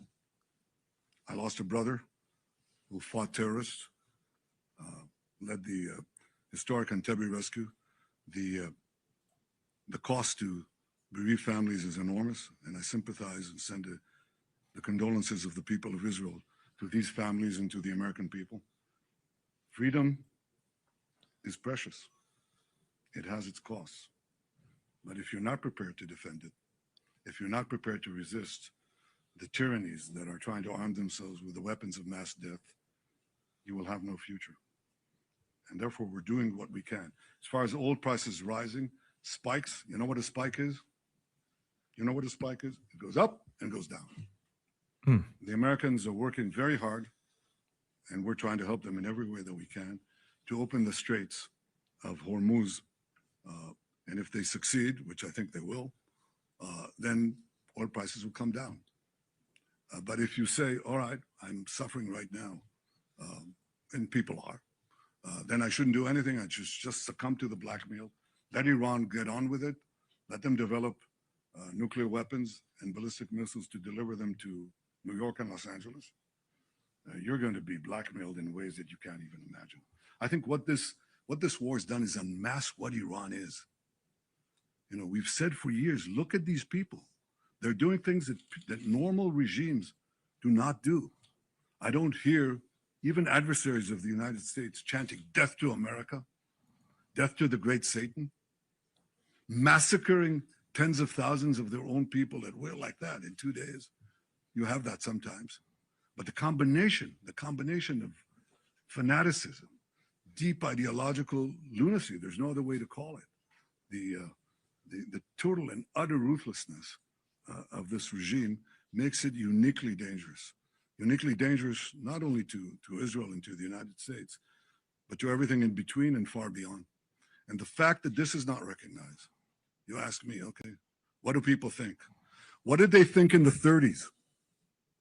What did they think in the 30s when you had a terrible, ruthless, killer regime led by a lunatic that took one country after the other, did it very sequentially? What did they say? They said what? They said, let's stay out of this. It's not our war. It's not our problem. Maybe it's only the Jews. Have we learned nothing, absolutely nothing in these 80 years? We cannot see the danger that lurks. It doesn't lurk. It's risen from the mud. It's right in our face. It's splattering blood right at us. I can't believe that we're clueless. We're not clueless. I talk to many American friends. They're not clueless. They understand this. Some don't. Some are adamantly opposed, but many are adopting a wait-and-see attitude. But I can tell you that I've spoken, as I said a minute ago, I've spoken to many, many leaders. We're talking about dozens and dozens of leaders. And they all say the same thing. I understand it. Some of them come out and say it. They're bold. And some of them say, I don't know, I wish I understand it, but some of my people don't, or my news media are against me and so on. I was glad to see in the United States that an enormous enormous percentage of President Trump's supporters, traditional supporters, understand it. And I hope that my friends and colleagues of many years on the other side of the aisle, those who understand and agree with what I just said, and there are quite a few of them, have the courage to come out and say it. Because at the end, what is the task of leaders if you're a leader? The most important thing is to assure the security of your people. And that means identifying danger in time and acting against it. That is a prerequisite for the survival of any biological organism. You have to identify danger in time and act in time against it. You either fight or flight. These are the two options you have. Where can you flee? Nowhere, because Iran can reach any part of the world. So you have to, at a certain point, fight. And this is the juncture where we've reached in time. not too late, but in time.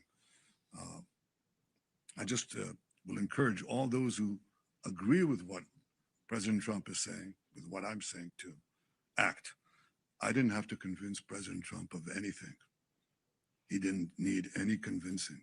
He acted as a great leader does to protect his country and to protect the future. Interesting. He said Trump did this on his own.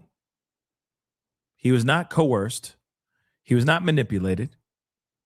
He was not bamboozled. He was not convinced. He did this on his own accord.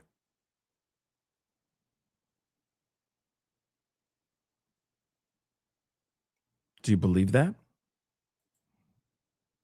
Or no? Do you believe it or no? I mean, instantly, I'm like, sure he says that. Of course he's going to say that right now. He's going to say that right now. Of course he is. Am I surprised? No. He's getting asked questions about this. Of course he's going to answer it just like that. You think he's really going to say, yes, we made him do it. We put a gun to his head and told him to do it or he's going to lose his life. Nope. It's not the case. Interesting, right? Unfortunately, I can't play this whole thing right now. But he is alive and well. He's taking He's taking questions. He took questions. I'm glad I found that spot right there because it's, him responding to what we've been hearing so far is very interesting, right? The whole allegation of Israel being involved in making America go into this war. And he's saying that's not the case. Trump felt compelled to do this all on his own because of information that he received to protect the American people and to protect other countries outside of Iran, mainly Israel. Very interesting stuff. Let me get some of these super chats here real quick. Hip hop culture, thank you so much for the love. This was supposed to be about only nuclear weapons. Yes, you're right. And what happened? Hip hop again, thank you again, bro. These people have never affected my life. I think you're saying it in regards to somebody reacting, maybe. Or maybe you're saying that about, I don't know what you're saying that about, actually. Hip hop culture judge. These people have never affected my life. Well, they might be affecting your life now. Let's get this other one. You got another one here too. Ain't that what we do? Aim at children's schools and blame it on their own country. Yeah, that's kind of what we saw happen now, isn't it? Instead of them actually saying like, we're investigating, there was a miscalculation, we made some mistakes, so on and so forth. Instead of doing all that, we went down a different route, which is pretty insane, if you ask me. Let me grab a couple more of these. Carbonize, thank you so much for the love. Oh, look, it's the worm at the bottom of the tequila bottle. Tequila bottle Pete, from an ungrateful ally to American politicians, not the people. Yeah, Carbonize. He is a unique individual. Let's just say that again. Carbonize. America First is a white nationalist group. Yes, that is very true. Yeah. He's doing exactly that, being white nationalist. So hit that like. Yeah, I mean, let's be real. He's been saying all kinds of crazy stuff. Let's just keep it a bean. Pete Hexeth. Janobi, thank you so much for the love. Fun fact, the Pentagon now wants all soldier remains returned. Wow. Are you serious? They want them to be returned private, no cameras. What a way to hide numbers. That's very true. They have asked for $2 billion more for the war. the war that we didn't want to have, the war that we don't want to be involved in. Now, yes, there are some people that are all up in the in Trump's booty hole that are going to literally say, oh, we got to do this. This is the right thing to do. We need to protect Israel. Well, here's the thing. If Israel was in some serious threat and in some serious concern, I can understand that part to a certain extent. But at the same time, I truly think that there are certain things that we need to keep our nose out of. And we should be protecting ourselves and worried about the safety of us as American people. But now we have just poked a sleeping bear that could go completely medieval on us real fast. We can have another 9/11. We can have another of these types of terrorist attacks that we don't have time for. So it is very messed up. And the fact that they're like, no, we don't want cameras on these soldiers being returned back home. That's stupid. Yeah, it's blatant that you're trying to hide the amount of people that have actually lost their life. Okay. How many soldiers that have lost their life? Hip hop. Again, ain't that what we, already said that one. Thank you so much. Star Fury, thank you so much. Pascal, didn't I say last year that war is about money? Remember? Yes, it is about money, but I think it's really jacked up that we are having problems with our own money, right? And now they're asking for more of our money so that they can go out there and play Battleship. Go play war. That's stupid. Okay. Lola, thank you so much for the info on the $4.20 in Phoenix, Arizona. That's just insane. And thank you so much for becoming a member. Welcome to becoming a member. Thank you so very much. And just like Lola, please consider becoming a member by hitting that join button down below. Support the channel if you can. Okay, that'd be greatly appreciated. Oh, we still got one last thing that we got to talk about. And we have got to talk about Afro Man. Yes. So we're going to be talking about that in a second. Janobi, thank you so much for the love. Since this is billionaire war with toy soldiers, get it from them. Get it from them for this is to make them richer. How? And see, that's the thing I'm wondering. How is this making them richer? That's the one thing I'm kind of curious about. How is this making them richer? $200 billion is like $3,000 stimulus for each American. Yeah. So instead of us getting that Doge, whatever, that tariff stimulus check that we're supposed to be getting, we're not getting it. Crazy, right? But we're supposed to go and give them our money, $200 billion, so that they can continue fighting over there for a war that we did not ask for.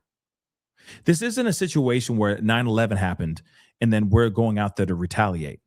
You see what I'm saying? 9/11 happened many, many years ago. Nothing of that sort, that big has happened. It's not like this is Pearl Harbor, that type of thing. None of that stuff has happened. So what the hell are they talking about, right? CLJ, thank you so much. Sounds like it's time for a Snowpiercer revolution. Me and my TV show references. Yeah, lots of life imitating art these days, Pascal. Yeah, I could definitely see what you're talking about. And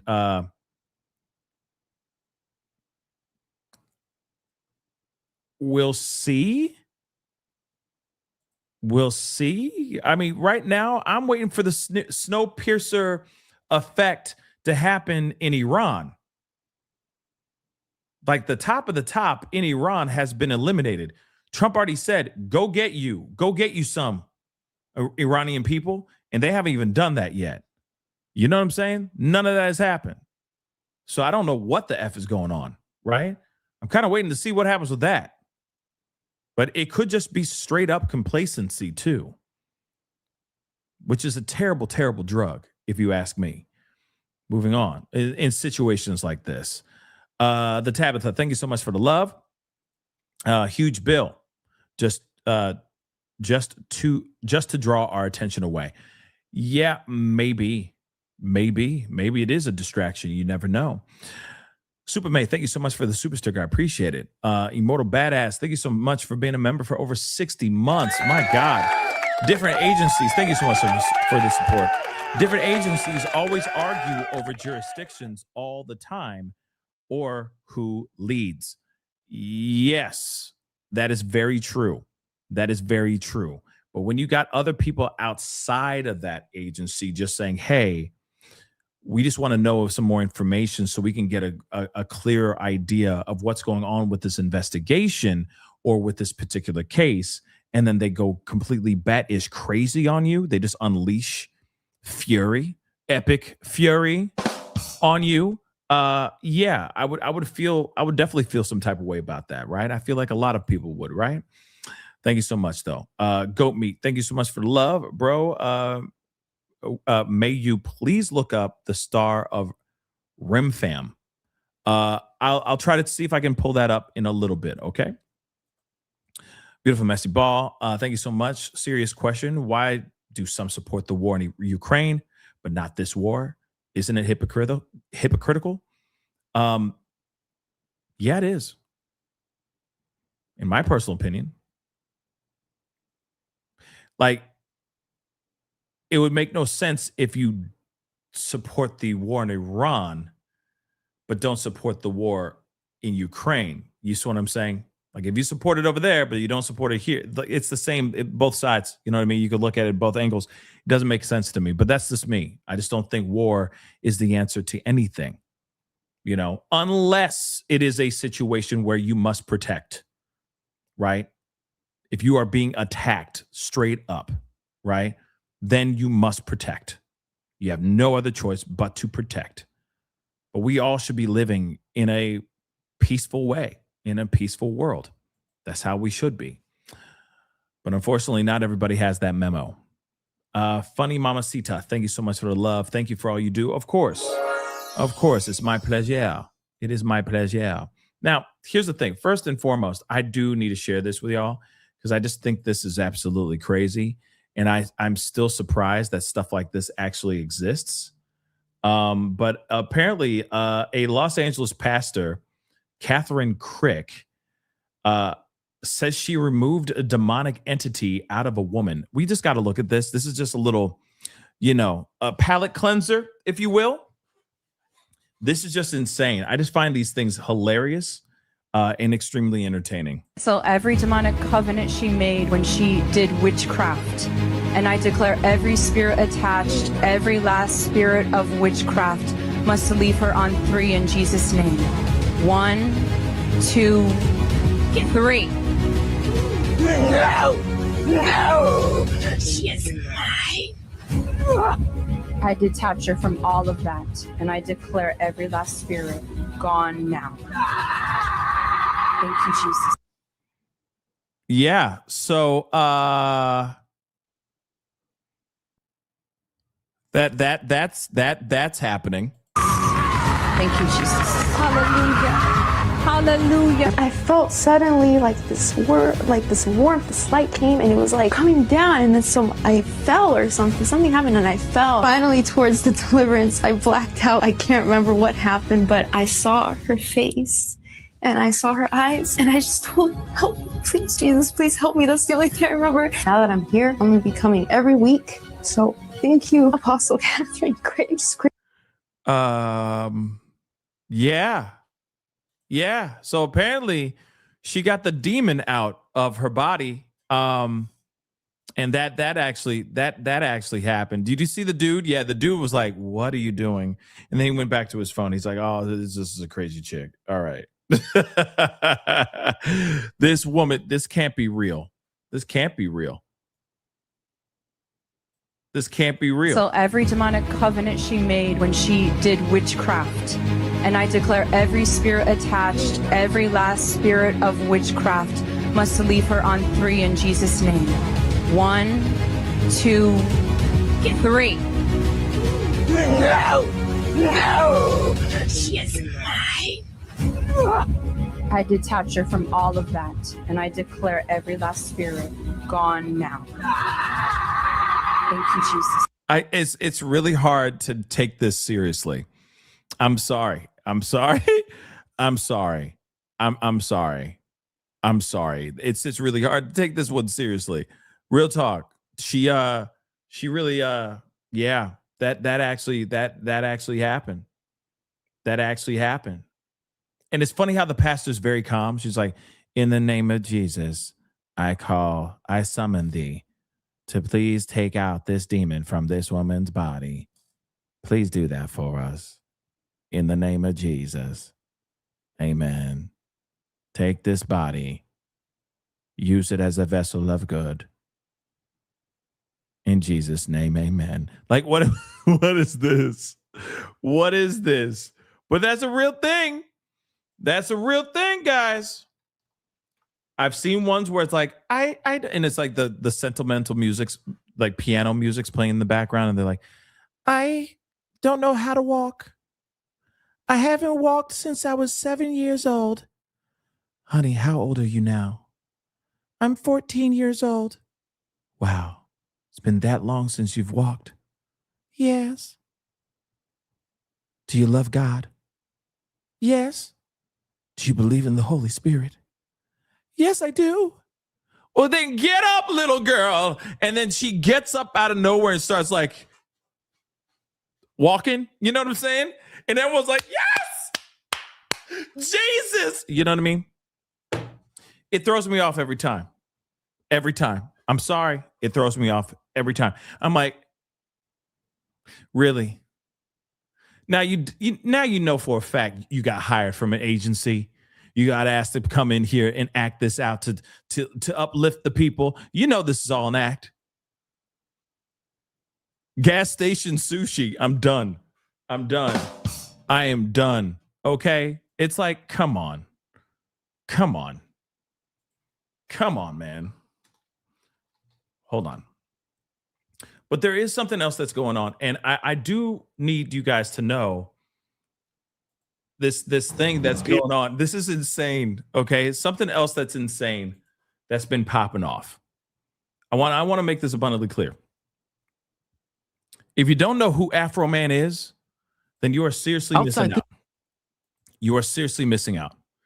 Okay. This is the most hilarious, most wild trial that's happening right now as we speak. Afro Man is well, I think it's over now. I think it's over. Okay. But he had a civil trial over the last couple days. Civil trial in the last couple days. Because he was getting sued for multiple different things. So apparently a while back, the cops raided his home. He had surveillance cameras all throughout. Surveillance cameras all throughout his house. These people allege that he was holding somebody against their will. He was accused of kidnapping and holding somebody against their will. They went into that house, raided his home, trying to find whoever they believed that he had against their will. They treated him like trash. They held weapons up against him. He was fearful for his life. And guess what? He ended up taking that music or taking that content, the videos, and he turned them into music videos. And he made basically personal attacks at certain people that were spearheading the actual raid that happened into his home. Like it was like Lickum Lolisa and Lemon Pound Cake.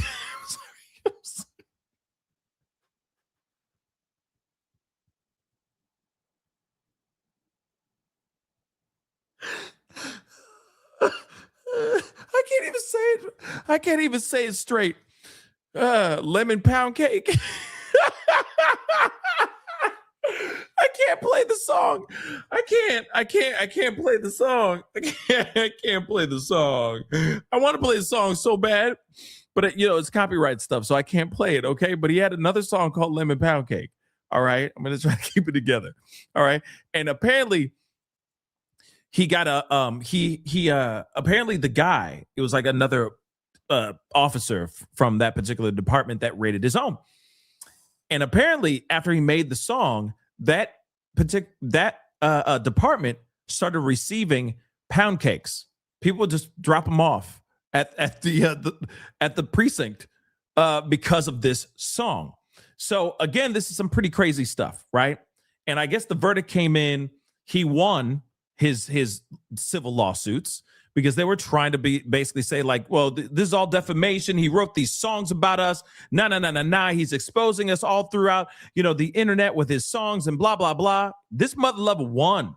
He won the trial straight up wearing an American flag 3-piece suit. This Adams County Courthouse, the sound of victory. After jury sided with the musician Afro Man, whose real name is Joseph Foreman. I want to make this abundantly clear. If you don't know who Afro Man is, just look up Because I Got High. Okay? La da da da da da. You know what I mean? I was gonna go to work, but then I got high. Ooh, you know what I mean? So that's the whole song, literally. And that made him huge. All right? So now he won. Okay? After a days-long civil defamation trial, Afro Man speaking to WCPO right after the verdict. I didn't win. America won. America still has freedom of speech. It's still for the people, by the people.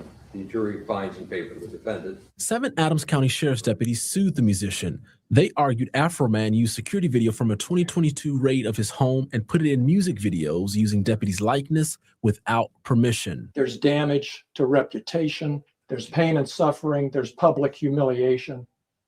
There's everything you saw and heard from these detectives from the witness stand. This raid taking place nearly 4 years ago following search warrants related to possession and trafficking in drugs and kidnapping. The rapper was never charged. Along with using the surveillance video in multiple music videos, including in the song Lemon Pound Cake, the deputies also say Afro Man called them thieves and pedophiles, among other things, on social media. I didn't go down here and sue the police department. I fixed up the damages they made, and I sung songs about them to raise money to do it.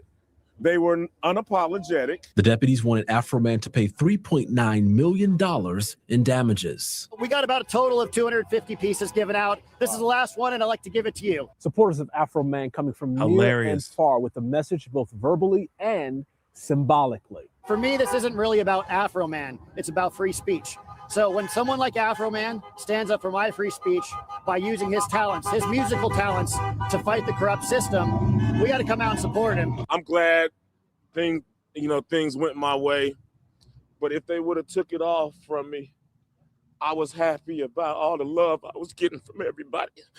After them people kicked my door in. In Adams County, when life give you lemons, you make lemon pound cake. Jay Shakur.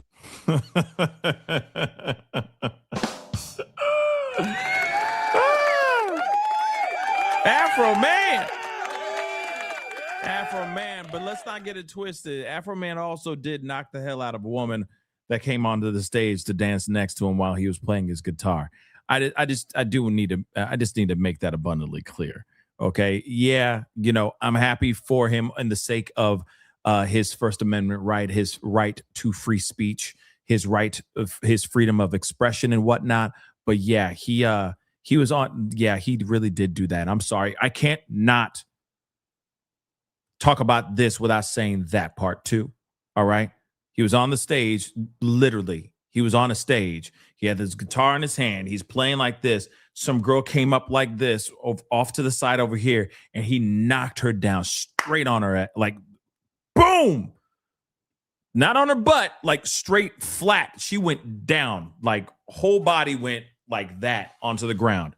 He hit her that hard. And he just went back to playing the guitar. He was like, bow! Like that. And that's all on video. It was bad. It was pretty damn bad. So, regardless of everything, he still has his rights. I don't know if whatever came of that situation. I don't know if he ever got a charge for anything of that sort. I mean, person came up from behind him. I don't know. I'm not defending, or I'm not condoning. I'm not condemning. I'm just letting you guys know the facts. All right. But yeah, he straight up,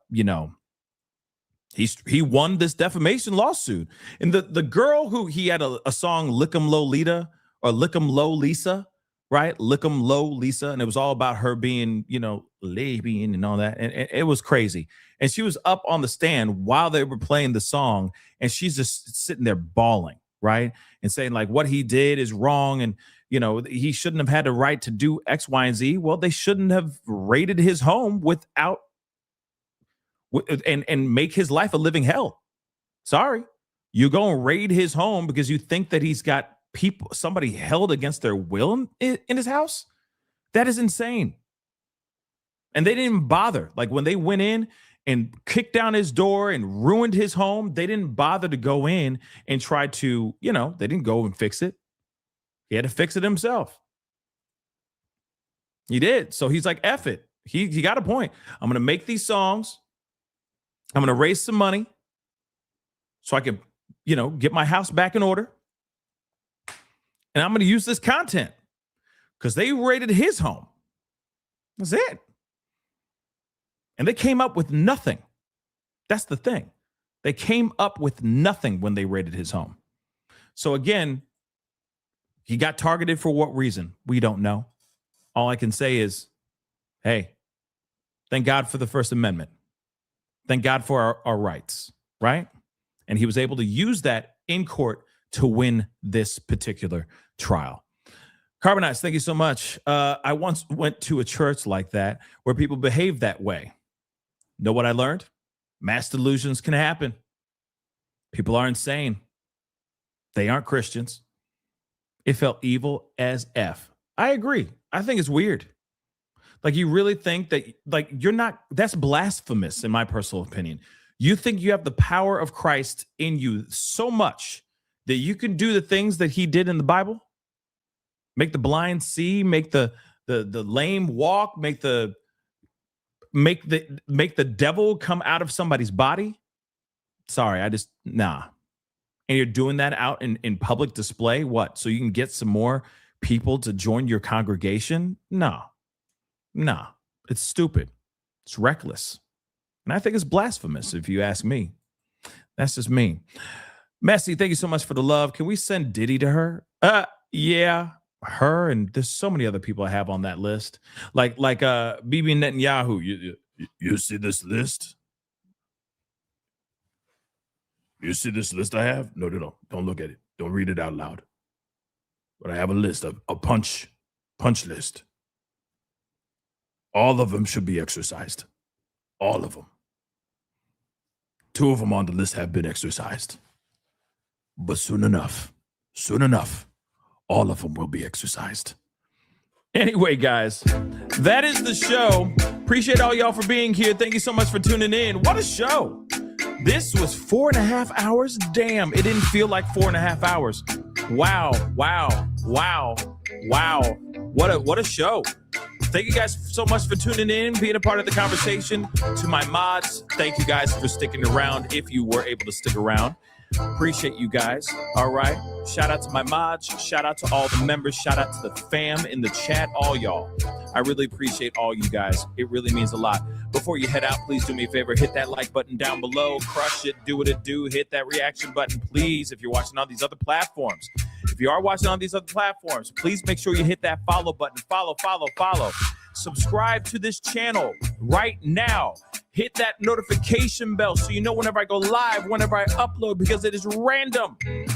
Or whenever I get some time. Please and thank you, okay? Hit that join button down below. Become a member. Check out my Patreon. And, of course, check out PascalMerch.com. We got some great stuff over there, so go check it out. PascalMerch.com. Anyway, guys, it is time to get going. Much love to you guys. Thank you guys so much for tuning in and being a part of this show. I may be back on in a few hours for other conversations, so stay tuned. It'll be a shorter show, but I'll be back on most likely very soon. Anyway, it's time to get going. Be good to yourselves. Be good to one another. This is The Pascal Show. Bye.